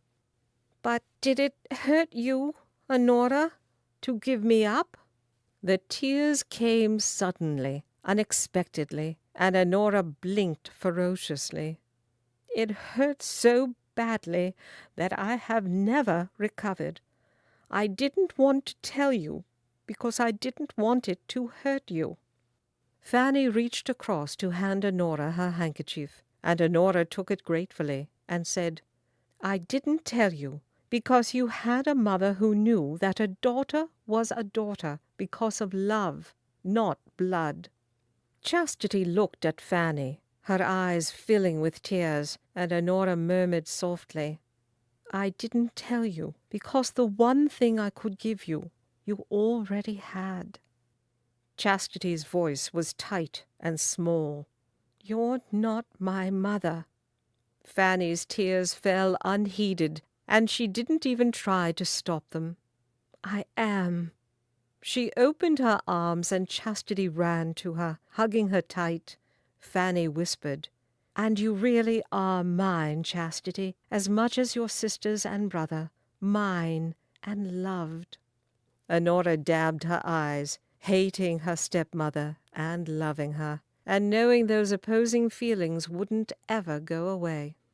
Fanny pulled her daughter into her lap, cuddling her tight, and after a few minutes Chastity felt safe enough again to philosophically say, "It does make sense why they're so sweet, and why my hair's not blonde, why they're pretty and I'm ugly."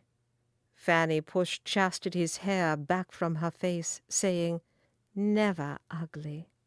Chastity made a face, looking at Honora, and most likely remembering the story of the not beautiful but not ugly princess. Honora said, "If I could have given you beautiful blonde hair and sparkling blue eyes, I would have. But I think I passed on my parasol-wielding abilities, if that is any consolation." Chastity cocked her head. "And the troll likes you." The troll had liked her, the real her, and Honora smiled slightly. It was unlikely that he still did, but she said, "Yes." "And the soldier loved you." "Yes," Honora said, the soldier apparently already a saint. "And Mamma loves Papa, and we're just like him." "Yes." Honora met her father's eyes and said again, Yes. Chastity snuggled deeper into Fanny's lap and said quietly, "Am I going to live with you now? You and Aunt Beatrice and Uncle Arnold?" Fanny's eyes widened, and Charles' chest expanded, and Honora shook her head. "That choice was made a long time ago, Chastity, and it can't be undone. It will be easier if you forget. Easier if you think of me as your sister, because that's what I am. That's all that I am. And you can't tell anyone, not even Temperance." "But she's my sister, and I love her, and she loves me." "Which means you only lie to her when you absolutely have to."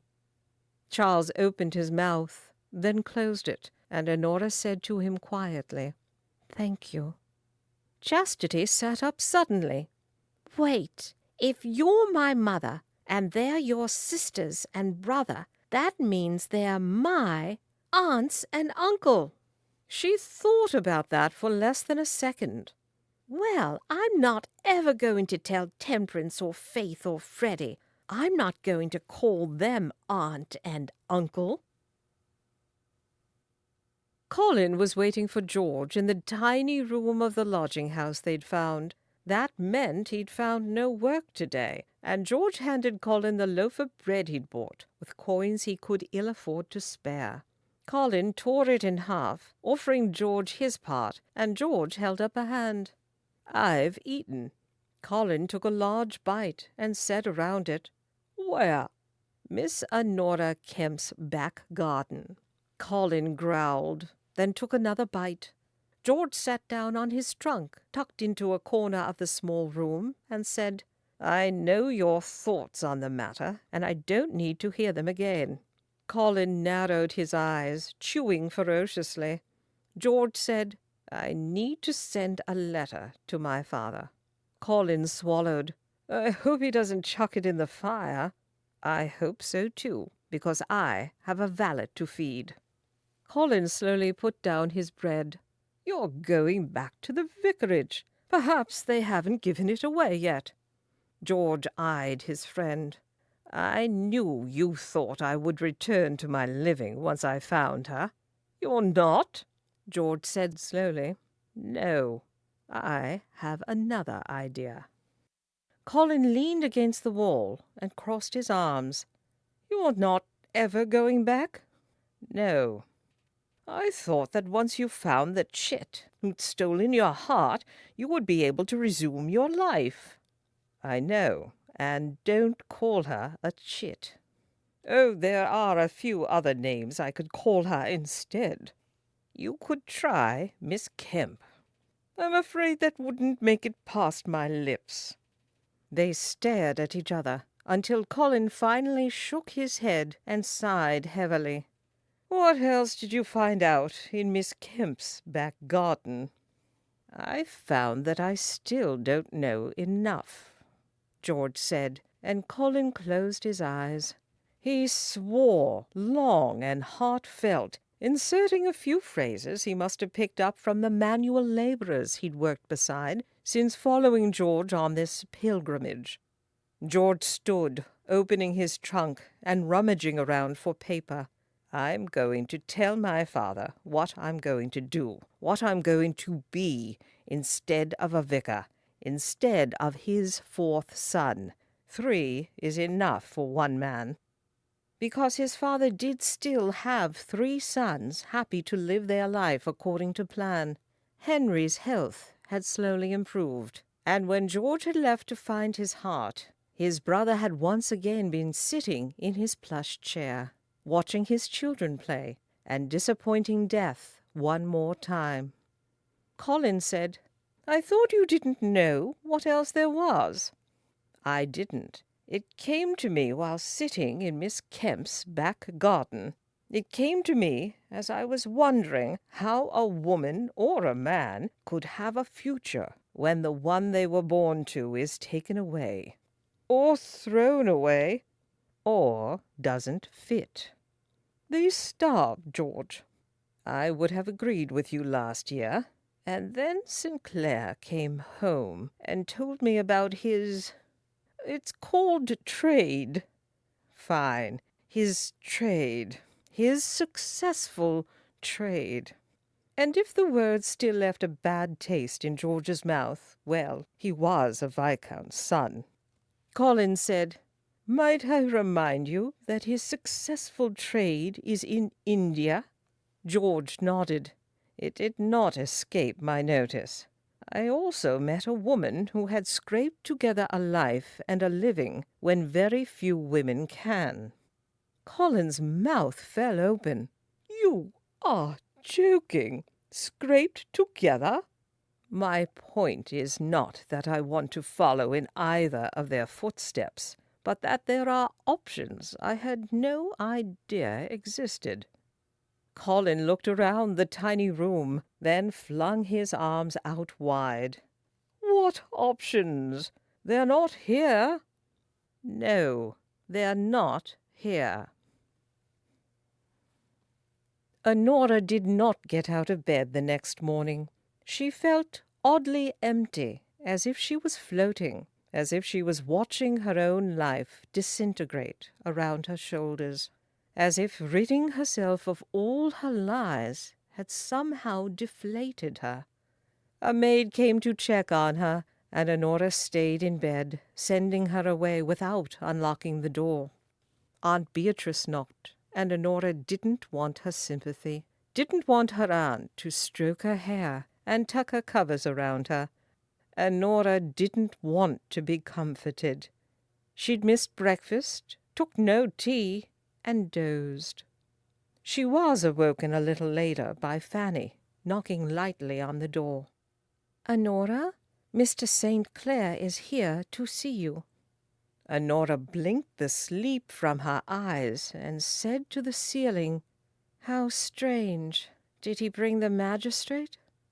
A long silence greeted her question, and then finally a key was put in the lock, and her stepmother pushed the door in.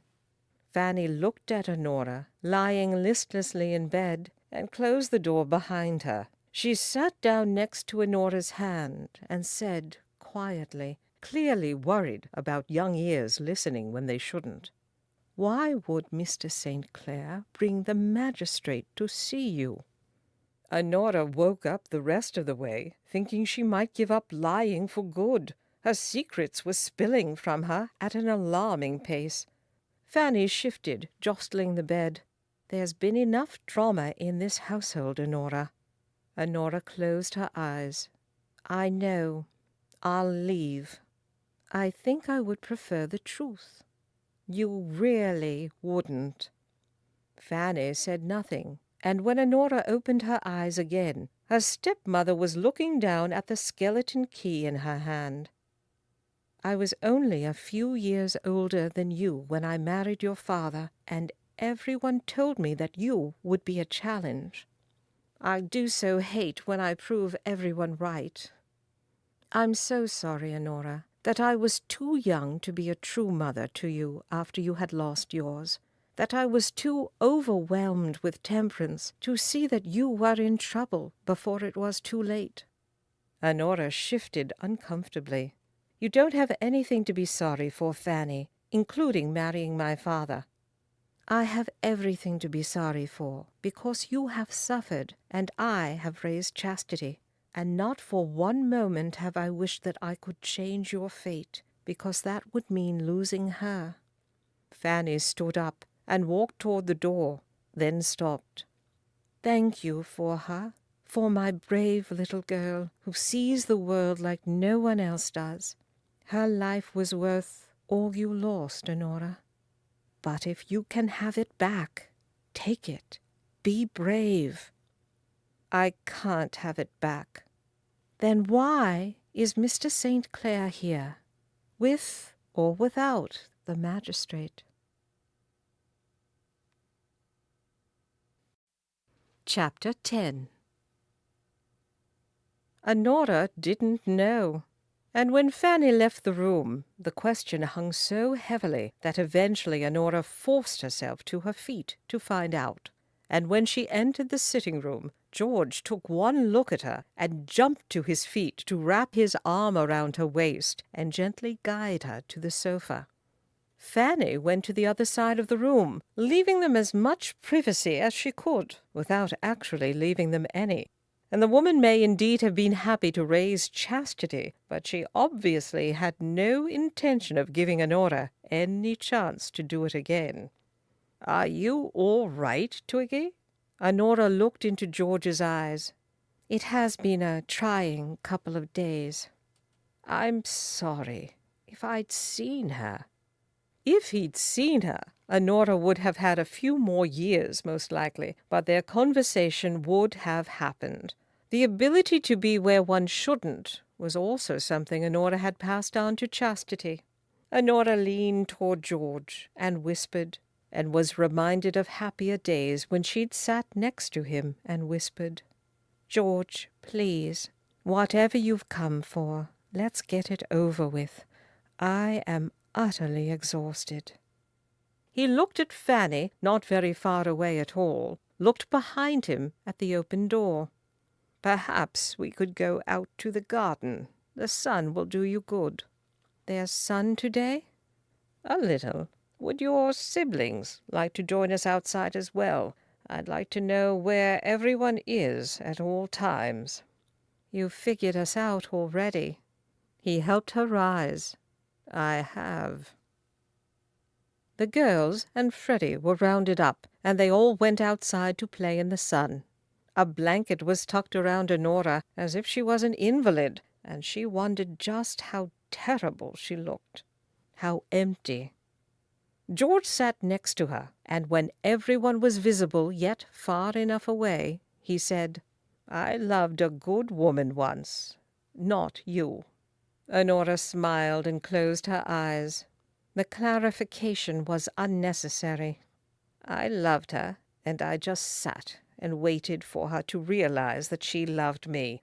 I just sat and watched her marry my brother. I've been destroyed by love twice now." And he didn't have to say that she had been the second. "You've come back for thirds?" "I sincerely hope not. I came for the why." "I've already told you. A few stolen minutes, 2 lives destroyed, and very few options." The bird twittered again, and George waited until she opened her eyes again to say, "Minutes? Does it change anything if I wish you'd thrown away your virtue and future for at least an hour or 2? She looked sideways at him. He repeated, "I wish it had been worth it. I wish it had been worth all you suffered." Honora watched 4 young children running in circles around their mother, remembered how Fanny had said Chastity's life was worth all that had been lost. Perhaps she had been worth it. George watched them too, and he asked, "Was your child's life destroyed by that minute?" "Minutes, plural. You don't need to make it any worse than it actually was." "You don't need to make it worse than it actually is, either. Did you give her the best possible life out of very few options?" Honora leaned toward him, the blanket suddenly stifling her, and she whispered hotly, "Yes, and I refuse to be so helpless ever again. I would do it all over, take bits of security from every man until I had enough, until I would never have to make that choice again." "So that is the why," he said and nodded. "Now I want to know if. I loved once before you, and I still don't know what was true, if she ever loved me back. And I don't think she could even tell me, not now. So I want that truth from you." She raised her eyebrows. "You want a liar and a swindler, someone you could have hanged at the snap of your fingers, to tell you that she really, no, really she did, loved you?" He took a deep breath, leaning back in his seat and closing his eyes. He nodded again, and she watched him for a long moment. "What are you doing?" listening. Honora looked around, as if she could hear with her eyes. To what? The birds, he said, and Honora could suddenly hear the twittering in the treetops. The wind, he said, and Honora could hear the leaves rustling. The children, he said, and Honora could hear the giggles and whispers. You, he said. I love you, she said with all the disgust she could muster. And it's horrible. Love is. I didn't mean to. You were going to be the last. A payment so large we'd be comfortable for the rest of our lives. And then you realized you could have more as my wife. And then I realized I could have everything as your wife. And even she could hear that, the truth. She could have had everything with him, and here he was. She whispered, "Why are you here?" He opened his eyes. He didn't look at her, just stood up and adjusted his coat. "Thank you," he said, and he walked away. Honora huddled beneath the blanket after he left, cursing all men. George, the 6 who'd come before him, and the one who'd necessitated them all. She watched Chastity running around, playing with her sisters, and thought maybe her stepmother was right. She'd been worth all that was lost. You can have it back. Take it. Be brave. Be brave? She'd be angry. George had come here and made her say the truth to him, and then he'd left? When he loved her, the real her, in return, the only one who ever had, and he'd left? Honora flung the blanket off and called, "Chastity, I need your parasol." She'd go find him and poke at him until she had him right where she wanted. York was a small city. He'd found her. Surely she could find him in return. Her father called out behind her, "Honora!" And when she turned, there was George standing next to him. Honora blinked, and Chastity ran up to say, "Should I go get it?" "I don't know." Charles called for all his children to gather round, and held his hand out to his wife, and when they were all in front of him, he smiled. "I have given my permission to Mr. St. Clair to marry Honora." Fanny gasped and covered her mouth. The girls squealed with delight, and Honora stood absolutely still. "You said I could marry him?" "We had a long conversation," he began, and Honora sucked in a breath. Her father continued over her. "And I am assured that not only does he know you very well, he also loves you." Fanny pulled her handkerchief from her pocket and dabbed at her eyes. "Oh, and I'm not going to say no to a viscount's son, even if he is currently professionless. He seems like a man with a plan." Honora finally met George's eyes and said, "He does?" "Oranges and cigars." She raised an eyebrow at him. "Steam." George curled his lip. "Trade, but it is better than the alternative." She whispered, "Marriage," and he smiled. It seemed better than the alternative. When the girls had stopped squealing, and Honora's stepmother had stopped crying, and her father had stopped thanking God for his good fortune, George held out his arm to Honora. They walked slowly around the perimeter of the garden, and when they were far enough away from young ears, Honora said, "That was the worst marriage proposal I have ever heard of. You didn't even ask me. I think you should do it again." "How many times have you been proposed to, Honora?" "Including both of yours?"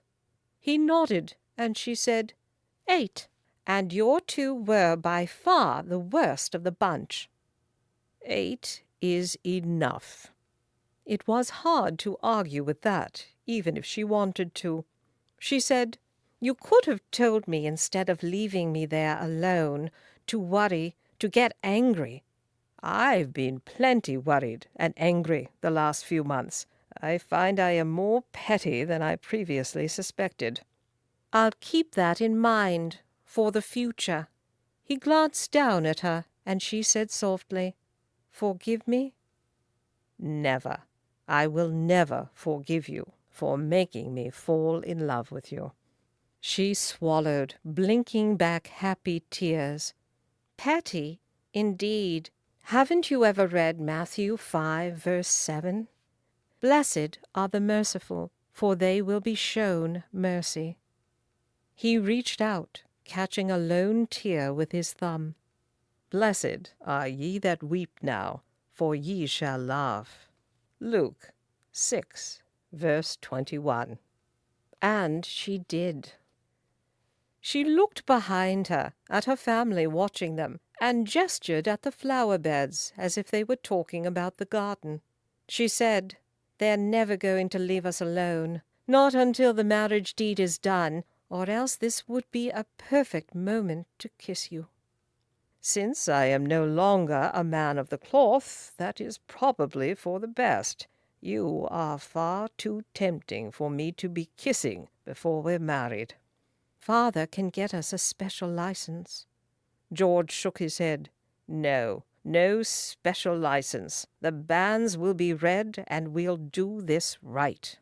She lifted an eyebrow at him because they hadn't done anything right, and he said, "Besides, it will give me time to hear from my father. I've proposed a business enterprise to him. If he says no, we'll visit him after the wedding so you can change his mind." "Does this enterprise have something to do with your steam?" "Our steam.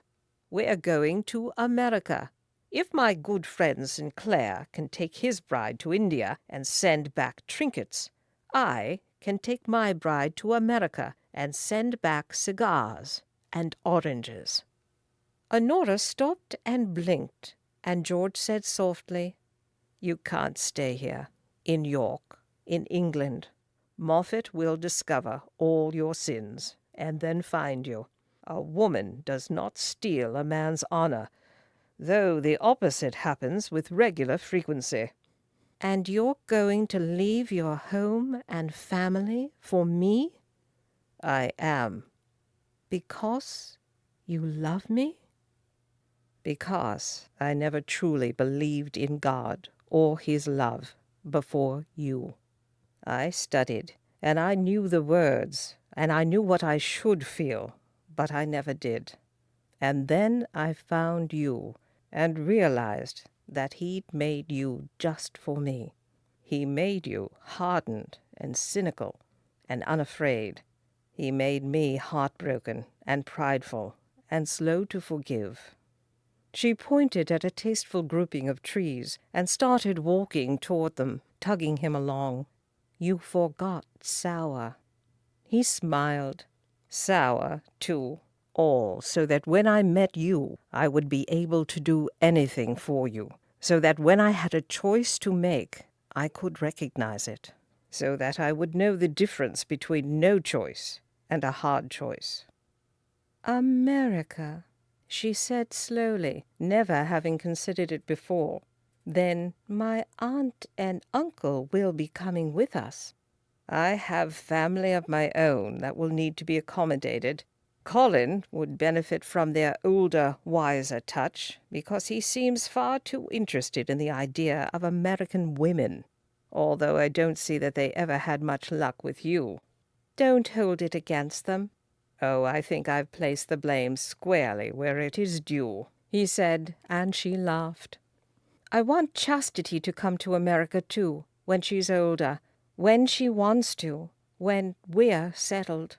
I will never be her mother. I gave that up 10 years ago. But I want to know her, and I want her to know me." And then she said, truthfully, "I'm afraid I don't even know who Honora Kempe is." "And I don't think you should waste any more time on it. It is of far more importance to me who you decide." Honora St. Clair will be." She pulled him behind the nearest tree trunk, sliding her hands inside his coat and pulling his body tight against hers. He cupped her face with his hands, tracing her eyebrows with his thumbs and murmuring, "How was that proposal? Any better?" She nodded, a smile transforming her face. "Much better." Was that a yes? Was that a question? Oh, yes, my Honora. She sighed happily, going to the tip of her toes to meet George's lips with her own. Her father called her name, telling them both to come out from behind that tree, and the children giggled loudly. The wind whipped the leaves of the trees into wild applause, the birds sang, and the sun shone brightly down on them. And she said, "Yes."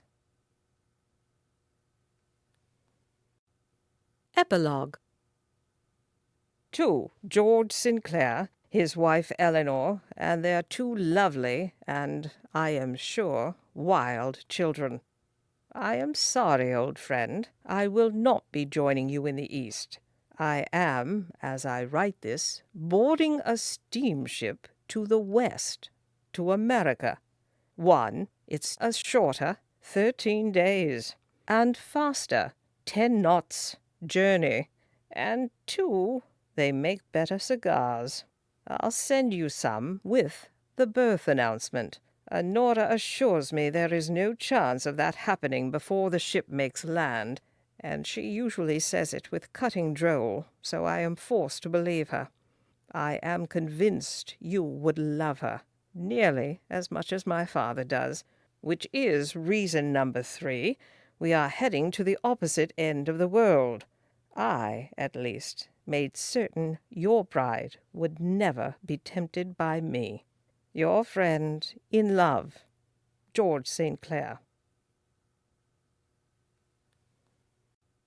This has been To Tempt the Saint, The Reluctant Bride Collection, Book 4, written by Megan Bryce, narrated by Maureen Cavanaugh. Copyright 2015 by Megan Bryce. Production copyright 2016 by Megan Bryce.